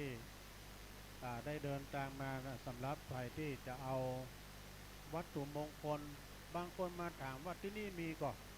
ที่นี่มีขายก่อนหรอ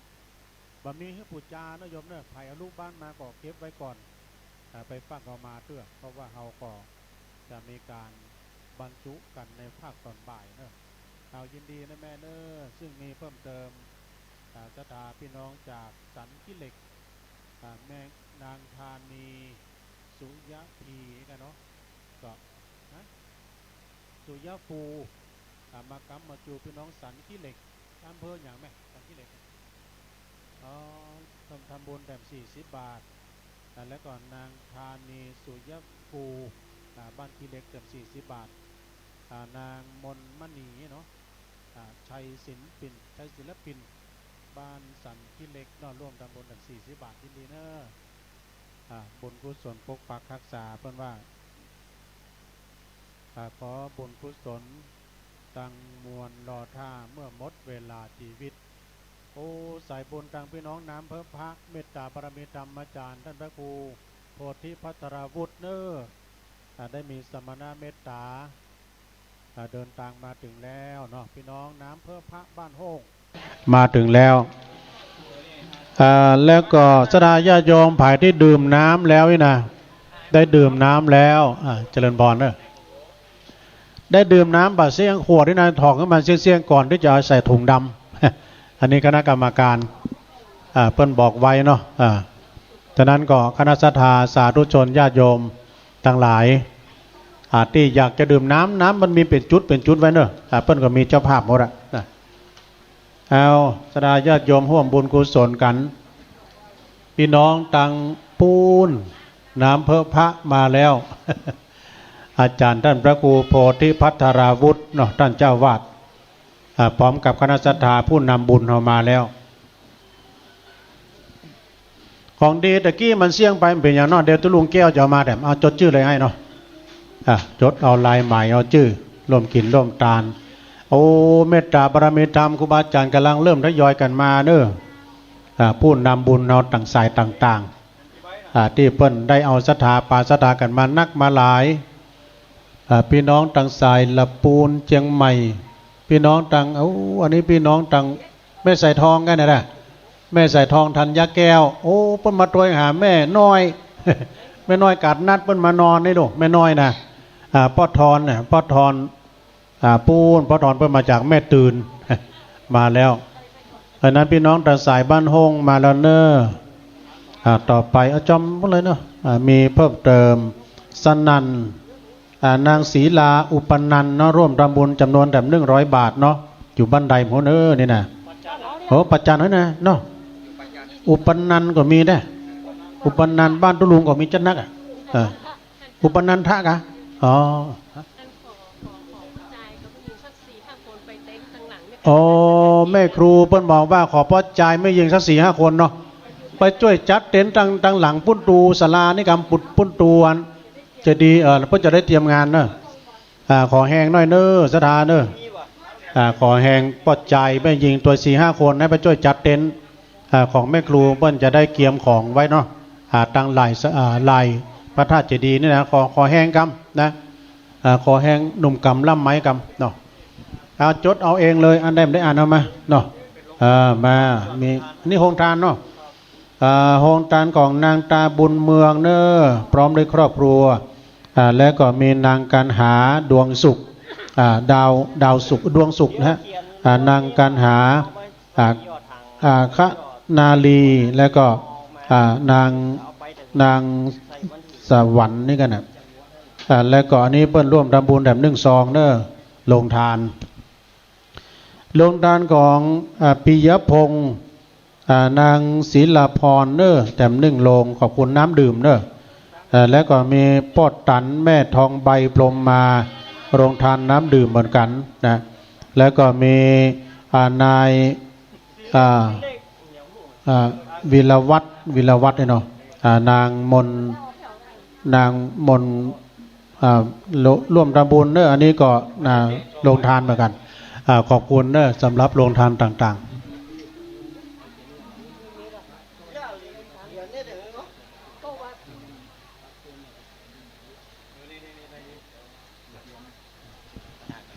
อันนี้ทางพ่อแก่วัดพ่อนานเพชรเพิ่นมาบอกตุลุงเนอะว่า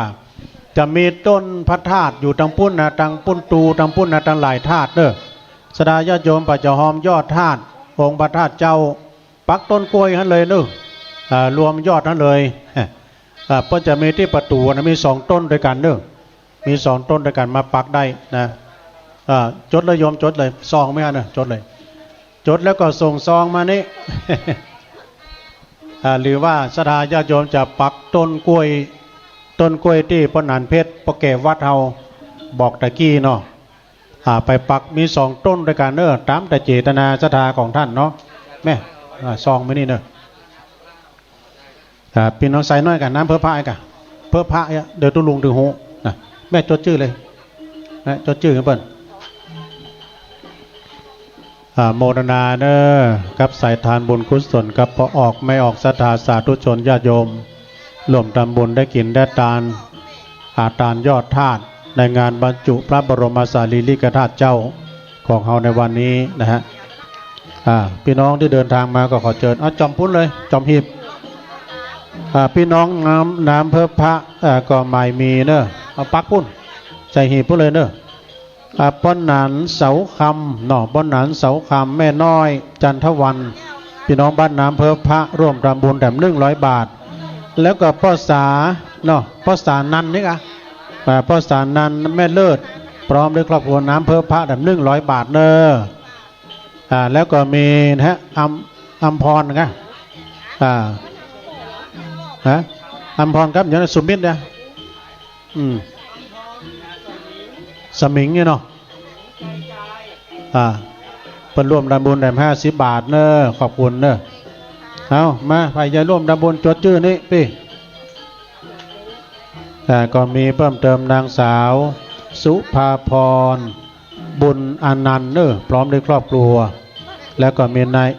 เอกวิทย์เนาะผูกพันลัดนี่ครับพร้อมด้วยครอบครัวร่วมทำบุญแบบ1 ซอง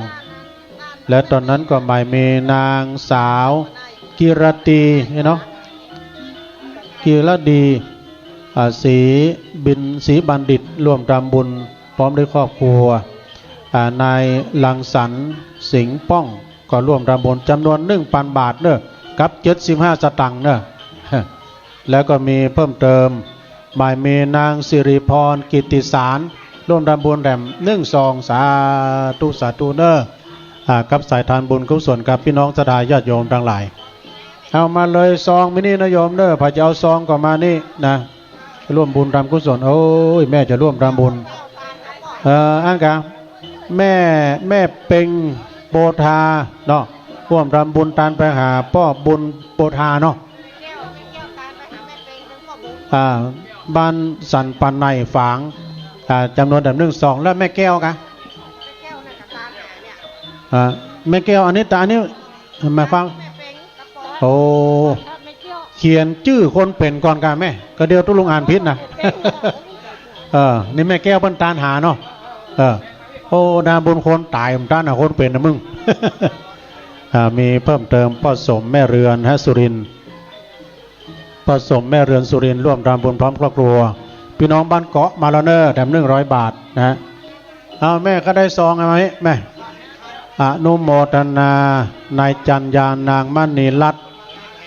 บ้านน้ำเพอพระวงห่อพี่น้องบ้านห้องร่วมทำบุญแถม1 ซองมาเลยแม่จะเอาอย่างถ้ากินจัดตานันใดก็มานะร่วมทำบุญทำกุศลในโอกาสในตอนนี้แต่จะบุญกุศลที่บรรดาพ่อแม่พี่น้องศรัทธาญาติโยมได้ร่วมทำบุญทำกุศลไปแล้วก็ดีเอาซองมานี่ก็มีเพิ่มเติมเขียนแล้วพี่เขียนแล้วในซองไหมเนี่ยป้อชาญศักดิ์วงเล็บดีนะแม่ไพรศรีสุภามงคลพี่น้องน้ำเพิ่มพระเนอะร้านกอล้านนานะร่วมทำบุญแบบจำนวน100 บาทนะขอบคุณเนอะ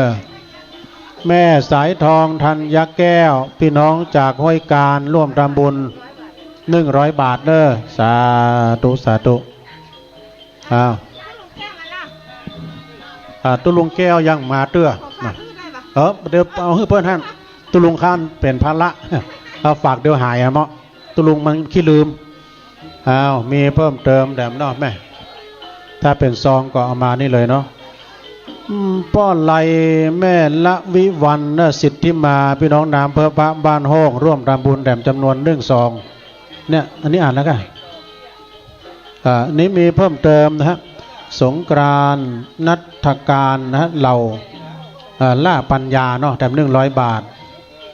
แล้วก็มีนางสาวรัชนีกรล่าปัญญาร่วมทำบุญพระธาตุแถม100 บาทสมภพอัมพรล่าปัญญาร่วมทำบุญแถมจำนวน100 บาทเนอะสาธุสาธุแล้วก็มีเพิ่มเติมแถมนะทวีศักดิ์ราตรีนะฮะพวกขบุตรเนาะดูมันตัวดำเนี่ยมันถึงมันเลยนะร่วมทำบุญมาพังงาเลยนะโอ้มาไกลนะแถม100 บาทเนาะ1,000ก็1,000สาธุสาธุก็จำนวน 1,000 บาทแม่สมพรสุนทรีชื่นสุนทรชื่นเนาะก็นี่พี่น้องมาจากบ้านแม่ห่างใต้ร่วมทำบุญพระธาตุจำนวนแถม100 บาทเนาะแต่เพิ่มมามีเพิ่มเติมแถมอนุโมทนานะกับโยมเจมไหมเนาะนาตยาตันวิจิตเนาะบ้านน้ำเบอร์พระแถม1 ซองเนอะสาธุสาธุมาตามได้เลยพี่มาตามได้เลยแล้วก็พี่น้องนายเกตนางบัวผายสิทธิมาพี่น้องน้ำเพื่อพระโอ้พี่น้องน้ำเพื่อพระมาจัดหลายเนอะร่วมทำบุญแถม1 ซองนางยุพินเซนแก้วนางสาวสาวาภาคนี่เนาะชัยเดชพี่น้องร่วมทำบุญแถม1 ซองอันนี้ได้อ่านแล้วกันแล้วก็มีแม่สายทองอ่านแล้วหรอแล้วก็มีแม่ฟองค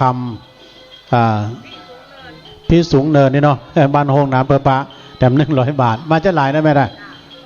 ท่านพระครูเพิ่นนำมาได้โอ้มากันหลายแต่นางเรวดียองสุวรรณนางสาวไพลินยองสุวรรณร่วมทำบุญแถม1 ซองแล้วก็มีป้อยุทธแม่น้อยคุณนำมาพี่น้องน้ำเพื่อพระบ้านโฮงแถม100 บาทเนอะแล้วก็แม่ฟองนวลเซนแก้วร่วมทำบุญเจ้ากับในเวรแถม1 ซองนายดิสลินนี่เนาะดิสลินนางนิพาจินดาหลวงน้ำเพื่อพระแถม100 บาทมาแถมพ่อนานมาเว้อันนี้หมายเมย์นะแม่แก้วสิทธิพรฮะบ้านโฮงจำนวนแถม100 บาทเนาะโอ้อันนี้ป้าหมอทวัดแล้วเนี่ยป้าหมอทวัดเนอะเพิ่นร่วมทำบุญเลียลาเนาะป้าหมอทวัดเลียลาหนานทวัดโอ้เพิ่นร่วมทำบุญเนอะประธานชมรมหมอเวียงกาหลงเมืองเวียงกาหลงเวียงป่าเป้าเฮานะเพื่อสุขภาพนอกสถานที่เพิ่นร่วมทำบุญมาแถม100 บาทเนาะขอบคุณเนอะป้าหมอเนอะเอามาแต่มาพี่โยมธัญพรสุริยา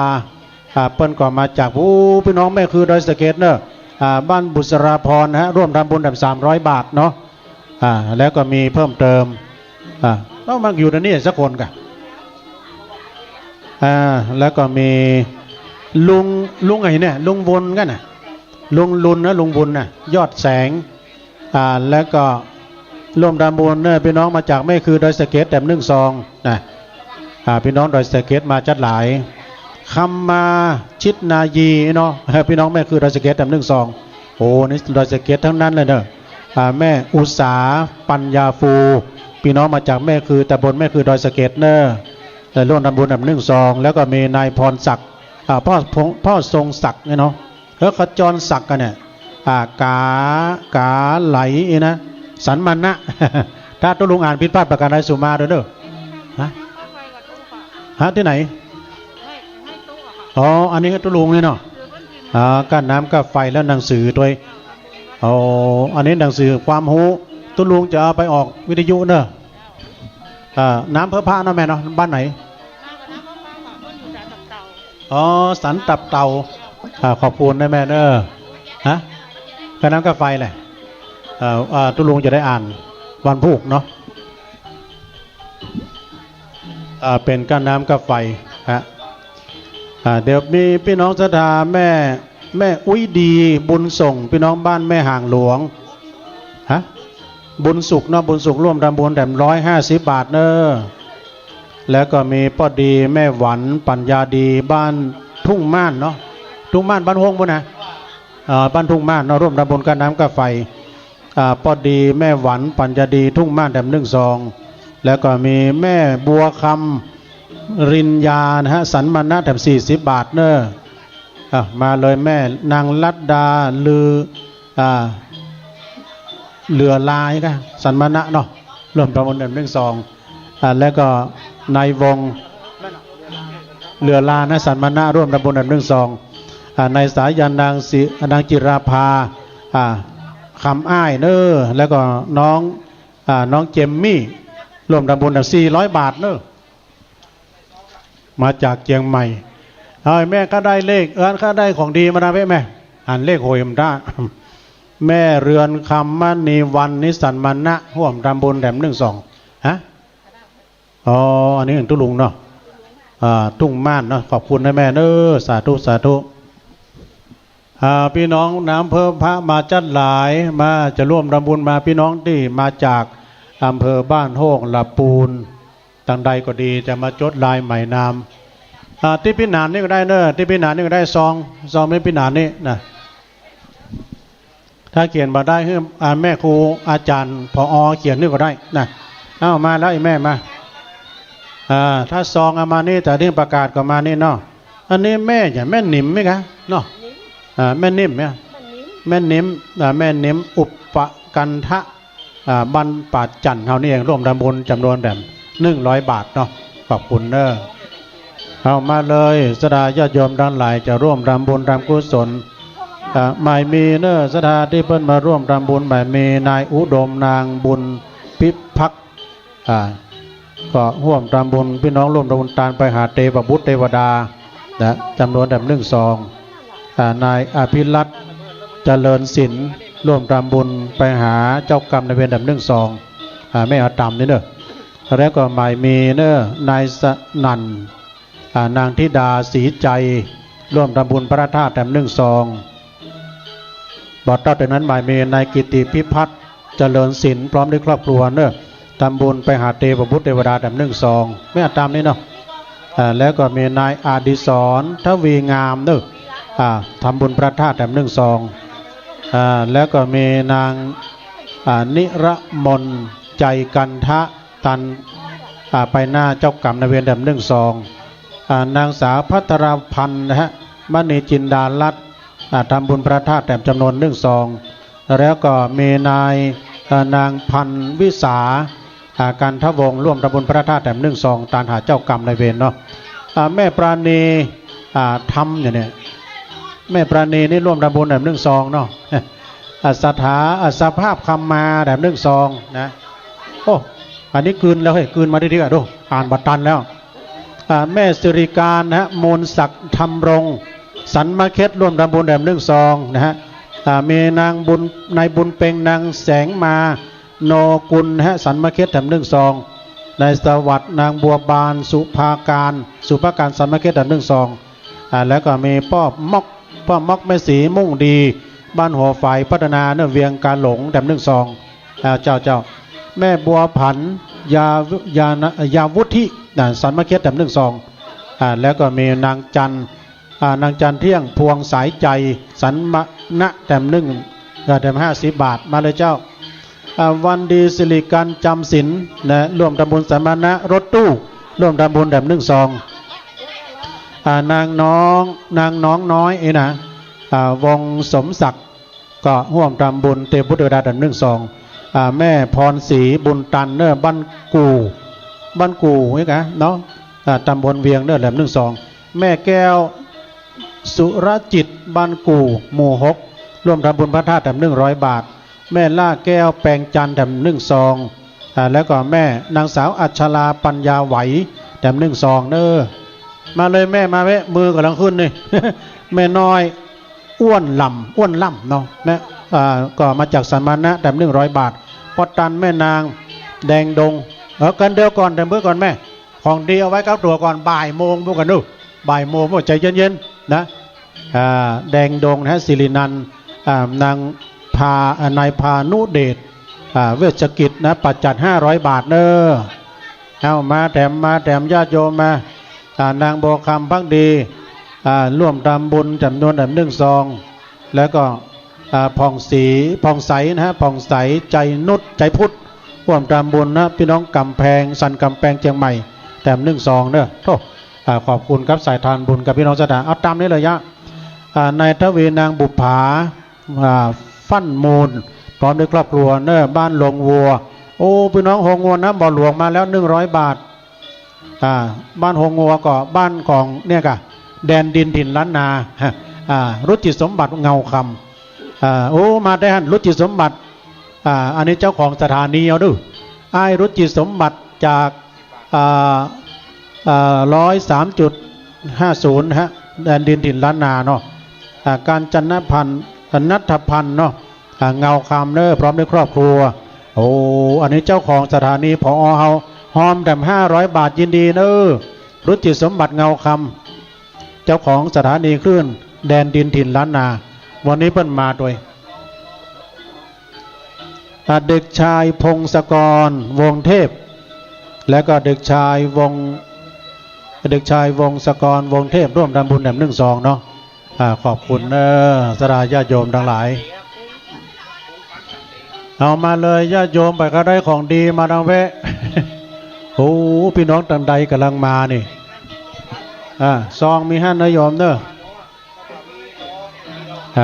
ญาติโยมได้ร่วมทำบุญทำกุศลไปแล้วก็ดีขออนุโมทนาบุญกุศลขอให้ตั้นปนทุกข์สนุกสุขแสนสมบัติเมืองแมน7 แคว้นแห่งห้องคุณแก้วทั้ง3ติดตามปกป้องสมดังกำปอน4 ครบพี่น้องหมู่เฮาจุงได้ประสบสิ่งอันอำไพขอให้มีอายุยืนยาวข่าวใสมีผิวพรรณวัยสดใสตัวหน้า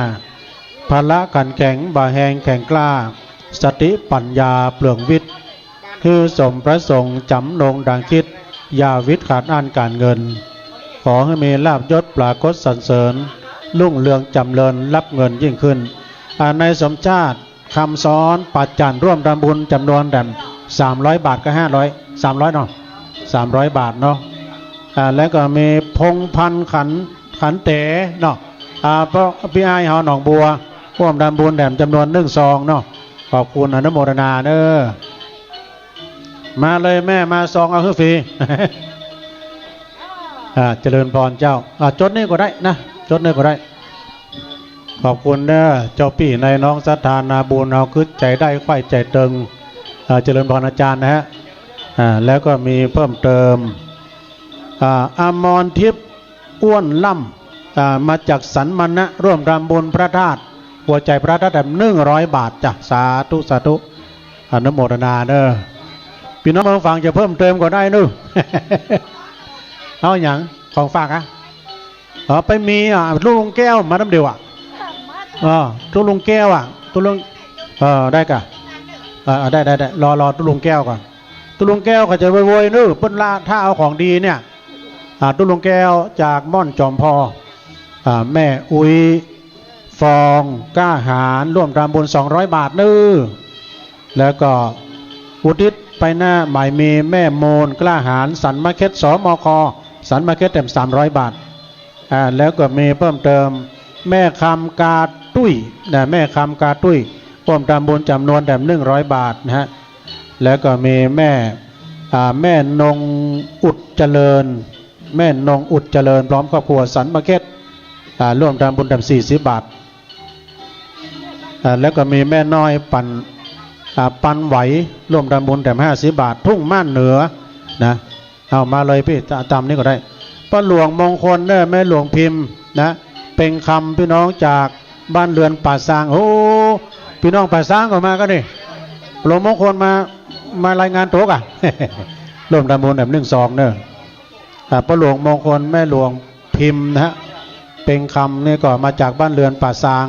ร่วมทำบุญอุทิศบุญกุศลทานไปหาแม่อุ้ยโมนศรีวิชัยแด่ม1-2เนี่ย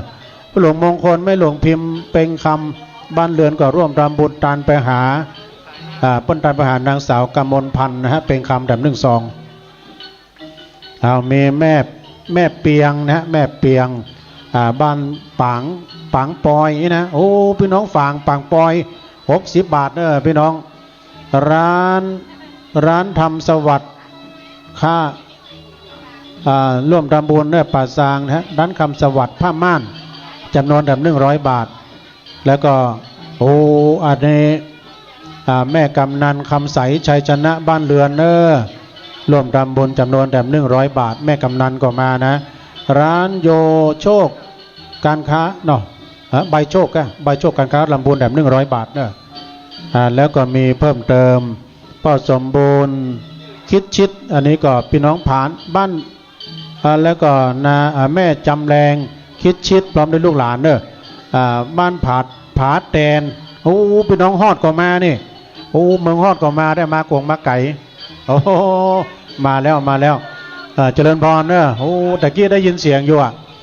แล้วก็มีนายวันลบนางปราณีมณีวงศ์มหาวงศ์นะฮะจากฮอดร่วมทำบุญแบบ1-2อ๋อขอบคุณเนอะอันนี้ก็มีอันนี้ป้ออย่างนะป้อเติงนี่กันเนาะแม่เรือนป้อเติงแม่เรือนแก้วตะฟั่นนี่เนาะร่วมทำบุญแบบ1-2ป้อบุญธรรมแม่รัตนาสังคำฟั่นมาจากโป่งหนองร่วมทำบุญแบบ1-2และเพื่อนฝากป้อมาแถมก็มีนะฮะแม่เถาวันธนูใจโป่งหนองแบบ1-2แล้วก็มีทำบุญยอดธาตุวัดดอนจันทร์แม่อุ้ยอินวงศาลัดบ้านโป่งหนองแบบ1-2แล้วก็มีแม่สีของเนี่ยแม่ของแก้วเนาะแล้วก็นายอุทัยของแก้วแบบ1-2เด้ออันนี้นำบุญฝากป้าบุญธรรมโป่งหนองมาเด้อโอ้ขอบคุณนะแม่เด้อสาธุนี่พ่อบุญธรรมแม่รัตนาเปิ้นว่าอันนี้ฝากท่านเจ้าโอ้ขอพรนั้นสนองให้แม่ด้วยเนอะแม่รัตนาพ่อบุญธรรมเขาโอ้เปิ้นมากันจัดหลายเนาะสาธุจัดละเนาะขอบคุณพ่อบุญธรรมแม่รัตนาโป่งหนองด้วยเนอะวันนี้เปิ้นเป็นผู้นำบุญมาแล้วอุทิศบุญกุศลไปหาเนออันนี้จากอำเภอฝางแบบ1-2แล้วก็มีเพิ่มเติมแม่เอกวินก็เนี่ยฝางเนอะการน้ำกับไฟแบบ1-2แต่เพิ่งเขียนมาบัดชัดตุลุงสุมาโดยเนอะแม่อามโกดคำนะร่วมทำบุญแบบ1-2การน้ำกับไฟเมืองฝางแล้วก็แม่นางหลวงนายนวลปังปอยพี่น้องไตไม่สุงคาฮะสาธุจ้ะแม่เอื้อยบุญเนอะเตียนโมนเชียงใหม่60 บาทแล้วก็มีทิพพิชชานะทิพพิมพิชชาพรหมสุวรรณเนอะร่วมทำบุญจำนวนแบบ100 บาทขอบคุณเนอะผู้ช่วยธนูเนอะนางขนองสุนทรชื่นเนี่ยมาจากบ้านปัจจันโอ้ผู้ช่วยเข้ามาแล้วร่วมทำบุญแบบ100 บาทเนอะขอบคุณนะแม่เนอะแม่พ่อบุญตันแม่แสงล่าป่าไล่พี่น้องบ้านเรือนไซทองเข้ามาแล้วเจดีย์3 ยอดร่วมทำบุญแบบ100 บาทแล้วก็มีแม่แว่นแก้ว กันนะกอกุลนะกองเจดีย์3 ยอดร่วมทำบุญแถม50 บาทแล้วก็มีครอบครัวของแม่แสงจันทร์เนาะธรรมขันธ์เจดีย์3 ยอดร่วมทำบุญแถม100 บาทเนาะขอบคุณเนอะเจ้าสัตว์สลีมอมจื้นมาแล้ว ขอบคุณนี่แม่เนอะเพื่อนเราสลีมอมจื้นเจริญพรเจ้าหุ่นจักกะมากันหลายนั่นโอ้ปินานนิเวศโปปินานนิเวศโปลาหาพร้อมกับคณะสายบุญพร้อมด้วยคุณแม่อัมพาพันธ์ชัยเมืองยองน่ะเจ๊ไพมาแล้วเจ๊ไพเพื่อร่วมประมูลแด่750 บาทสาธุเนอะโอ้พี่น้องบ้านเรือนใส่ทองแล้วก็พี่น้องเจดีย์3 ยอดโดยกันนามของคุณแม่อัมพาพันธ์ชัยเมืองยองเจ๊ไพเนอะเปิ้นไข่ครัวโดยวันนี้มากันจะหลายสายบุญของแม่ครอบครัวของพี่นานนิเวศโปดลาหารพร้อมกับสายบุญของคุณแม่อัมพาพันธ์750 บาทเนอะสาธุอนุโมทนาเนาะนางอัมพรคำมณีนะแล้วก็นางสาวสิริพรคำมณี1 2แล้วก็มีนะแม่เขียนเป็นยังปิดพ่อบุญส่งแม่สมศรีนันทวงศ์เนอะร่วมทำบุญหนองบัว100 บาทแม่บุตรมาใจร่วมทำบุญ12 บ้านเกาะเนอะแม่กำนันใสคำใสชัยชนะเนอะร่วมทำบุญตันไปหาพ่อกำนันจำนงชัยชนะบ้านเรือนเนอะ100 บาทแม่แสงจันทร์แผ่นทองเนอะแม่แสงจันทร์แผ่นทองแม่น้อยเนาะแม่น้อยร่วมทำบุญจำนวน100 บาทเนอะสาธุสีชุมบ้านเรือนแล้วก็แม่หลงอุ่นคำเนอะบ้านเกาะ1 2แล้วก็มีแม่อุ้ยแสงปินตามมาสันมาเค็ดเนอะร่วมทำบุญ100 บาท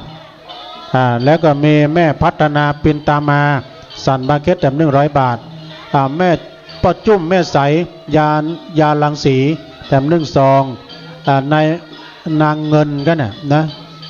ทุ่งเชียงใหม่เนาะร่วมทำบุญห้วยไคร้เนาะฝาง1 2นะแม่คำวรรณสิทธิ์เนาะพี่น้องจากสีจุมเนาะสีจุมบ้านประสางไว้นะ1 2แล้วก็มีนายอุเทนวงวานเนาะอุเทนวงวานบ้านสีจุมประสาง1 2แม่คำวรรณสิทธิ์เนาะวรรณสิทธิ์ร่วมทำบุญตันพนา1 2แล้วก็มีนายกิตติพงษ์นางสุทธิมาเกียรติวิภาคร่วมทำบุญ1 2แล้วก็ยังมีวาสนาวงวานสีจุม1 2พี่น้องสีจุมป่าซางนะฮะแล้วก็แม่ป้าอุ้ยคำแม่สุกแก้ววงวานเนาะมาจากบ้านสีจุม1 2ขอบคุณนะแม่เด้อแล้วก็มีศรัทธาแม่แก้วเอกเรื่องโอ้พี่น้องสีจุมบ้านเรือนเนอะร่วมทำบุญเนอะร่วมทำบุญ1 2นะฮะแล้วก็มีแม่นางวรรณแก้วแม่ขจารจากแม่ขจารร่วมทำบุญ100 บาทเนอะป้อพักแม่บัวจันทร์เส้นแก้วโอ้พี่น้องหนองป่าสวายก็มาเนอะบ้านห้องร่วมทำบุญ1 2เอามาญาติโยมไปจะร่วมทำบุญมาแม่พาใจปินเนอะพร้อมครอบครัวทุ่งรวงทองร่วมทำบุญ1 2นายสุวศักดิ์นายสุรศักดิ์สุรินเนอร์มาจากนี้บูชาพระวันเกิดวันเสาร์1 2นะเขียนเลยแล้วก็แม่เกียงค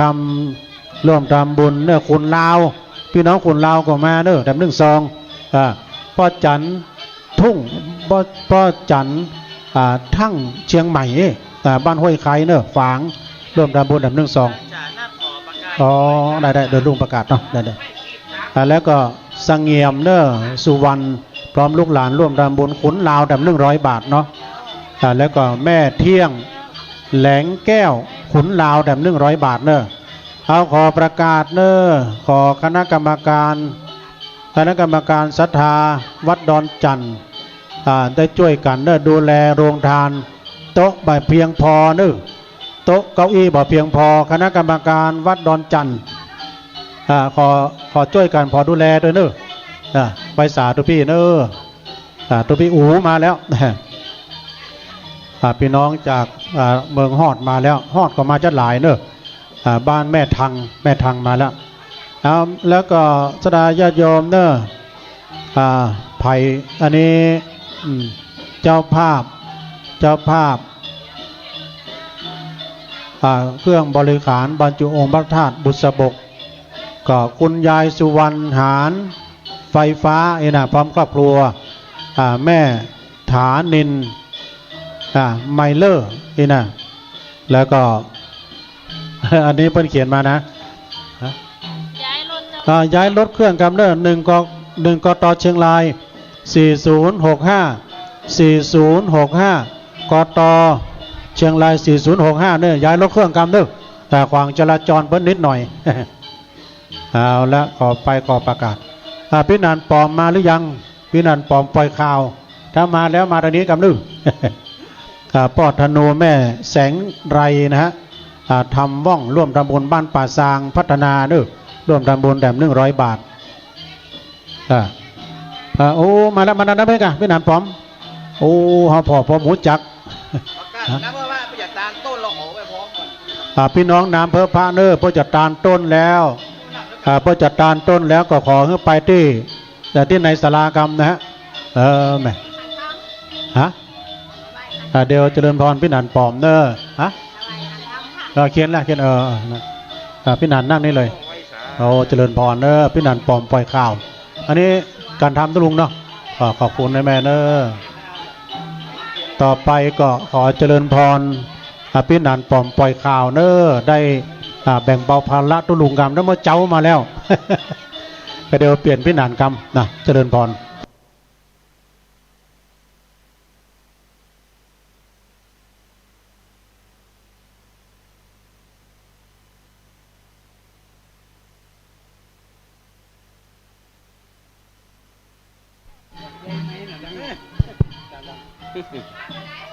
ขอกราบสวัสดีกับบรรดา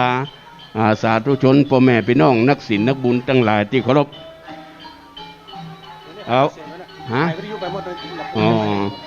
ขณะนี้พี่น้องท่านผู้ฟังที่อยู่ในบ้านในจอนะครับกำลังฟังการถ่ายทอดสดทางสถานีวิทยุซึ่งผมวันนี้ก็ได้มีโอกาสได้รับเกียรติมาร่วมเป็นร่วมอู้นะครับมาร่วมจมมาช่วยแจมเพิ่นบางเวลาเนาะเพราะว่า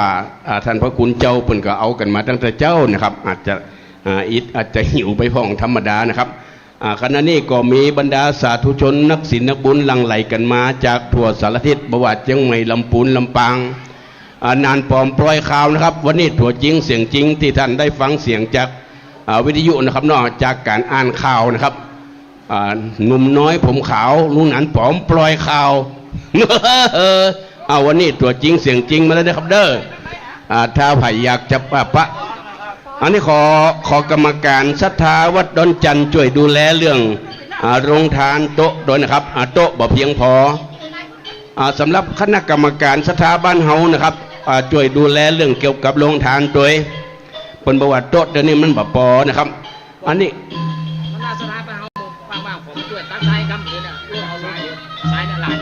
ตอนนี้เขาเอาทรายมา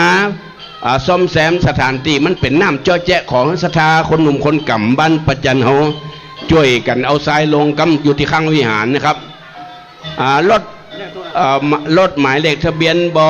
บใบไม้ลอลิง6097เชียงรายอันนี้เป็นอย่างนี้หันกับทะเบียนรถจังว่าจะได้แน่ท่านของ่ายรถก็ได้ว่าเป็นจะประกาศขายรถหมายเลขทะเบียนบใบไม้ลอลิง6097เชียงรายและก็แถมการ1บใบไม้2ตัว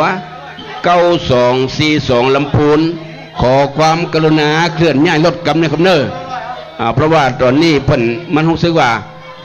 มันเป็นเกิดต่างอีกนะเนาะเขาว่าจะได้มันเกิดต่างสวัสดีครับเนี่ยมาถึงจีน่ากันเนี่ยครับผู้นานพร้อม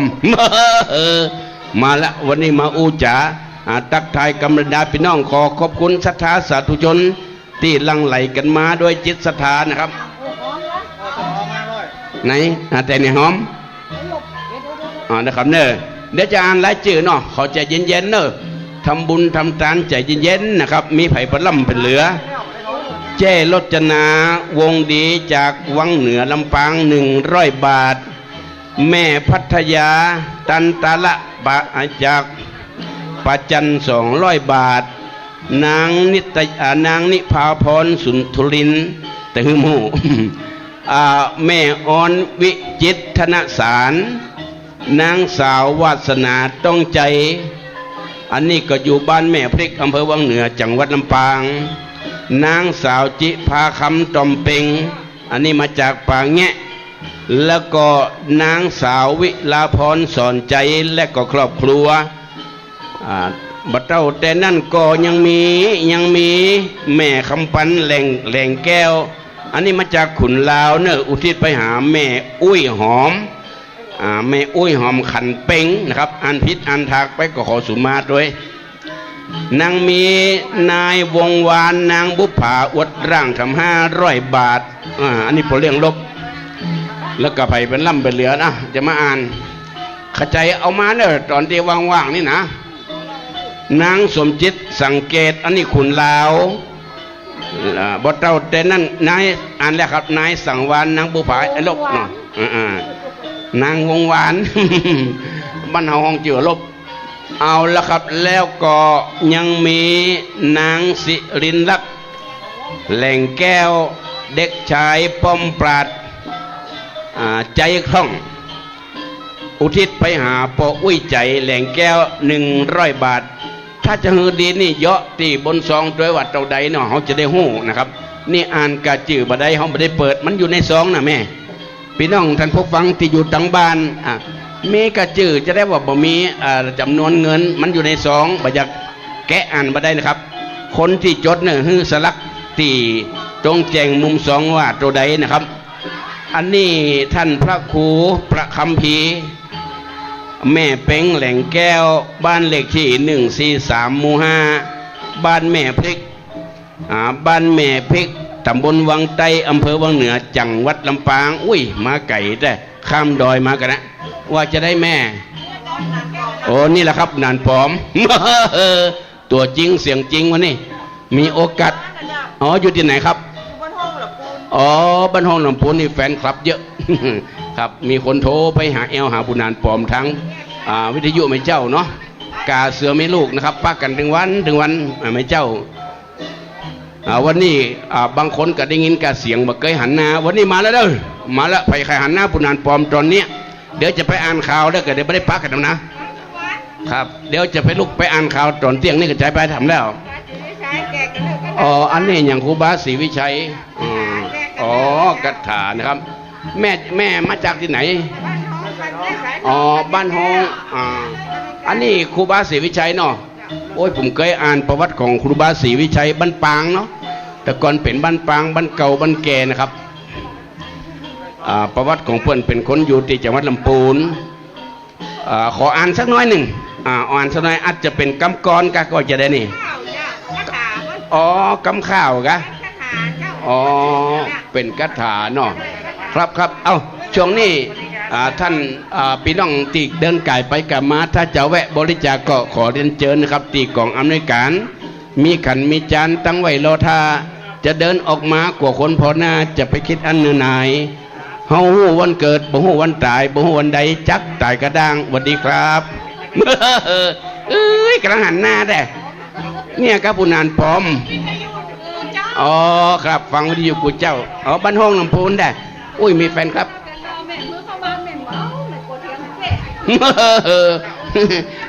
พี่น้องตังบ้านห้องนะครับเป็นมาพอหน้าผู้นานพร้อมขอบคุณนะครับเด้อ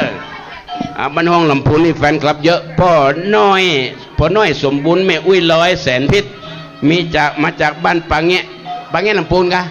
บ้านห้องกะบ้านเฮานี่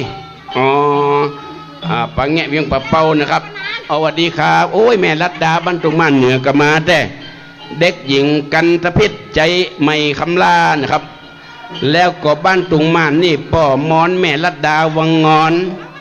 แล้วก็บ่เต้าแต่นั่นก็ยังมีแม่จันคำเรือนคำบ้านใหม่เจริญบ้านใหม่เจริญนะครับแม่อุ้ยรัตนานแสง100 บาทนะครับอันนี้วัด มาร่วมทำบุญใครที่เกิดได้ยินกเสียงผู้นานปลอมมาแล้วเด้อเดี๋ยวจะลุกไปแล้วนะจะไปอ่านข่าวแล้วเดี๋ยวจะไปได้หันหน้ากันนะพออุ้ยจันทิพย์อุทิศไปหาบ้านหนองงามเจริญทำบุญไว้ไปหน้าปัตโตเขียนตัวหนังสือยังกำทั่วงอกอ่านป้มได้นายบุญธรรมนางอำไพแสนทวีสุนทรชื่นอันนี้มาจากกรุงเทพแม่วันแสนทวี100 บาทมาจากนางรัตสุนทรชื่น100 บาทนี่ให้นายเทิดศักดิ์นางมณีพันธ์เด็กหญิงกัญญารัตน์กุลทิพย์ใหม่ป่าสางลำพูนมาจากลำพูนแม่น้อยพรหมปิงกาบ้านตุงมาเหนือแล้วก็ยังมีไผ่หำว่าเด็กหญิงพัทรานิดใหม่คำลาพ่อบุญมาแม่แสงแก้ววรรณศรีบ้านสันมะเข็ดแล้วก็ยังมีแม่ลำดวนต้องใจบ้านแม่พริกอำเภอวังเหนือจังหวัดลำปางอันนี้ก็มีนายเนวินต้องใจ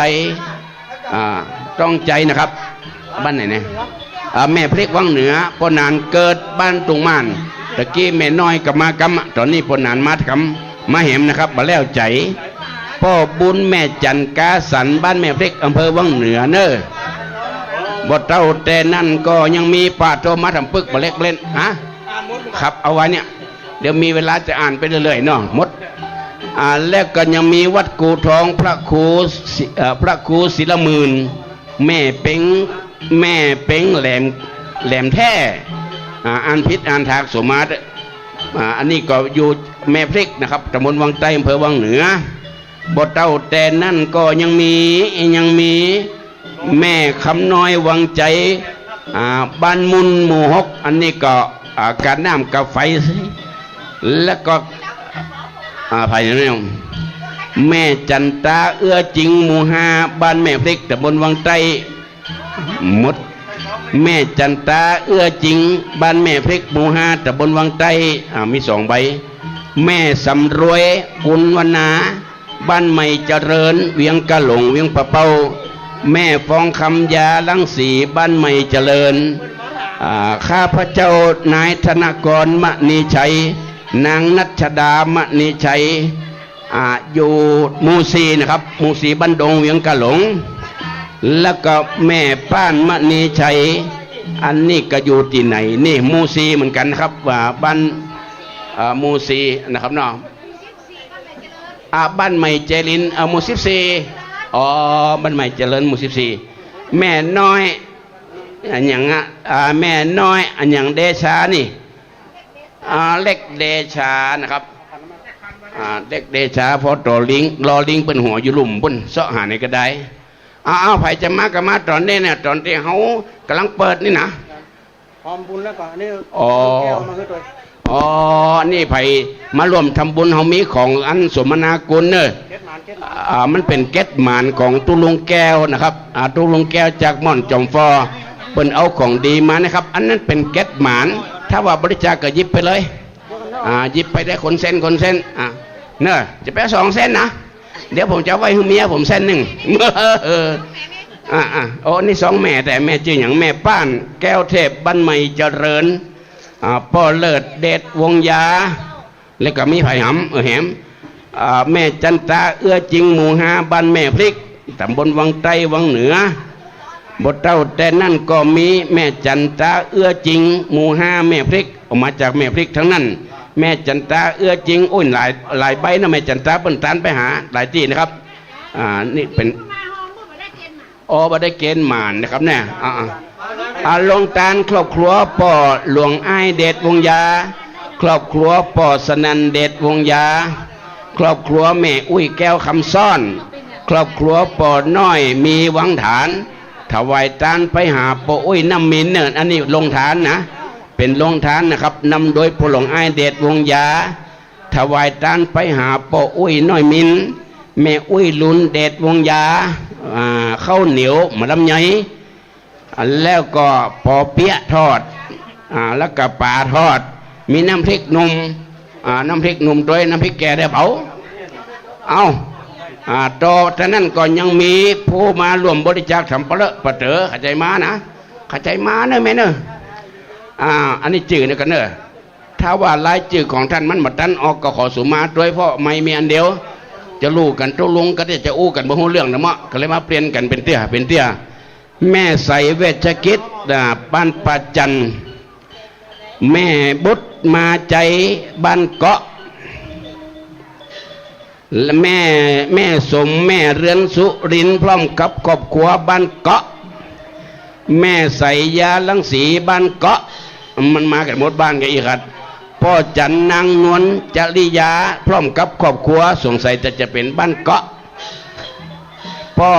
บุญทวีตะออดน้ำเพอพระมาจากเชียงใหม่น้ำเพอพระกับน้ำกาไฟวัดปากตังเจริญนะครับวัดของท่านพระครูท่านพระครูเฮานะครับน้อเด็กก็เนอผมมดนะแม่แสงจันทร์พรแผ่นทองหรือว่าแม่น้อยบ้านสีจุ๋มตำบลบ้านเรือน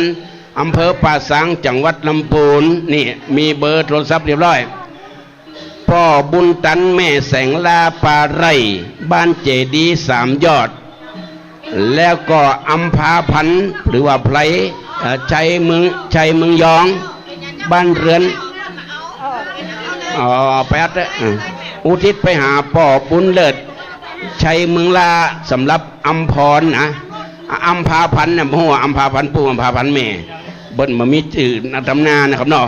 อุทิศไปหาพ่อบุญเลิศเอาไว้เมืองยองนะครับแล้วก็อัมพรไทยทำกันหนึ่งมีหลายใบเนอะอัมพาพันธ์ไทยชัยเมืองยองบ้านเรือนตานเอาไว้ไปนาบทเต้าแต่นั่นก็ยังมีแม่กำนันคำใสชัยชนะบ้านเรือนป่าสังลำปูนอันอย่างแม่เอาไปเลยแม่เอาไปเลยขอบคุณครับสะดุ้งมดอันหมาโมนิติอื่นมันกำไปมาครบกันอย่างนี้วัดนี้แล้วก็ไผ่นี่ศรัทธานายวิทุนดอกเรืองบ้านสีชุมบ้านเรือนอำเภอป่าสังจังหวัดลำพูนถวายไว้ไปนาขอบคุณหลายๆตัวสื่อเป็นงามแต่มันตัวน้อยไปน้อยหนึ่งผู้นานพร้อมซ้ำตามคดีนายวิชาหมื่นถาตานไปหาพ่อสุรพลหมื่นถานางสมนาโยนิตบ้านสีเวียงทองศรัทธาแม่แก้วเอกเรื่องบ้านสีเมืองบ้านสีชุมตำบลบ้านเรือนอำเภอป่าสังจังหวัดลำพูนบทเต้าแต่นั่นก็ยังมีศรัทธานายเอกสิทธิ์เอกเรื่องบ้านสีชุมอำเภอป่าสังจังหวัดลำพูนแล้วก็ยังมีศรัทธานายณัฐพงศ์ศรีวิชัยบ้านสีชุมป่าสังลำพูนแล้วก็มีครอบครัวแม่แสงจันทร์ธรรมขันธ์บ้านเจดีสามยอดป่าสังลำพูนแล้วก็ยังมีพิมพิชาพรหมสุวรรณบอกท่านสงสัยจะเป็นแม่หญิงเนาะบอกว่าพรหมพิชาผู้กับแม่พวกนะพรหมพิชาพรหมสุวรรณนะครับแล้วก็มีพ่อทรงแม่จันปองพวงมาลาป่าจันแม่เสาสุดาจันบ้านป่างิ้วแล้วก็มีไผ่หำนี่แ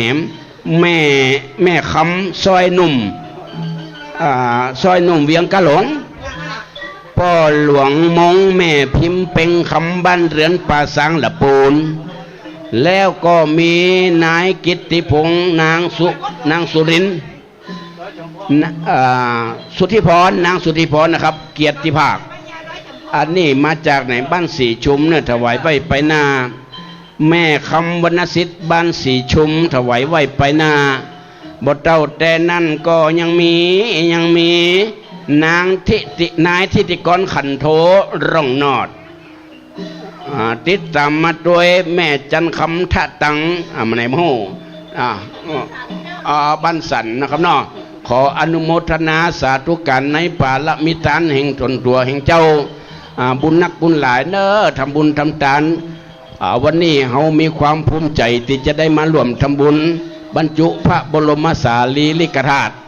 คนเฮาเกิดมาก็จะมีโอกาสอย่างอีนี่มันยากเนาะโดยเฉพาะคนติ่มไปไหนแต่ว่าคลื่นสีขาวนี่รู้สึกว่าเพิ่นจะไปกันทั่วนะ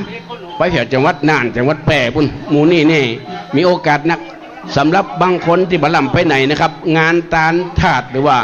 บรรจุพระบรมสารีริกธาตุนี่บ่ค่อยจะได้ทำระเบิดเตือ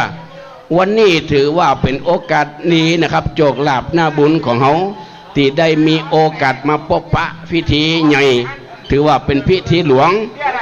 บรรจุพระบรมสารีริกธาตุสารีริกธาตุก็คือกระดูกนะครับกระดูกของพระอรหันต์โดยเฉพาะองค์สมเด็จสัมมาสัมพุทธเจ้านะครับเนาะหลังจากเพิ่นดับขันปรินิพพานตัวแทนของเพิ่นก็คือพระบรมสารีริกธาตุนะครับที่เขาจะไว้สามาสำหรับจดหมายน้อยแจ้งบอกสถาไผ่ที่เอาวัฒนามงคลมาวัตถุสมาเตไผ่ที่เอาวัตถุมงคลมาที่จะเอาบรรจุยังบัดต้องเอาหมอบใส่หื้อไผ่เดียยังบัดต้องเอาหมอบหื้อไผ่เก็บไว้ที่ตัวจะบรรจุตอนบ่ายยังบัดต้องหื้อไผ่เตเนอคือสรุปก็คือไผ่ที่ว่าเอาวัตถุมงคลที่จะรวมบรรจุนะครับตอนนี้บัดต้องหื้อไผ่เดียเอาใส่เก็บไว้ก่อนถ้าถึงเวลาเปิดจะห้องเพราะตอนนี้ถ้าที่ไหนกุฏิประกาศข่าวขอแม่บ้านสัก3 คนไปช่วยกันตัดดอกตีกุฏิประกาศข่าวขอแม่บ้านบ้านเฮาสัก3 คนไปช่วยกันตัดดอกตีกุฏิก็ว่าแม่บ้านไหนก็ได้ถ้าจะไปช่วยกันได้เต็มใจแต่ไปช่วยกันเลยตีกุฏินะเอาไปที่มาร่วมบริจาคนะครับวันนี้มีของดีของแถมมาแจกเนอะเป็นสร้อยเกล็ดนะครับสร้อยอย่างท่าน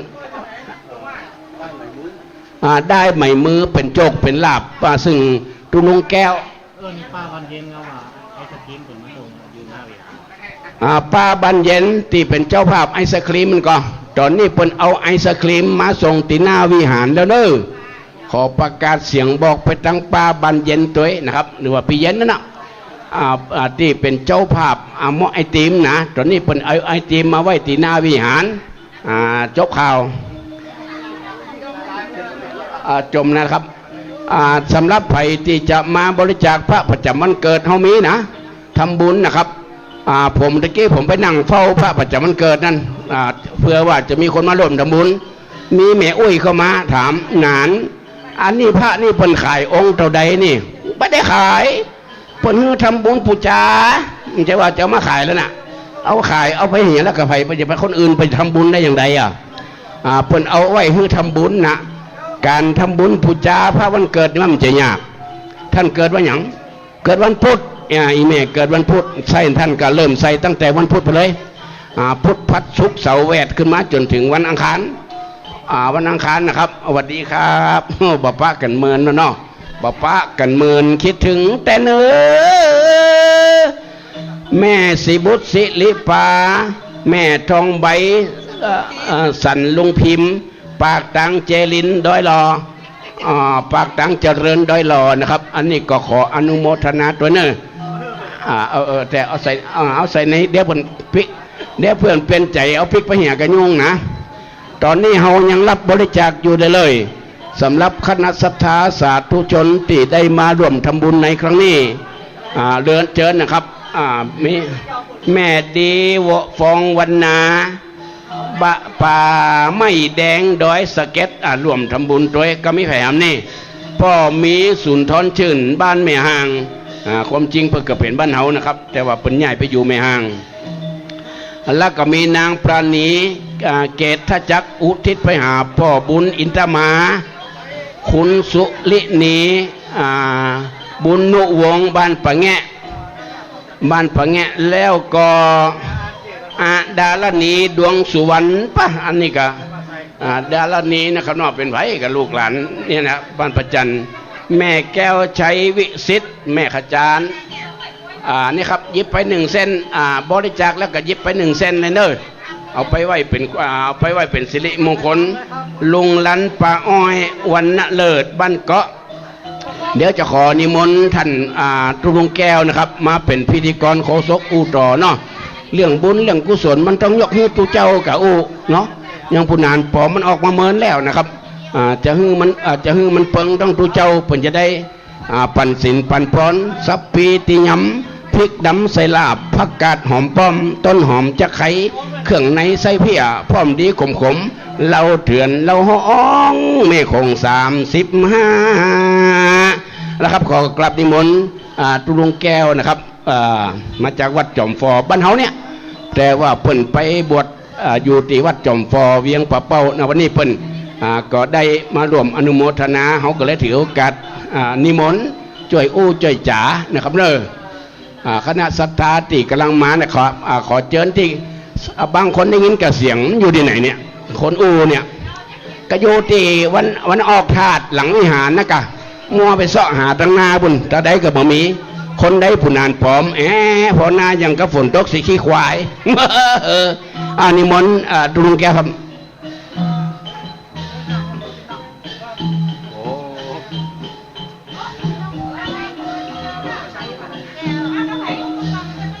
โอ้ยนั่นน่ะนั่นน่ะเส้นสีขาวเส้นสีเหลืองนี่แหละกันเส้นแดงมันเหลือน้อยเดียวนะมันกำเดียวทั้งพ่อครูตุลุงนันเดียวก็รู้คนว่าไปก่อนนะได้สักกรรมนี่นี่เพราะว่าคนญาติโยมเขาคุณนักก็ขอความเจริญผาสุขสวัสดีจงมีแก่บรรดาพ่อแม่พี่น้องคณะศรัทธาสาธุชนแฟนคลับคลื่นสีขาวทุกท่านทุกหมู่ทุกเหล่าที่ได้เดินทางมาถึงบริเวณงานบรรจุพระธาตุวัดดอนจันทร์ของเฮาที่นี่วันนี้ก็เป็นโอกาสอันดีที่บรรดาพ่อแม่พี่น้องคณะศรัทธาสาธุชนทุกท่านทุกหมู่ทุกเหล่าจะได้มีโอกาสได้มาทำมหากุศลอันยิ่งใหญ่ซึ่งก็จะได้บรรจุพระธาตุซึ่งเขาก็ก่อสร้างกันมาโดยน้ำพักน้ำแรงของคณะศรัทธาสาธุชนที่ได้ร่วมไม้ร่วมมือกันนะส่วนหนึ่งและอีกส่วนหนึ่งก็มีเจ้าภาพในการที่จะเป็นเก้าเป็นกันเนาะเพิ่นก็ได้มาตั้งหลักปักฐานไว้ให้เพราะฉะนั้นก็แต่ละผู้แต่ละท่านซึ่งจะเป็นคลื่นสีขาวก็ดีปอมาแล้วปอบุญเย็นปอบุญเย็นก็มาถึงแล้วเนาะตอนนี้ก็ได้มาให้มาหอมกันนะก็เดี๋ยวก็จะได้ประกาศรายชื่อรายนามของท่านผู้ร่วมบริจาคมานะในงานวันนี้เนาะก็จะได้ประกาศให้กับเทวบุตรเทวดาพญาอินทร์พญาพรหมพญายมมหาราชคุดนางน้ำปรมัยไอสวนแม่ธรณีเจ้าตี้พระภูมิเจ้าตี้ตลอดถึงเทพาอารักษ์ทั้งหลายนะที่ได้รับรู้และรับทราบของกองบุญกองกุศลที่ท่านได้กระทำกันในวันนี้ก็หมายมีนายจัญญานางมณีรัตน์วงห่อนางสาวนาตยาวงห่อบ้านน้ำเภอพระอำเภอบ้านโฮงจังหวัดลำพูนอันนี้พี่น้องทั้งลำพูนเนาะอันนี้ก็มีป่อบุญเย็นแม่คำเอ้ยวิชาเถินบ้านหนองบัวแม่ขจารร่วมบริจาคมาแถม500 บาทอันนี้ก็มีอนงจีนะบ้านตรงยาวร่วมบริจาคมาแถม100 บาทอันนี้พ่อหลวงทองคำแม่แสงเอ้ยวันมูลบ้านตรง5ถวายโรงทานน้ำดื่มหลายอย่างนะมีหลายอย่างเนาะไปยื้อพอเลยนะอันนี้ก็หมายมีนายบุญทรงนางวงเงาตะวิไลพร้อมครอบครัวตำบลแม่กลอำเภอเมืองจังหวัดเชียงรายร่วมบริจาคมาเนาะ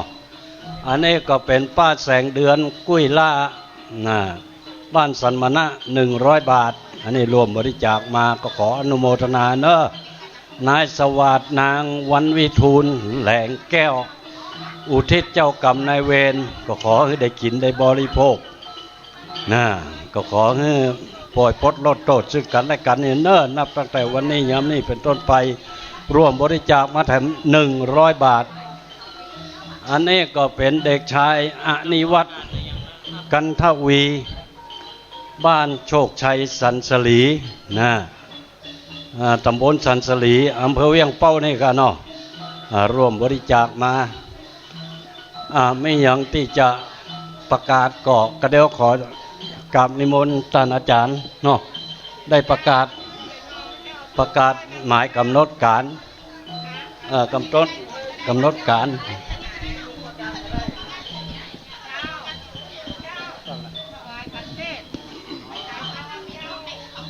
ก็ได้ฟังน้ำเลียงเสียงปาก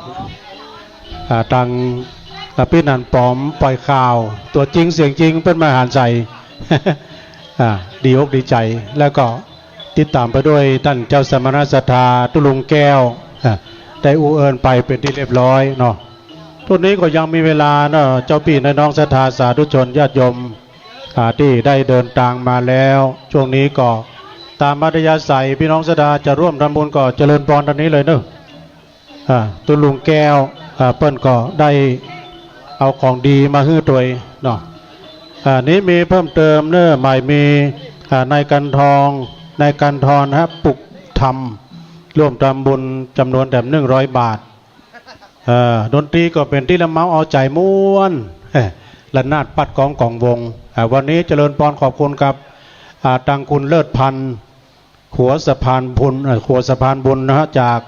ศรีพลอยประดับยนต์เปิ้นได้เอาเครื่องเสียงมาช่วยงานด้วยต่อไปก็มีเพิ่มเติมนะฮะมีศรัทธาในเสาเป็นปึกอีกเนาะเป็นปึกเนอะในก่อนนางทองวินนี่เนาะภูลอินทจักรอันนี้ก็ร่วมทำบุญโดยมีหลายท่านด้วยนี่นะเปิ้นเป็นเจ้าภาพน้ำดื่มน้ำปั่นหน้าขนมโดยนายปณิธานคำเมืองชื่นนางสาวธนาพรเป็นปึกแล้วก็มีนายธนวัฒน์นางเด็กหญิงน้องทิชาการแล้วก็มีนายโยธินนางกัญญานายศิวการแล้วก็พร้อมด้วยครอบครัวแล้วก็มีนายพุนพงษ์ทวีบุญเมืองนี้เปิ้นเป็นเจ้าภาพน้ำด้วยและชื่อเลยนามมีนักแล้วก็มีเพิ่มเติมแล้วก็ตอนนี้เจริญพรต้อนรับแล้วก็ไหว้สาบารมีธรรมอาจารย์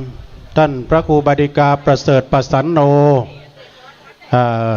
ได้มีสมณะเมตตาเดินทางมาพร้อมกับ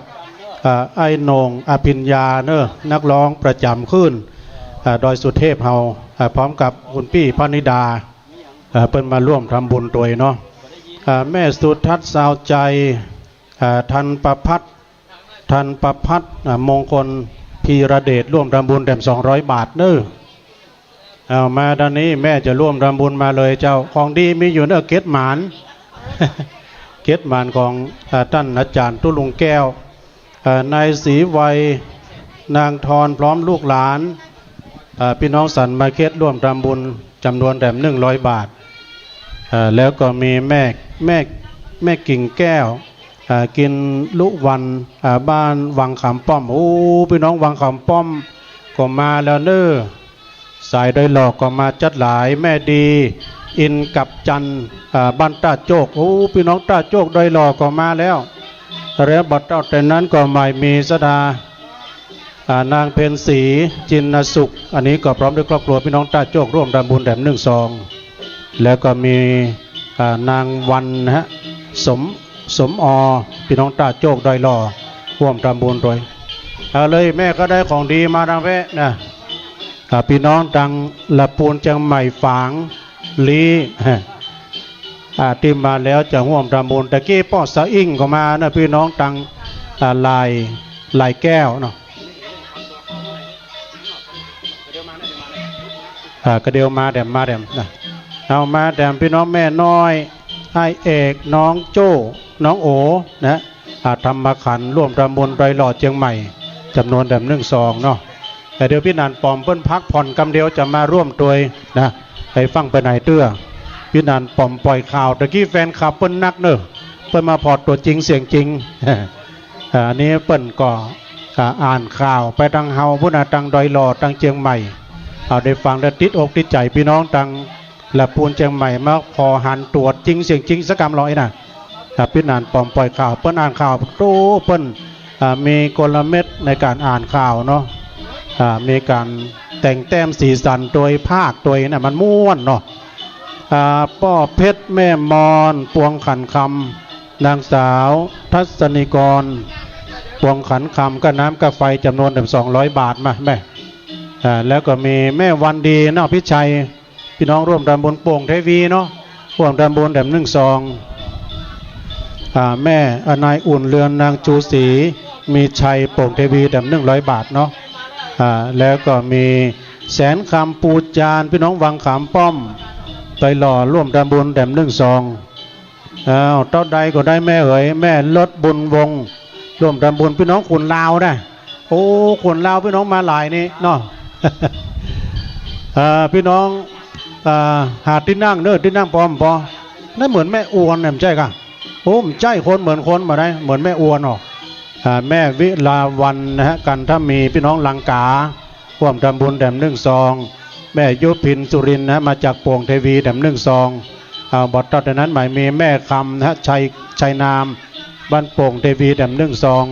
แม่ยุพินใจเตี้ยนะมาร่วมทำบุญพี่น้องจากดอยแดนบ้านหงโอ้พี่น้องดอยแดนพ่อเขาถ้าจะมาแล้วนะพ่อสมคิดกับแม่นางศรีวรอันนี้ก็วังแง่นี่ก็มีกับโป่งเทวีเนาะร่วมทำบุญ1 ซองแม่แสงล่าเขียวดวงนะฮะมาจากร่วมทำบุญ1 ซองนะฮะแล้วก็บทเท่าแต่นั้นก็มีแม่ติ๋มแล้วก็แม่ติ๊บโป่งเทวีร่วมทำบุญ1 ซองฮะอะไรอย่างคุณดารุณีดวงสุวรรณไปปะอสมกรรมคุณดารุณีดวงสุวรรณไปว15ตังหน้าวัดพุ่นนะเจริญพรไหมฮะมีไหนอันนี้ครับต้องถึงกับตัวไปนะเดี๋ยวลืมกันหมดมาใหม่แม่วันแม่จันหอมวงแก้วโป่งเทวีเนอะร่วมทำบุญ1 ซองนายชัยยานางสุภาพสิริใหม่พี่น้องจากดอยหล่อร่วมทำบุญ1 ซองแล้วก็แม่หลวงจันเนอะแม่หลวงจันร่วมทำบุญพี่น้องวังขำป้อมอินทปันนะฮะร่วมทำบุญ1 ซองแล้วก็มี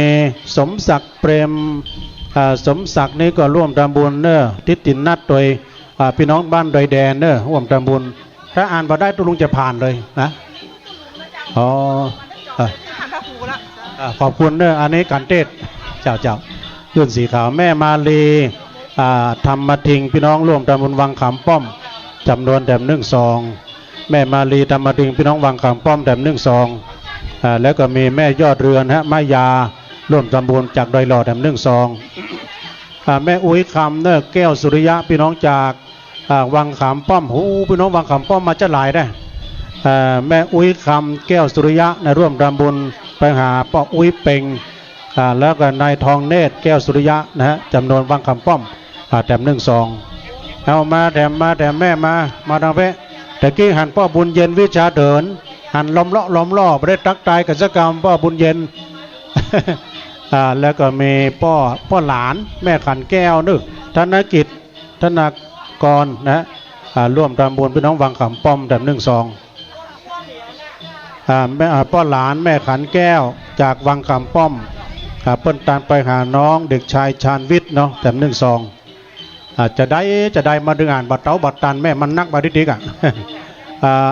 พงก็เนี่ยนะอนงก็เนาะเลิศวงเลิศมาจากดอยหล่อเชียงใหม่อีกาบุตรโชติการนะปาลมีเมธาวัฒน์ร่วมทำบุญ1 ซองแม่อนางนวลศรีมากพงครับร่วมทำบุญร่วมทำบุญ1 ซองแล้วก็มีพ่อแม่หลวงเกียงค อนุวงศ์พร้อมลูกหลานพี่น้องต้องฝ่ายดอยแดนมาแล้วร่วมทำบุญเฮ้ยเด้ออันนี้การเทศทุลุงแอมตี้หนึ่งแล้วก็มีเพิ่มเติมนะฮะแม่หลวงเขียวศิริฐาพี่น้องต้องฝ่ายดอยแดนเลือดร่วมทำบุญพระธาตุแถม1-2มาแล้วแม่มาเลยมีป้อพลป้อเฉลิมคุณพ่อเฉลิมคุณแม่สุจิตรานะฮะอนุวงศ์มาจากพี่น้องต้องฝ่ายดอยแดนในร่วมทำบุญแถม1-2นางมิ่งพรนะฮะกันทพรนิรินยาชนละทีธนเศษพร้อมครอบครัวแถม1-2เนอะเอามาเลยเพราะนานจะเอาอย่างมาแม่ชีสิริรัตน์โพธินะร่วมทำบุญจำนวนแถมแล้วก็มีเพิ่มเติมอันนี้ป้าหลวงเพนนี่ไงแล้วก็แม่หลวงสายทองสายสมบัติใหม่นะป้าหลวงบ้านดอยแดนเนอะร่วมบรรทำบุญแถมแล้วก็มีแม่คำนวณน้อยสะอย่างนะน้อยสะปุ๋งโอ้เขียนดีๆหน่อยกะแล้วก็เป็นสีแสงเงินชัยร่วมทำบุญจากบ้านโฮงแถมแล้วก็มีเพิ่มเติมเนาะอันนี้แล้วพี่อ่านแล้วนี่อย่างอันนี้ก็แม่ปุณศรีสุริยะพอบ้านปูแดงอำเภอบ้านโฮงจังหวัดลำพูนรวมมาแถม1-2นี่ปอสุกแม่นินยรัตน์สุภาวงศ์อันนี้ก็บ้านห้องฝายดอยแดนจังหวัดลำพูนรวมบริจาคมาแถม1-2แล้วก็ปออ้ายหานก้าบ้านตุ้งรวมทำบุญมาแถม1-2แม่สุนันทามึนปิ่นคำเมืองนะตุ้งยาว100 บาทนะนายถนอมปิ่นคำเมืองตุ้งยาว100 บาทสุพจน์พงตุ้ยดอยแดนตำบลเหล่ายาวบ้านโฮงลำพูน1-2ปอดดวงดีแม่อนงทำสะอาดบ้านห้องนอด100 บาทนางศรีนวลสุขใสและครอบครัวจอมตองตาสลา1-2แม่รัตดากันทวงศ์หมู่2บ้านโป่งเทวีร่วมรับบุญ150 บาทนาจารวัฒน์ใจสวัสดิ์พร้อมครอบครัวอุทิศหาป้อนิวัฒน์ใจสวัสดิ์อำเภอจอมทองจังหวัดเชียงใหม่ร่วมบริจาคมาแถม1-2นายสมเพชรสุภักษรแซ่เฮงนะพร้อมครอบครัวร่วมทำบุญมาแถม1-2นายประเสริฐนางกิษณาอำเภอจอมทองจังหวัดเชียงใหม่ร่วมบริจาคมาแถม1-2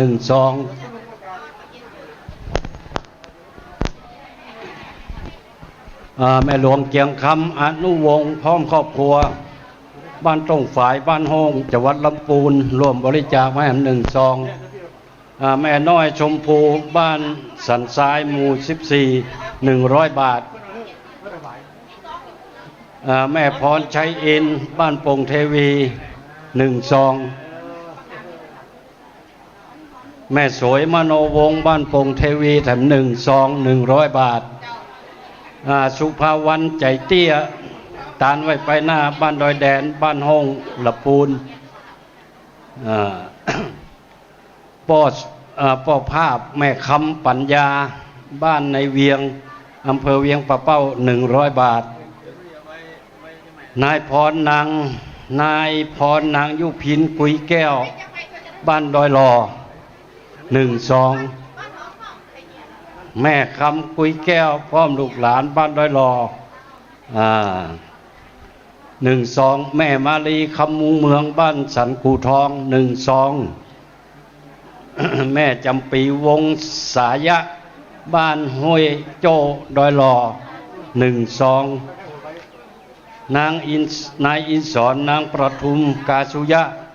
พร้อมครอบครัวบ้านห้วย เปายงห้วยเปายงร่วมทำบุญมาแถม1 ซองนางสมปรารถนาจตุรงค์พร้อมครอบครัว1 ซองแม่อุ้ยปันใจโม่ร่วมทำบุญ100 บาทนางแสงลาดตันสุนันท์บ้านในเวียง100 บาทแม่อุ้ยพันนีใจโม่100 บาทป่อประเสริฐแม่บัวแก้วแก้วแปลงจันทร์วัดดอนจันทร์100 บาทแม่ศรีไลมาตราบ้านโป่งเทวีอุทิศเจ้ากรรมนายเวร1 ซอง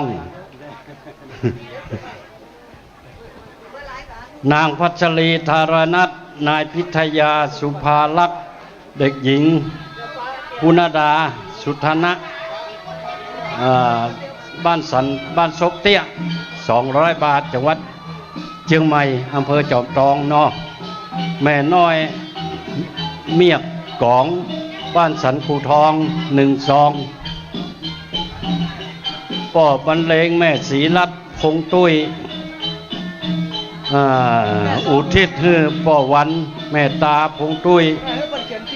วัดดอยแดนบ้านห้องลำปูนบ้านดอยแดน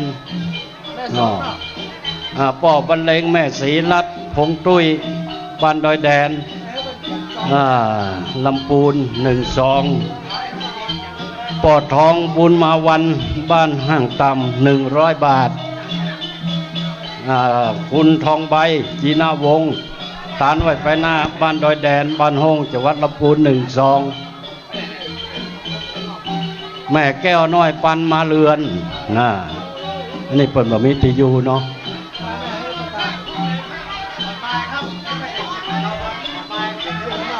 พ่อบุญมีแม่สุพรรณสันทุใสเชียงใหม่วังขำป้อมเชียงใหม่เนาะพ่อจำนงแม่จมแก้วสมบ้านห้างต่ำ100 บาทนี่จันทราสิริลาภาพร้อมลูกหลานถวายไว้ไปหน้าอำเภอหนองครอบ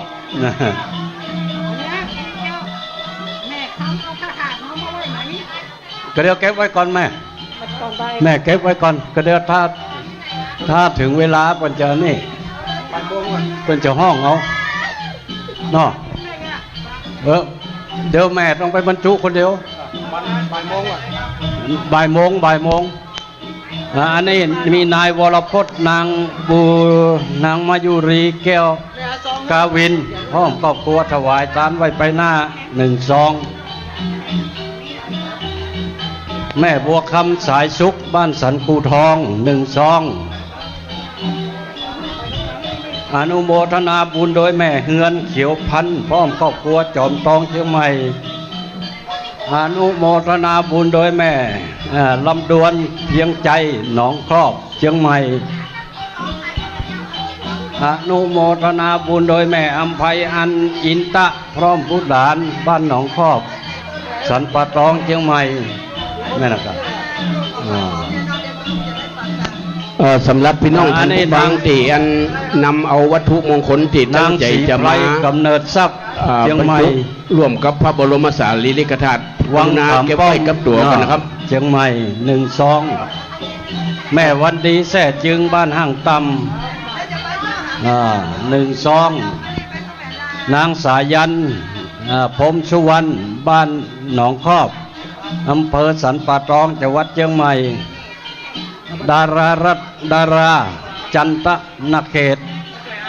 พร้อมครอบครัวบ้านโป่งเทวีตานไว้ไปหน้า1 ซองขอบคุณครับเดี๋ยวจะช่วยเป็นอ่านเนาะแม่พันธุ์ซ้อยแก้วบ้านว้าแกงตาลฮือเจ้ากับนายเวร1 ซองนางเครือวันสุริยะอ้าย1 ซอง จะไปรู้กันเนื่องเข้าใจเขา นายอินสมแก้วแปลงจันทร์บ้าน เข้ามา หนองหนึ่ จะ ง ไปรู้ ซ กัน อง แม่เลือนคำแก้วแปลงจันทร์บ้านโป่งหนองหนึ่งซอง นายสวรรค์นางนันทวันสืบเลืองนั้นบ้านหนองครอบสันปะตองเชียงใหม่ แม่บุญมีพรหมล่าบ้านหนองครอบสันปะตองเชียงใหม่ นางบุญอิมสมศรีบ้านหนองน้ำเนี่ยนะบ้านเชียงใหม่หนึ่งซองนายพินิจนางน้อยสีสุข เดี๋ยวขออนุญาตกำนะครับเนี่ยประชาสัมพันธ์นี้กำหนึ่งคือท่านที่ได้นำวัตถุมงคลมานะครับตั้งใจที่จะมาร่วมบรรจุร่วมกับพระบรมสารีริกธาตุกรุณาเก็บไว้กับตัวก่อนบ่ต้องไปฟังไปเอามาเตือหรือว่าไปฝากไปเตือถ้าถึงเวลาบ่ายโมง39 นาทีตามที่เขาได้เลิกได้ย้ำกันก็ตอนนั้นก็ก่อยออกมานะครับเนอะขอทำความเข้าใจกับพี่น้องเอายายกะโอ้ใจเย็นๆเนาะมันนักนะครับเดี๋ยวอาจารย์ได้จึงฟังนะครับเนาะสำหรับคณะศรัทธาสาธุชนที่ได้ตั้งจิตตั้งใจมาร่วมทำบุญในงานพระบรมบรรจุพระบรมสารีริกธาตุภัยที่ตั้งใจได้นำวัตถุมงคลจากที่บ้านมาพังเอาออกมาเตือเก็บไว้ก่อนถ้าถึงเวลาก็ก่อยออกมาเดี๋ยวมันจุนสุนอันกันนะครับสลับกันช่วงนี้ผมจะอ่านรายชื่อท่านที่ได้มาร่วมบริจาคไปก่อนเนาะจะใส่เกียร์ซาวแล้วนะมันนักถ้าว่าอ่านจะจ้างผู้เป็นเจ้ามันก็ไปแล้วแม่หลวงฟองจันทาแก้วพร้อมกับแม่พลอยโยนิดแม่พัวจันพรหมรัตน์แม่คำพวนผันผายตาลวัดประจันแม่กุลนิสัยคลานศรัทธาบ้านศรัทธาบ้านบัลโลโอ้โหตัวเป็นงำแต่อ่านยากอันนี้ปอสุจินแม่อภรแท้จึงพร้อมครอบครัวบ้านห้างคำเหนือ200 บาทครับแล้วก็มีแม่ทองสุขพรหมสะอาดทำบุญบ้านประจันบ้านโลทำ100 บาทแม่สงเงียมเป็งเมืองมูลรวมทำบุญ100 บาทแม่แสงจันทร์ร่องนอดพร้อมกับครอบครัวอันนี้ก็ถึงหม้ออยู่ไหนอันนี้แม่เป็งเทพโพธาแม่น้อยเทพโพธาครับเนี่ยรวมทำบุญเนี่ยครับงานปลอมแม่กาบแก้วอินสว่างบ้านโลหมู่4อันนี้ก็ทำบุญไว้ไปหน้า100 บาทนางทิพวรรณจันตะวงศ์สันบ้านตำบลสันสลีเวียงปะเป้า100 บาทแม่สีพลอยธนูใจบ้านโลอันนี้ก็ตานไปไว้ไปหน้าป่อบุญทรงตันหลงบ้านลาวตานบ้านขุนลาวตานไว้ไปหน้า1 ซองอันนี้จันบุญมาบุญปามาดหรือว่าบุญมาดนะครับพุ่นมาจากศพเตี้ยถ้าอ่านผิดก็ขอตัวมาแม่สมศิลเชื้อปละบ้านหัวมือเวียงปะเป้าแม่แก้วน้องมนหวังมะขามป้อมบ้านเดอดอ1 ซองปอจันแม่แสงอินตยศดอยลอในตอแก้วข้าอุยงอันนี้ตาล่อดอยลอเนอะนายพรหมมินสร้อยแก้วบ้านวังผางลำปูน1 ซองอุดมแม่วรรณาปินตสมบ้านวังขามป้อมตำบลดอยลอ1 ซอง100 บาทจันสมใจเตี้ยบ้านดอยแดนบ้านห้องละปูนแม่นงลักตาคำมาบ้านโป่งเทวีพ่อหลวงแดดแม่หลวงอนงแก้วสุริยะบ้านวังคำป้อมอำเภอดอยหล่อจังหวัดเชียงใหม่1 ซองแม่บุญศรีสนธยาบ้านตาโจกหมู่ที่10ตำบลดอยหล่อในบัวคำแสนดวงเดือนจอบทองเชียงใหม่นายอุ่นเรือนนางจันทราพร้อมกับครอบครัวศพเตี้ยดอยหล่อ100 บาทปะคิดเจรพันธ์เจตนรงค์อำเภอจอมทองเชียงใหม่แม่บัวไหลอินถนนหวังมะขามป้อมดอยหล่อ1 ซองพีรวันเราหะเพ็ญแสงอุทิศส่วนกุศลอุดมอำไพหลาย อันนี้ไทยโดยรอเนาะ นางสาวแก้วซิดวังมะขามป้อมโดยรอ1 แม่อำพรเจียมคำรัต1 2บ้านแม่กระจาน อุบุปผาอุปนันตะบ้านโป่งเทวีแม่บุญตันมูลละบ้านตาพลาอำเภอจอมทองจังหวัดเชียงใหม่ แม่บุญปันทิพยะบ้านศพเตี้ยจอมทอง200 บาทอยู่เงินยุพินสุใจพ้องครอบครัวอุทิศให้พ่อน้อยใจตื้อจมปูแม่จุ่มพ่อหลวงโม่แม่หลวงสมนิวรณ์สุใจตื้อจมปูนางกองคำธนาคำสันสลีแม่อุ้ยคำแก้วสุริยะอุทิศเจ้ากับนายเวรวังคำป้อมโดยรอนายท้องสมบูรณ์จอมท้องเชียงใหม่100 บาทนายเอกพันธ์พัชราแดงซอนนายอุดมนางพรพักดีพ่อล้อท่าล้อบ้านท่าล้อพ่อพุทธแม่ดีจอมท้องเชียงใหม่100 บาทแม่ดีเสียนทีละบ้านห้วยน้ำดิบจอมตองโดยรอพ่อคำแม่สีเถิดนางพิไลวันเชียงทีละห้องครอบครัวบ้านตาล้อพ่ออินบาทพ่ออินแม่ดวงอยศถามีศพเตี้ยหมู่1วังปีนพร้อมกับครอบครัวแม่สวยคำบุญเมืองบ้านลังกา100 บาทแม่แก้วนาอินทนะจอมท้องเชียงใหม่นายพรชัยนางอำพรใจคำพ่อมพูดหลานบ้าน2 แควเปิดได้รอจังหวัดเชียงใหม่นายแดงนางคำลาจอมท้องเชียงใหม่แม่แก้วลุนปิงเมืองบ้านลังกานายสิงคำนางสีศพเตี้ยจอมทองเชียงใหม่ปอดีแก้วกุลานายยงยุทธแสงล่าอุทิศให้แม่นายครับจันแก้วกุลนายคำนางอ้วนจอมทองเชียงใหม่100 บาทแม่จันคำแม่จันโสมโพธาอันนี้ไทยเวียงป่าเป้าพ่อแก้วแม่ปั่นศพเตี้ยจอมทอง100 บาทลุงทพินกันทศรีพร้อมครอบครัวบ้านท่ามะโอตำบล2 แควโดยรอพ่อบรรทมแม่สีพันเบญฉายพร้อมครอบครัวจอมทอง100 บาทนางอำไพคำจันทร์พร้อมครอบครัวบ้าน2 แควโดยรอนายทรัพย์นางอรนุชบุญมาปัดพร้อมกับลูกบ้านหมู่1ศพเตี้ย100 บาทพ่ออดุลแม่แสงคำปาตีคำเนาะอันนี้ก็บ้านห้องละปูนแม่สดศรีมโนวงศ์ทำบุญพระธาตุ100 บาทแม่ติบกามีบ้านลังกานายบุญทรงนางสมบุญกาวีพร้อมกับลูกหลานบ้านศพเตี้ยหมู่100 บาทแม่ถนอมสมพีพิทักษ์วังเหนือลำปางโอ้สวัสดีครับสวัสดีครับพ่อแคนว่าบนอันพอกำนันจอบนเปลี่ยนชื่อเป็นพ่อแขวนนายโพธินางบัวผันวรรณศรีบ้านพงเทวีดอนตะบุญ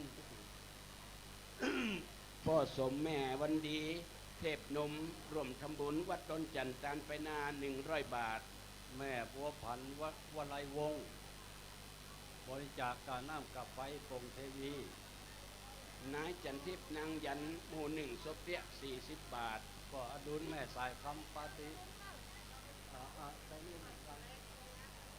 นางสาววิภาพรบุญมาปะนางสาววาลุณีปันมาอุทิศไปหาเจ้ากรรมนายเวร100 บาทป่ออดุลแม่สายคำปาติคำนี่บริจาคกันเทศของหลวงป่อเบิ่มแม่หลวงคำปาติพระบรรลือปฏิคำป่อสุขิตปฏิคำแม่นางน้อยสำราญปฏิคำอันนี้บริจาคกันเทศนายปั่นนางแดงสุทธินะพร้อมกับครอบครัวหมู่1ศพเตี้ยจอมทอง100 บาทนางบุญยรัตน์พรหมมาพร้อมครอบครัวบางเปาจอมทองจังหวัดเชียงใหม่200 บาทนางเตียวปินเมืองบ้านลังกา100 บาทคุณลุงปทุมคุณป้าทองสอนแสงมา บ้านจอมทององค์อังคลักษ์200 บาท พ่อหลวงจันทร์แม่หลวงมุนตาหน้าเป่งพร้อมกับลูกทุกคนบ้านศพตำบลศพเตี้ยหมู่หนึ่ง นางตอมคำโพธิวงศาบ้านหัวเวียงป่าเป้าทำบุญ100 บาท นายประทวนนางสุรีลักษ์ปานะพร้อมกับลูกทุกคนหมู่หนึ่งศพเตี้ยจอมทอง100 บาท ใจสิทธิพร้อมครอบครัว100 บาท อมรรัตน์แก้วบุญเดืองพร้อมกับครอบครัวพงเทวี1 ซอง สมควรวงจักรบ้านป่าไผ่อำเภอสันทรายเชียงใหม่1 ซอง นายบุญชุมสุวรรณการัตน์ถวายไปหน้าบ้านโป่งเทวี100 บาท สีทรอาทิตย์เชียงใหม่1 ซอง คณะศรัทธาหมด1 หมด 2ถวายลงตาลน้ำเงี้ยวขนมจีนยังแม่น้อยใหญ่พงพร้อมกับครอบครัวบ้านดงหาดหนัก1 ซอง นางธิดาอินตะเชียงใหม่1 ซอง นายประสิทธิ์นางยุพินทิพย์แก้วพร้อมกับครอบครัว100 บาท เดชวานดวงคำป่าไผ่สันทราย1 ซอง แม่คำปันแก้วสาวพร้อมกับครอบครัวหมู่8บ้านทุ่งบ้านโทกเสือดอยหล่อ1 ซอง พ่อสุวินแม่ศรีวิไลจำชื่อ แม่ฟองคำใหม่ชมพูหมู่6ตำบลเวียงปะเป้า100 บาท แม่คำนวณอาทิตย์อุทิศเจ้ากับนายเวรจังหวัดเชียงใหม่ ฟองไหลแก้วแปงจันทร์บ้านกูเวียงปะเป้า100 บาท นางคำนวณอาทิตย์อุทิศแม่อุ้ยจ้อยอาทิตย์ นางลาทอนเทพพร้อมกับครอบครัวบ้านโทกเสือดอยหล่อแม่ชีศิริกรแสกพร้อมกับญาติมิตร2,410 บาท2,000 ป่าย คุณแม่สงัดการจะมินทะ100 บาท แม่สมเจตชัยเลิศรวมทำบุญ100 บาท แม่โบไลคำไฝป่าไผ่เชียงใหม่100 บาท นายทิติภูมินางทิติพันธ์ชัยเลิศนี่มาจากที่ไหนนะครับหูเนาะ200 บาท แม่ทวีเคหาพร้อมลูกหลาน200 บาทบ้านป่าไผ่เชียงใหม่ นายคำสุกนาง400มุนีคำเวียง1 ซอง นางในพาพันธ์วงมีบุญพร้อมครอบครัวบ้านป่าไผ่อำเภอสันทรายจังหวัดเชียงใหม่ ป้าดาคนงามพร้อมกัลยาณมิตร602 บาทกับ50 สตางค์ผมก็ได้ว่าเลขที่บ้านเพิ่น ในนายบุญมานางทองใบอะไรโอดดอยหล่อจอมทองเชียงใหม่ แม่สุวรรณธรรมสิทธิ์อุทิศไปให้พ่ออุ้ยเตอแม่อุ้ยมุนใจพรหมมาดอยหล่อนายบุญมานางทองใบอาลีโอดพร้อมครอบครัวตานไปหาปอติบแม่ทาเรือนป้อมบ้านปากกลางเจริญดอยหล่อนางสาวสิริธรชัยเลิศร่วมทำบุญ100 บาท นายบุญมานางทองใบอาลีโอดพร้อมครอบครัวดอยหล่อแม่สุวรรณธรรมสิทธิ์อุทิศให้นายศิวรรณนายบอยนางแสงจันทร์อุนันกาดพร้อมครอบครัวบ้านเหล่ายาวใต้แม่คำมูลชื่นใจบ้านดอยก้อมนางจันสมนางจันสมมหานั้นเหล่ายาวใต้ นางสาวเฟื่องฟ้าขาวน้อยถวายพระประจำวันเกิดวันศุกร์1 ซอง นางอำไพสุร่องช้างบ้านเหล่ายาวเชียงใหม่ นายสังเวียนขาวน้อยถวายพระประจำวันเกิดวันพฤหัสบดี1 ซอง นายประมวลนางสายทองเป็งคำตาเหล่ายาวใต้แม่น้อยขาวน้อยบ้านขุนล้าวถวายพระประจำวันเกิด1 ซองครอบครัวแม่จันภูเวียงจันบ้านเหล่ายาว100 บาท นายเอกชัยกุลนันท์ถวายพระประจำวันเกิดวันอาทิตย์1 ซองแม่เสาคำอ้ายนางบ้านเด่นศาลาเวียงป่าเป้าพ่ออินทร์แม่จันทิพย์อิจินะบ้านหัวเวียง1 ซองแม่สีพันชัยกันทะบ้านหัวเวียงป่าเป้าแม่อนงถาเตรียมบ้านหัวเวียง1 ซองแม่สีพันกันชัยกันทะบ้านหัวเวียง เลี้ยงปลาเป้าบำรุงการน้ำกับไฟวัดปากทางเจริญ แม่คำเอ้ยตาคำหมาแผ่นทอง1 แผ่น100 บาท นาง กา สิ รง เอา โต ไว้ไปหน้า นางสิงโตนางนารีเฉียบแหลม แม่ยวงเหลืองสีการไปหน้าบ้านลังกา แม่จันนอนนาคบ้านหูเวียงร่วมทำบุญ สกุลทิพย์สีสมปวนตามาโอดอยหล่ออันนี้ก็12โสพลอภัยโลดหูเวียสีเวียงทอง นายกิติศักดิ์นางพินพัฒน์อุทิศไปหาป่อสีสาสีสมปวนดอยหล่อ แม่ทองเดินสารพันสมศรีทีละนานบุญตีพร้อมครอบครัว200 บาท นางกิมทองแสดแตวถวายไปหาแม่อุ้ยจินแสดแตวนายสงัดแสดแตว แม่อุ้ยชุมไหวคิดบ้านกูทอง แม่เกียงคำสุภามูลบ้านหนองอึง100 บาท นายจรันนางพิกุลปันตุ้ยบ้านหนองคอบสันปะตอง นางสาวสุภาพรเมธาวนิชนางสุมาลีเมธาวนิชพร้อมกับครอบครัวตานไปหาพ่อพินิจเมธาวนิชแม่อุ้ยกุยปันษาพร้อมครอบครัวร่วมทำบุญบ้านปงเทวี แม่จันสมมีใช้บ้านปงเทวีแม่แสงล่าใจร่วมทำบุญ100 บาทบ้านปงหนอง นางจงรักวงสิงห์พร้อมครอบครัวถวายไปหน้านี่ห้วยสายนะครับ นางอัมภัยยานาพร้อมครอบครัวบ้านหนองคอบสันปะตองเชียงใหม่เดี๋ยวครับขอขั้นรายการหน่อยหนึ่งมีข่าวด่วน ข่าวด่วน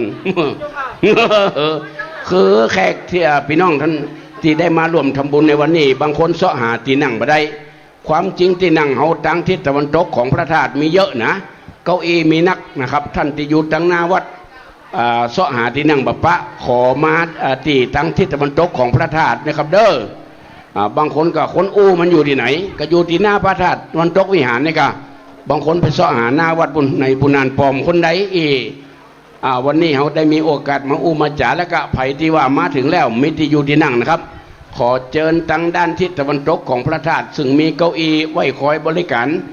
ต้อนรับท่านอยู่นะครับเนอะเอาลุงแก้วอ่านต่อเลย นางอัมพรศรีโคตรพร้อมครอบครัวบ้านหนองคอบสันปะตองเชียงใหม่